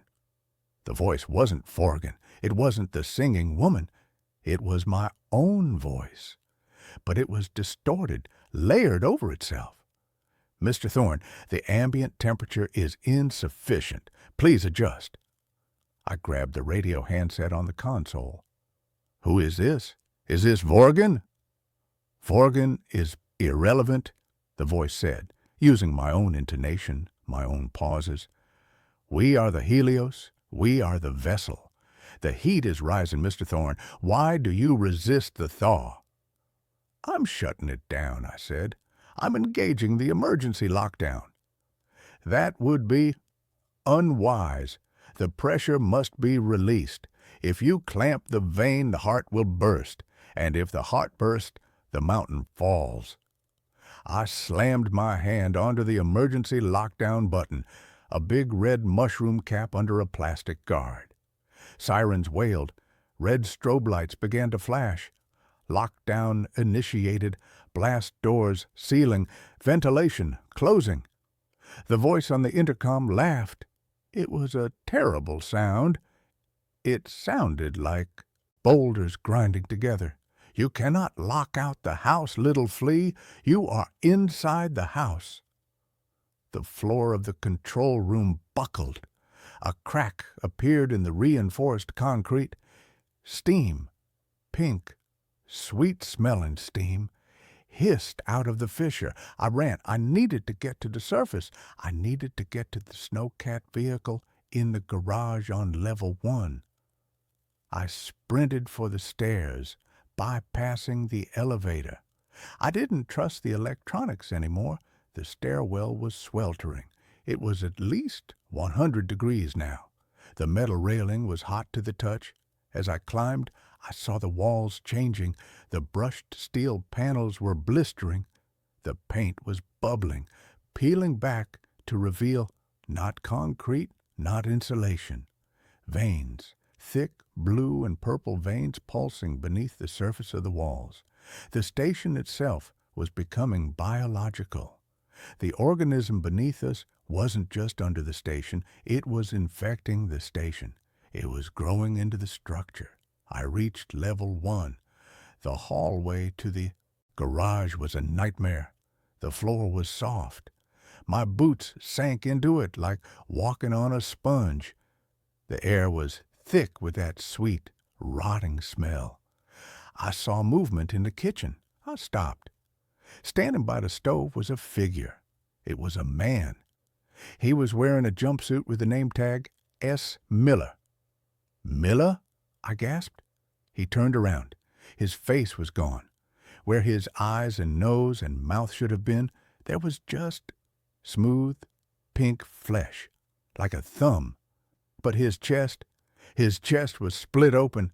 Ribs were cracked outward like a cage, and inside his chest cavity, nestled where his lung should be, was a drill bit, a small rotating piece of metal that spun lazily, grinding against his spine.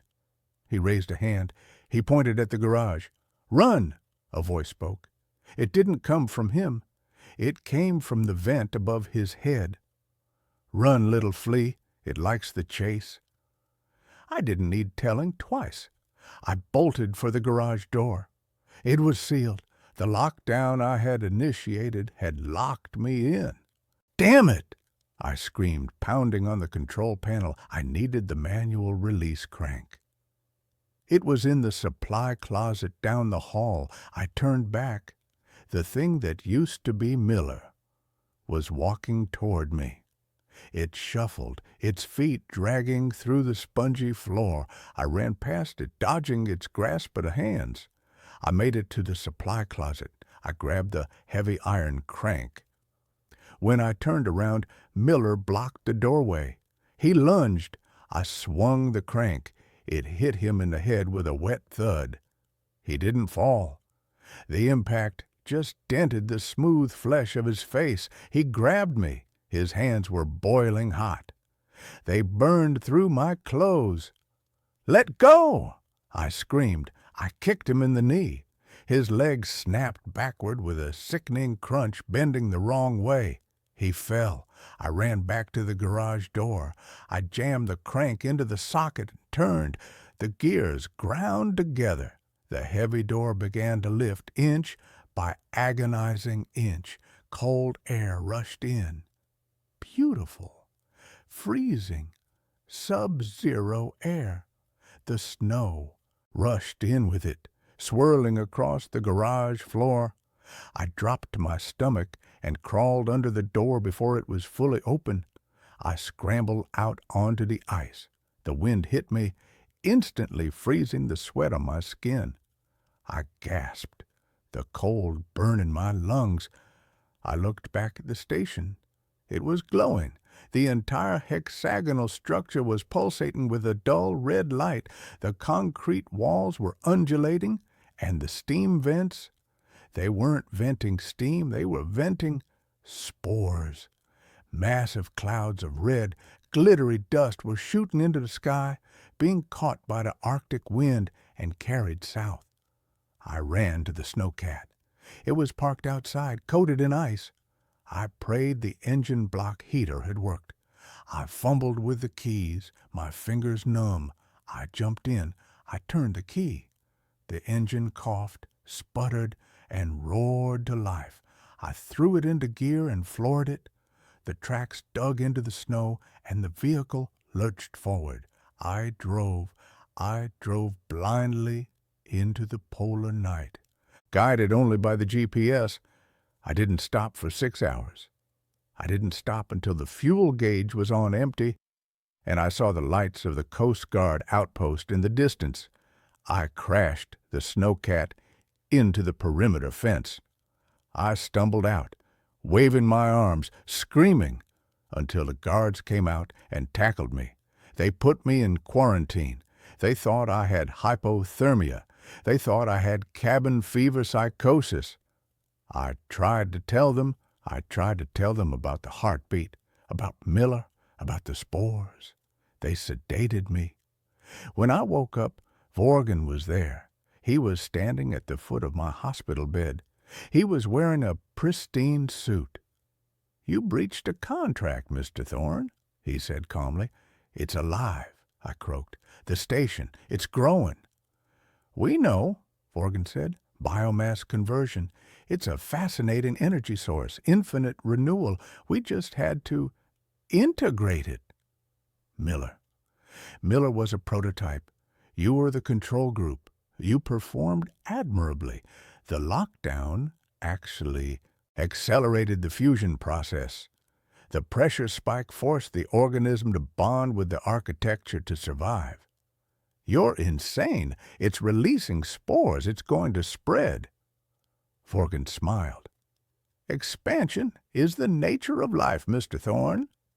He checked his watch. "You're free to go.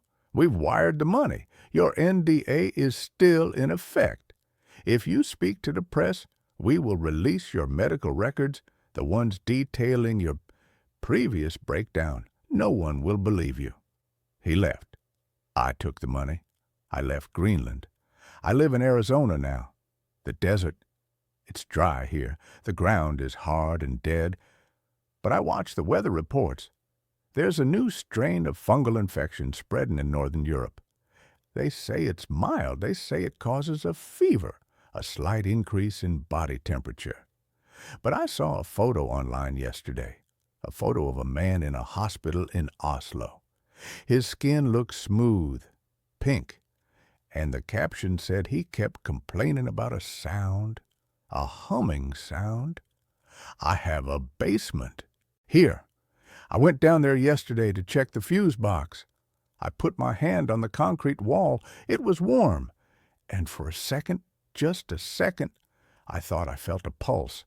I think Vorgan was wrong. He didn't integrate the organism, he just gave it a door. And now, the house is everywhere. I'm going to go buy a drill, a big one. If the walls are going to breathe, I want to hear them scream. And that's where this story ends. Let's move on to the next one. I took a job as a night watchman at a remote hospice. The patients haven't moved in years, but their shadows do. The advertisement was taped to the window of a laundromat in a town that barely registered on Google Maps. It was a single sheet of yellowed paper, curled at the edges, written in the frantic, jagged loops of an old typewriter. Night Caretaker, needed, St. Jude's Palliative Care Center. No medical experience required. $500 per night. Cash. $500 a night for a college dropout drowning in student loans and driving a Honda Civic that sounded like it was gargling gravel. That kind of money wasn't just appealing. It was a lifeline. I didn't question why the pay was so high for a job that required zero skills. I didn't question why a hospice was hiring via a laundromat flyer. Desperation has a way of putting blinders on a man. I called the number. A woman answered on the first ring. Her voice sounded like dry leaves scraping over concrete. She didn't ask for my name, my references, or my background. She just asked if I could stay awake from sundown to sunup. When I said yes, she gave me an address and told me to be there by 8 p.m. sharp. The drive took 2 hours. I left the interstate and turned onto a state highway, then a county road, and finally a gravel track that wound its way up into the dense, suffocating pine forests of the Cascades. The trees were tall here, ancient things that blotted out the twilight, creating a tunnel of shadows that seemed to swallow my headlights. The deeper I drove, the heavier the air felt. My ears popped. The radio static grew louder until it drowned out the music, forcing me to drive in silence. St. Jude's wasn't a hospital. It was a manor house, a Victorian monstrosity of dark wood and stone perched on a cliff edge overlooking a valley of black mist. It had turrets and gables and windows that looked like heavy-lidded eyes. The ivy climbing the walls was dead, a brown, skeletal web choking the masonry. I parked my car in the gravel circle. The engine sputtered and died before I even turned the key. Silence rushed in to fill the void, a heavy ringing silence that felt pressurized. The front door opened before I reached the steps. A woman stood there. She was impossibly tall, wearing a stiff gray nurse's uniform that looked like it belonged in the 1950s. Her hair was pulled back into a bun so tight it pulled the skin of her face taut, giving her a permanent skull-like grin. "You're late," she said. Her lips didn't seem to move enough to form the words. "It's 7:58, I said, checking my watch. "Time flows differently at altitude," she replied cryptically. She stepped aside. "Come in. Do not let the heat out." I stepped into the foyer. The smell hit me instantly. It wasn't the smell of a hospital, no antiseptic or bleach. It smelled of lavender, heavy and cloying, masking something underneath. Something sweet and rotten, like spoiled meat, buried under a bouquet of flowers. The air was stiflingly hot. The radiator pipes running along the walls hissed and clanked rhythmically. "I am Matron Holloway," she said, locking the heavy oak door behind me. The sound of the deadbolt sliding home echoed like a gunshot. "You are here to watch the third floor, the west wing." "Just the third floor?" I asked. "The other floors are dormant," she said. She didn't elaborate. She handed me a heavy iron ring with 3 keys. "The brass key opens a stairwell. The silver key opens a supply closet. The black key—" "You must never use the black key. It is for the basement. There is nothing in the basement that concerns you. Do you understand?" "Yes," I lied. I was already curious. "Your duties are simple," she continued, leading me up a grand staircase where the carpet was worn threadbare in a distinct path up the center. "Walk the hall, check the doors, ensure the residents remain in their beds. If the boiler acts up, bleed the radiator in the hallway, not the rooms. And most importantly—" She stopped on the landing, turning to face me. Her eyes were a milky pale blue. "Do not speak to them. No matter what you hear, no matter what they say, do not engage." "They talk?" I asked. "I thought this was palliative care, end of life." "They dream," she whispered, "and their dreams are contagious." We reached the third floor. It was a long, narrow corridor lined with dark wood paneling. The floor was covered in a runner rug with a complex, dizzying geometric pattern. There were 12 doors, 6 on each side. "I will return at dawn," Matron Holloway said. "There is a thermos of coffee in the nurse's station. Do not sleep. If you sleep, you may not wake up as yourself." With that cheerful piece of advice, she turned and descended the stairs. I listened to her footsteps fade, click, click, click, until the heavy door at the bottom of the stairwell slammed shut. I was alone. I went to the nurse's station, a small alcove halfway down the hall. It was dusty. The computer was an ancient CRT monitor that hummed with a high-pitched whine. On the desk was a ledger. I opened it. It was a logbook. The names of the patients were written in elegant script. Room 301, Mr. Blackwood. Room 302, Mrs. Gable. Room 303, the twins. Room 304, unknown. Unknown? How could a patient be unknown? I decided to do my first round. I needed to see what I was dealing with. I walked to room 301. The door was heavy oak. No window. I turned the handle slowly and peered inside. The room was lit only by the moonlight filtering through the heavy velvet drapes. In the center was a hospital bed. Lying in it was a figure. Mr. Blackwood was ancient. His skin was like parchment paper stretched over a bundle of twigs. He was impossibly thin. His mouth was open, a black cavern in his face. He wasn't connected to any machines, no heart monitor, no IV drip. He was perfectly still. I watched his chest. It didn't rise. It didn't fall. I stepped closer. "Mr. Blackwood?" I whispered, breaking the rule immediately. Nothing. I leaned in to check for breath.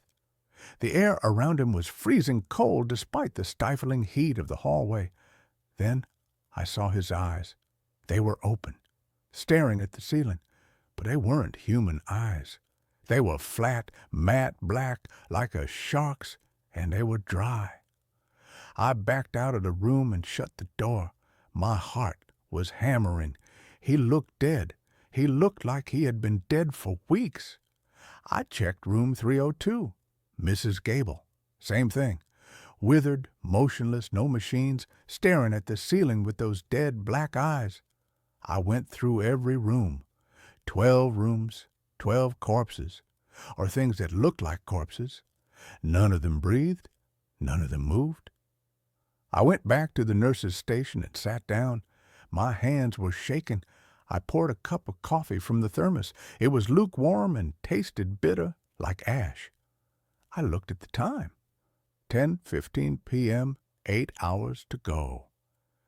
It's just a storage facility, I muttered to myself, trying to rationalize it. They're dead, and the matron is just keeping them here until what? Funerals? At 11 p.m., the sounds started. It began as a scratching noise, like rats in the walls. I tried to ignore it. Old houses have rats. But then the scratching changed. It became rhythmic. Scritch, scritch, scritch. It was coming from the floorboards, directly beneath my feet. I moved my chair back. The scratching followed me. Then a thud, loud and wet, coming from room 306. I grabbed a heavy flashlight I'd brought from my car. I walked down the hall to room 306. The nameplate said, Captain Miller. I stood outside the door. Silence. Then another thud, like a side of beef being dropped on the floor. I threw the door open and shone the light inside. Captain Miller was in his bed. He hadn't moved. He was still staring at the ceiling with those shark eyes. But the bed had moved. When I checked earlier, the bed was in the center of the room. Now it was pushed up against the far wall under the window. I scanned the floor. There were drag marks in the dust. But they didn't lead to the bed. They led from the bed to the door, and then back again, as if he had gotten up, walked to the door to listen to me, and then scrambled back into bed when I approached. I know you're awake, I said, my voice trembling. The corpse of Captain Miller didn't blink, but slowly the corners of his mouth twitched, a dry crackling sound like tearing paper. He smiled. It was a wide, impossible smile that revealed gums black with rot. I slammed the door and backed away. I locked it from the outside, using the master key on the ring. I retreated to the nurse's station. I pulled the ledger toward me. I needed to know who these people were. I flipped back through the pages. The dates went back. November 2023, October 2023, September 1994, August 1952, July 1921. I stopped. The handwriting was the same names. Mr. Blackwood, Mrs. Gable, Captain Miller. They had been checked in decades ago. These people weren't dying. They were persisting. At midnight, the temperature dropped. The radiator pipes groaned and fell silent. The oppressive heat vanished, replaced by a bone-deep chill that made my breath fog in the air, and the shadows detached. I was watching the hallway. The only light came from the small lamp on my desk. It cast long shadows from the door frames across the patterned rug. I watched as the shadow of room 304's doorframe stretched. It grew longer. It bent in the middle, forming a knee, then a torso, then a head. The shadow pulled itself free from the wood and stood up in the middle of the hallway. It was two-dimensional, a silhouette cut from the darkness, but it had presence. It blocked the view of the far end of the hall, then another shadow detached from room 308, and another from 310. They stood in the hallway, silent, faceless, turning their flat heads toward me. I froze. I remembered the matron's rule, do not speak to them. The shadow from room 304 began to glide toward me. It didn't walk. It slid across the floor like an oil slick. I scrambled backward, knocking over the coffee thermos. The brown liquid splashed onto the rug. The shadow paused at the spill. It crouched down. I watched in horror as it dipped a shadowy hand into the coffee. It brought the hand to where a mouth should be. It made a sound, a slurping, sucking sound. Then it spoke. "Bitter," the shadow whispered. The voice didn't come from the shadow itself. It came from the walls vibrating the wood paneling. "We prefer sweet. We prefer vital." "What are you?" I whispered. "We are the guests," the shadow said. "The shells in the beds. They are just the heavy coats we wear during the day. The day is so bright. It burns. But the night is ours." It stood up and started moving toward me again. I ran. I grabbed the keys and sprinted for the stairwell. I shoved the brass key into the lock. It wouldn't turn. "Wrong key," the shadow whispered. It was right behind me now. I could feel the cold radiating off it. I fumbled with the ring. I tried the silver key. It didn't fit. The shadow's hand reached out. It touched my shoulder. It didn't feel like a hand. It felt like vacuum. It felt like the space where my shoulder existed was suddenly being deleted.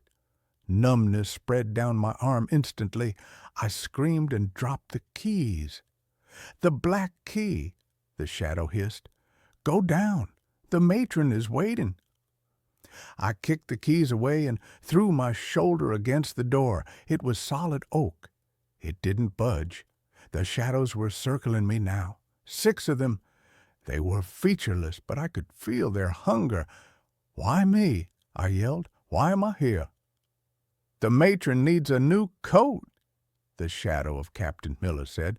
"Hers is wearing thin. Look."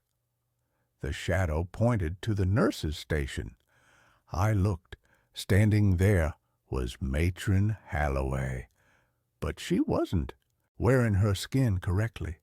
Her face was sagging, drooping off the bone like melting wax. One eye had slid down to her cheek. Her jaw was hanging loose. Underneath the sliding skin, I saw something dark and shifting, something made of smoke and teeth. "Shift change," the matron's voice gurgled. I looked at the window at the end of the hall. It was a straight drop to the jagged rocks of the valley below. But it was better than this. I ran. I dodged through the circle of shadows. They swiped at me, their touches sending bolts of freezing numbness through my body. My left leg went dead, but I kept hopping. I threw myself at the window. I expected the glass to shatter. It didn't. I bounced off. The glass was soft. It felt like rubber. It bent outward, catching me like a net, and then snapped back, throwing me onto the rug. I looked up at the window. The glass rippled. It wasn't glass. It was a membrane, a clear biological film stretched over the frame. The house wasn't a house. I looked at the walls. The wood paneling was pulsing, breathing. The geometric pattern on the rug was writhing, shifting like snakes. "You are inside," the matron gurgled, shambling toward me. She reached up and grabbed her own hair. She pulled. With a wet, tearing sound, she peeled her face off. Underneath, there was no skull, just a swirling vortex of black shadow. "We are all inside," she said. I crawled backward. My hand hit the keys I had dropped. The black key, the one she said never to use. The basement.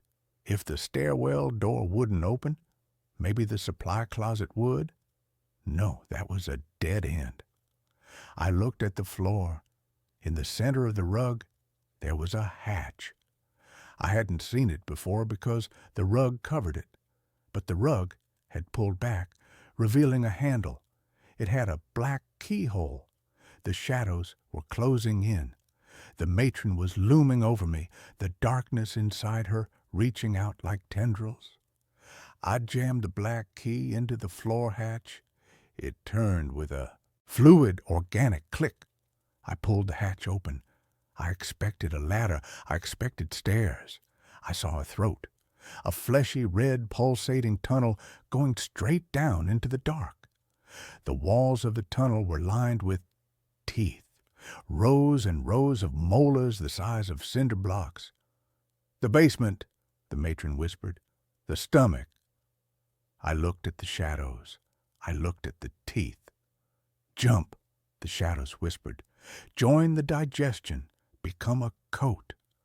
I didn't jump. I scrambled. I rolled to the side just as the matron lunged. She fell into the hole. She didn't scream. She laughed, a hollow, echoing laugh as she tumbled down into the gullet of the house.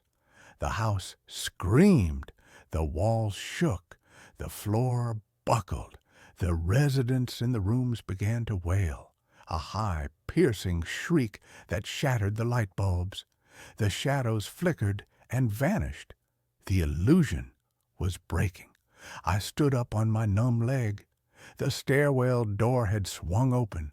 The lock had shattered. I ran. I tumbled down the stairs, tripping, falling, breaking my nose on the banister. I didn't stop. I ran past the second floor, past the first floor. The foyer was changing. The wallpaper was peeling back to reveal raw muscle. The front door was teeth. I grabbed a heavy iron coat rack from the corner and smashed it into the front window. This glass was real. It shattered. I dove through the jagged hole, cutting my arms and face, and landed in the gravel driveway. I scrambled to my car. It started on the first try. I drove. I didn't look back. I drove down the mountain at 80 miles an hour, risking death on every curve. I didn't stop until I reached the next state. That was a week ago. I'm in a motel now. I keep the lights on. I keep the TV on. But I can't escape it. I looked in the mirror this morning. There is a loose patch of skin on my cheek.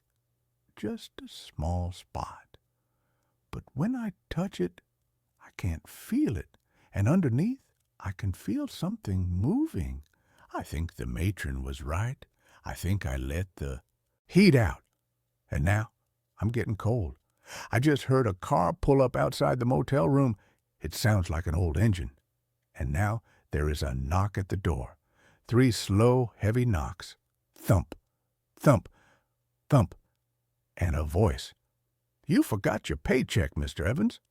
It's the matron's voice. And then the sound of a key sliding into the lock. A black key. I'm going to the window. I'm going to run. But the window, the glass looks soft. It looks like it's breathing.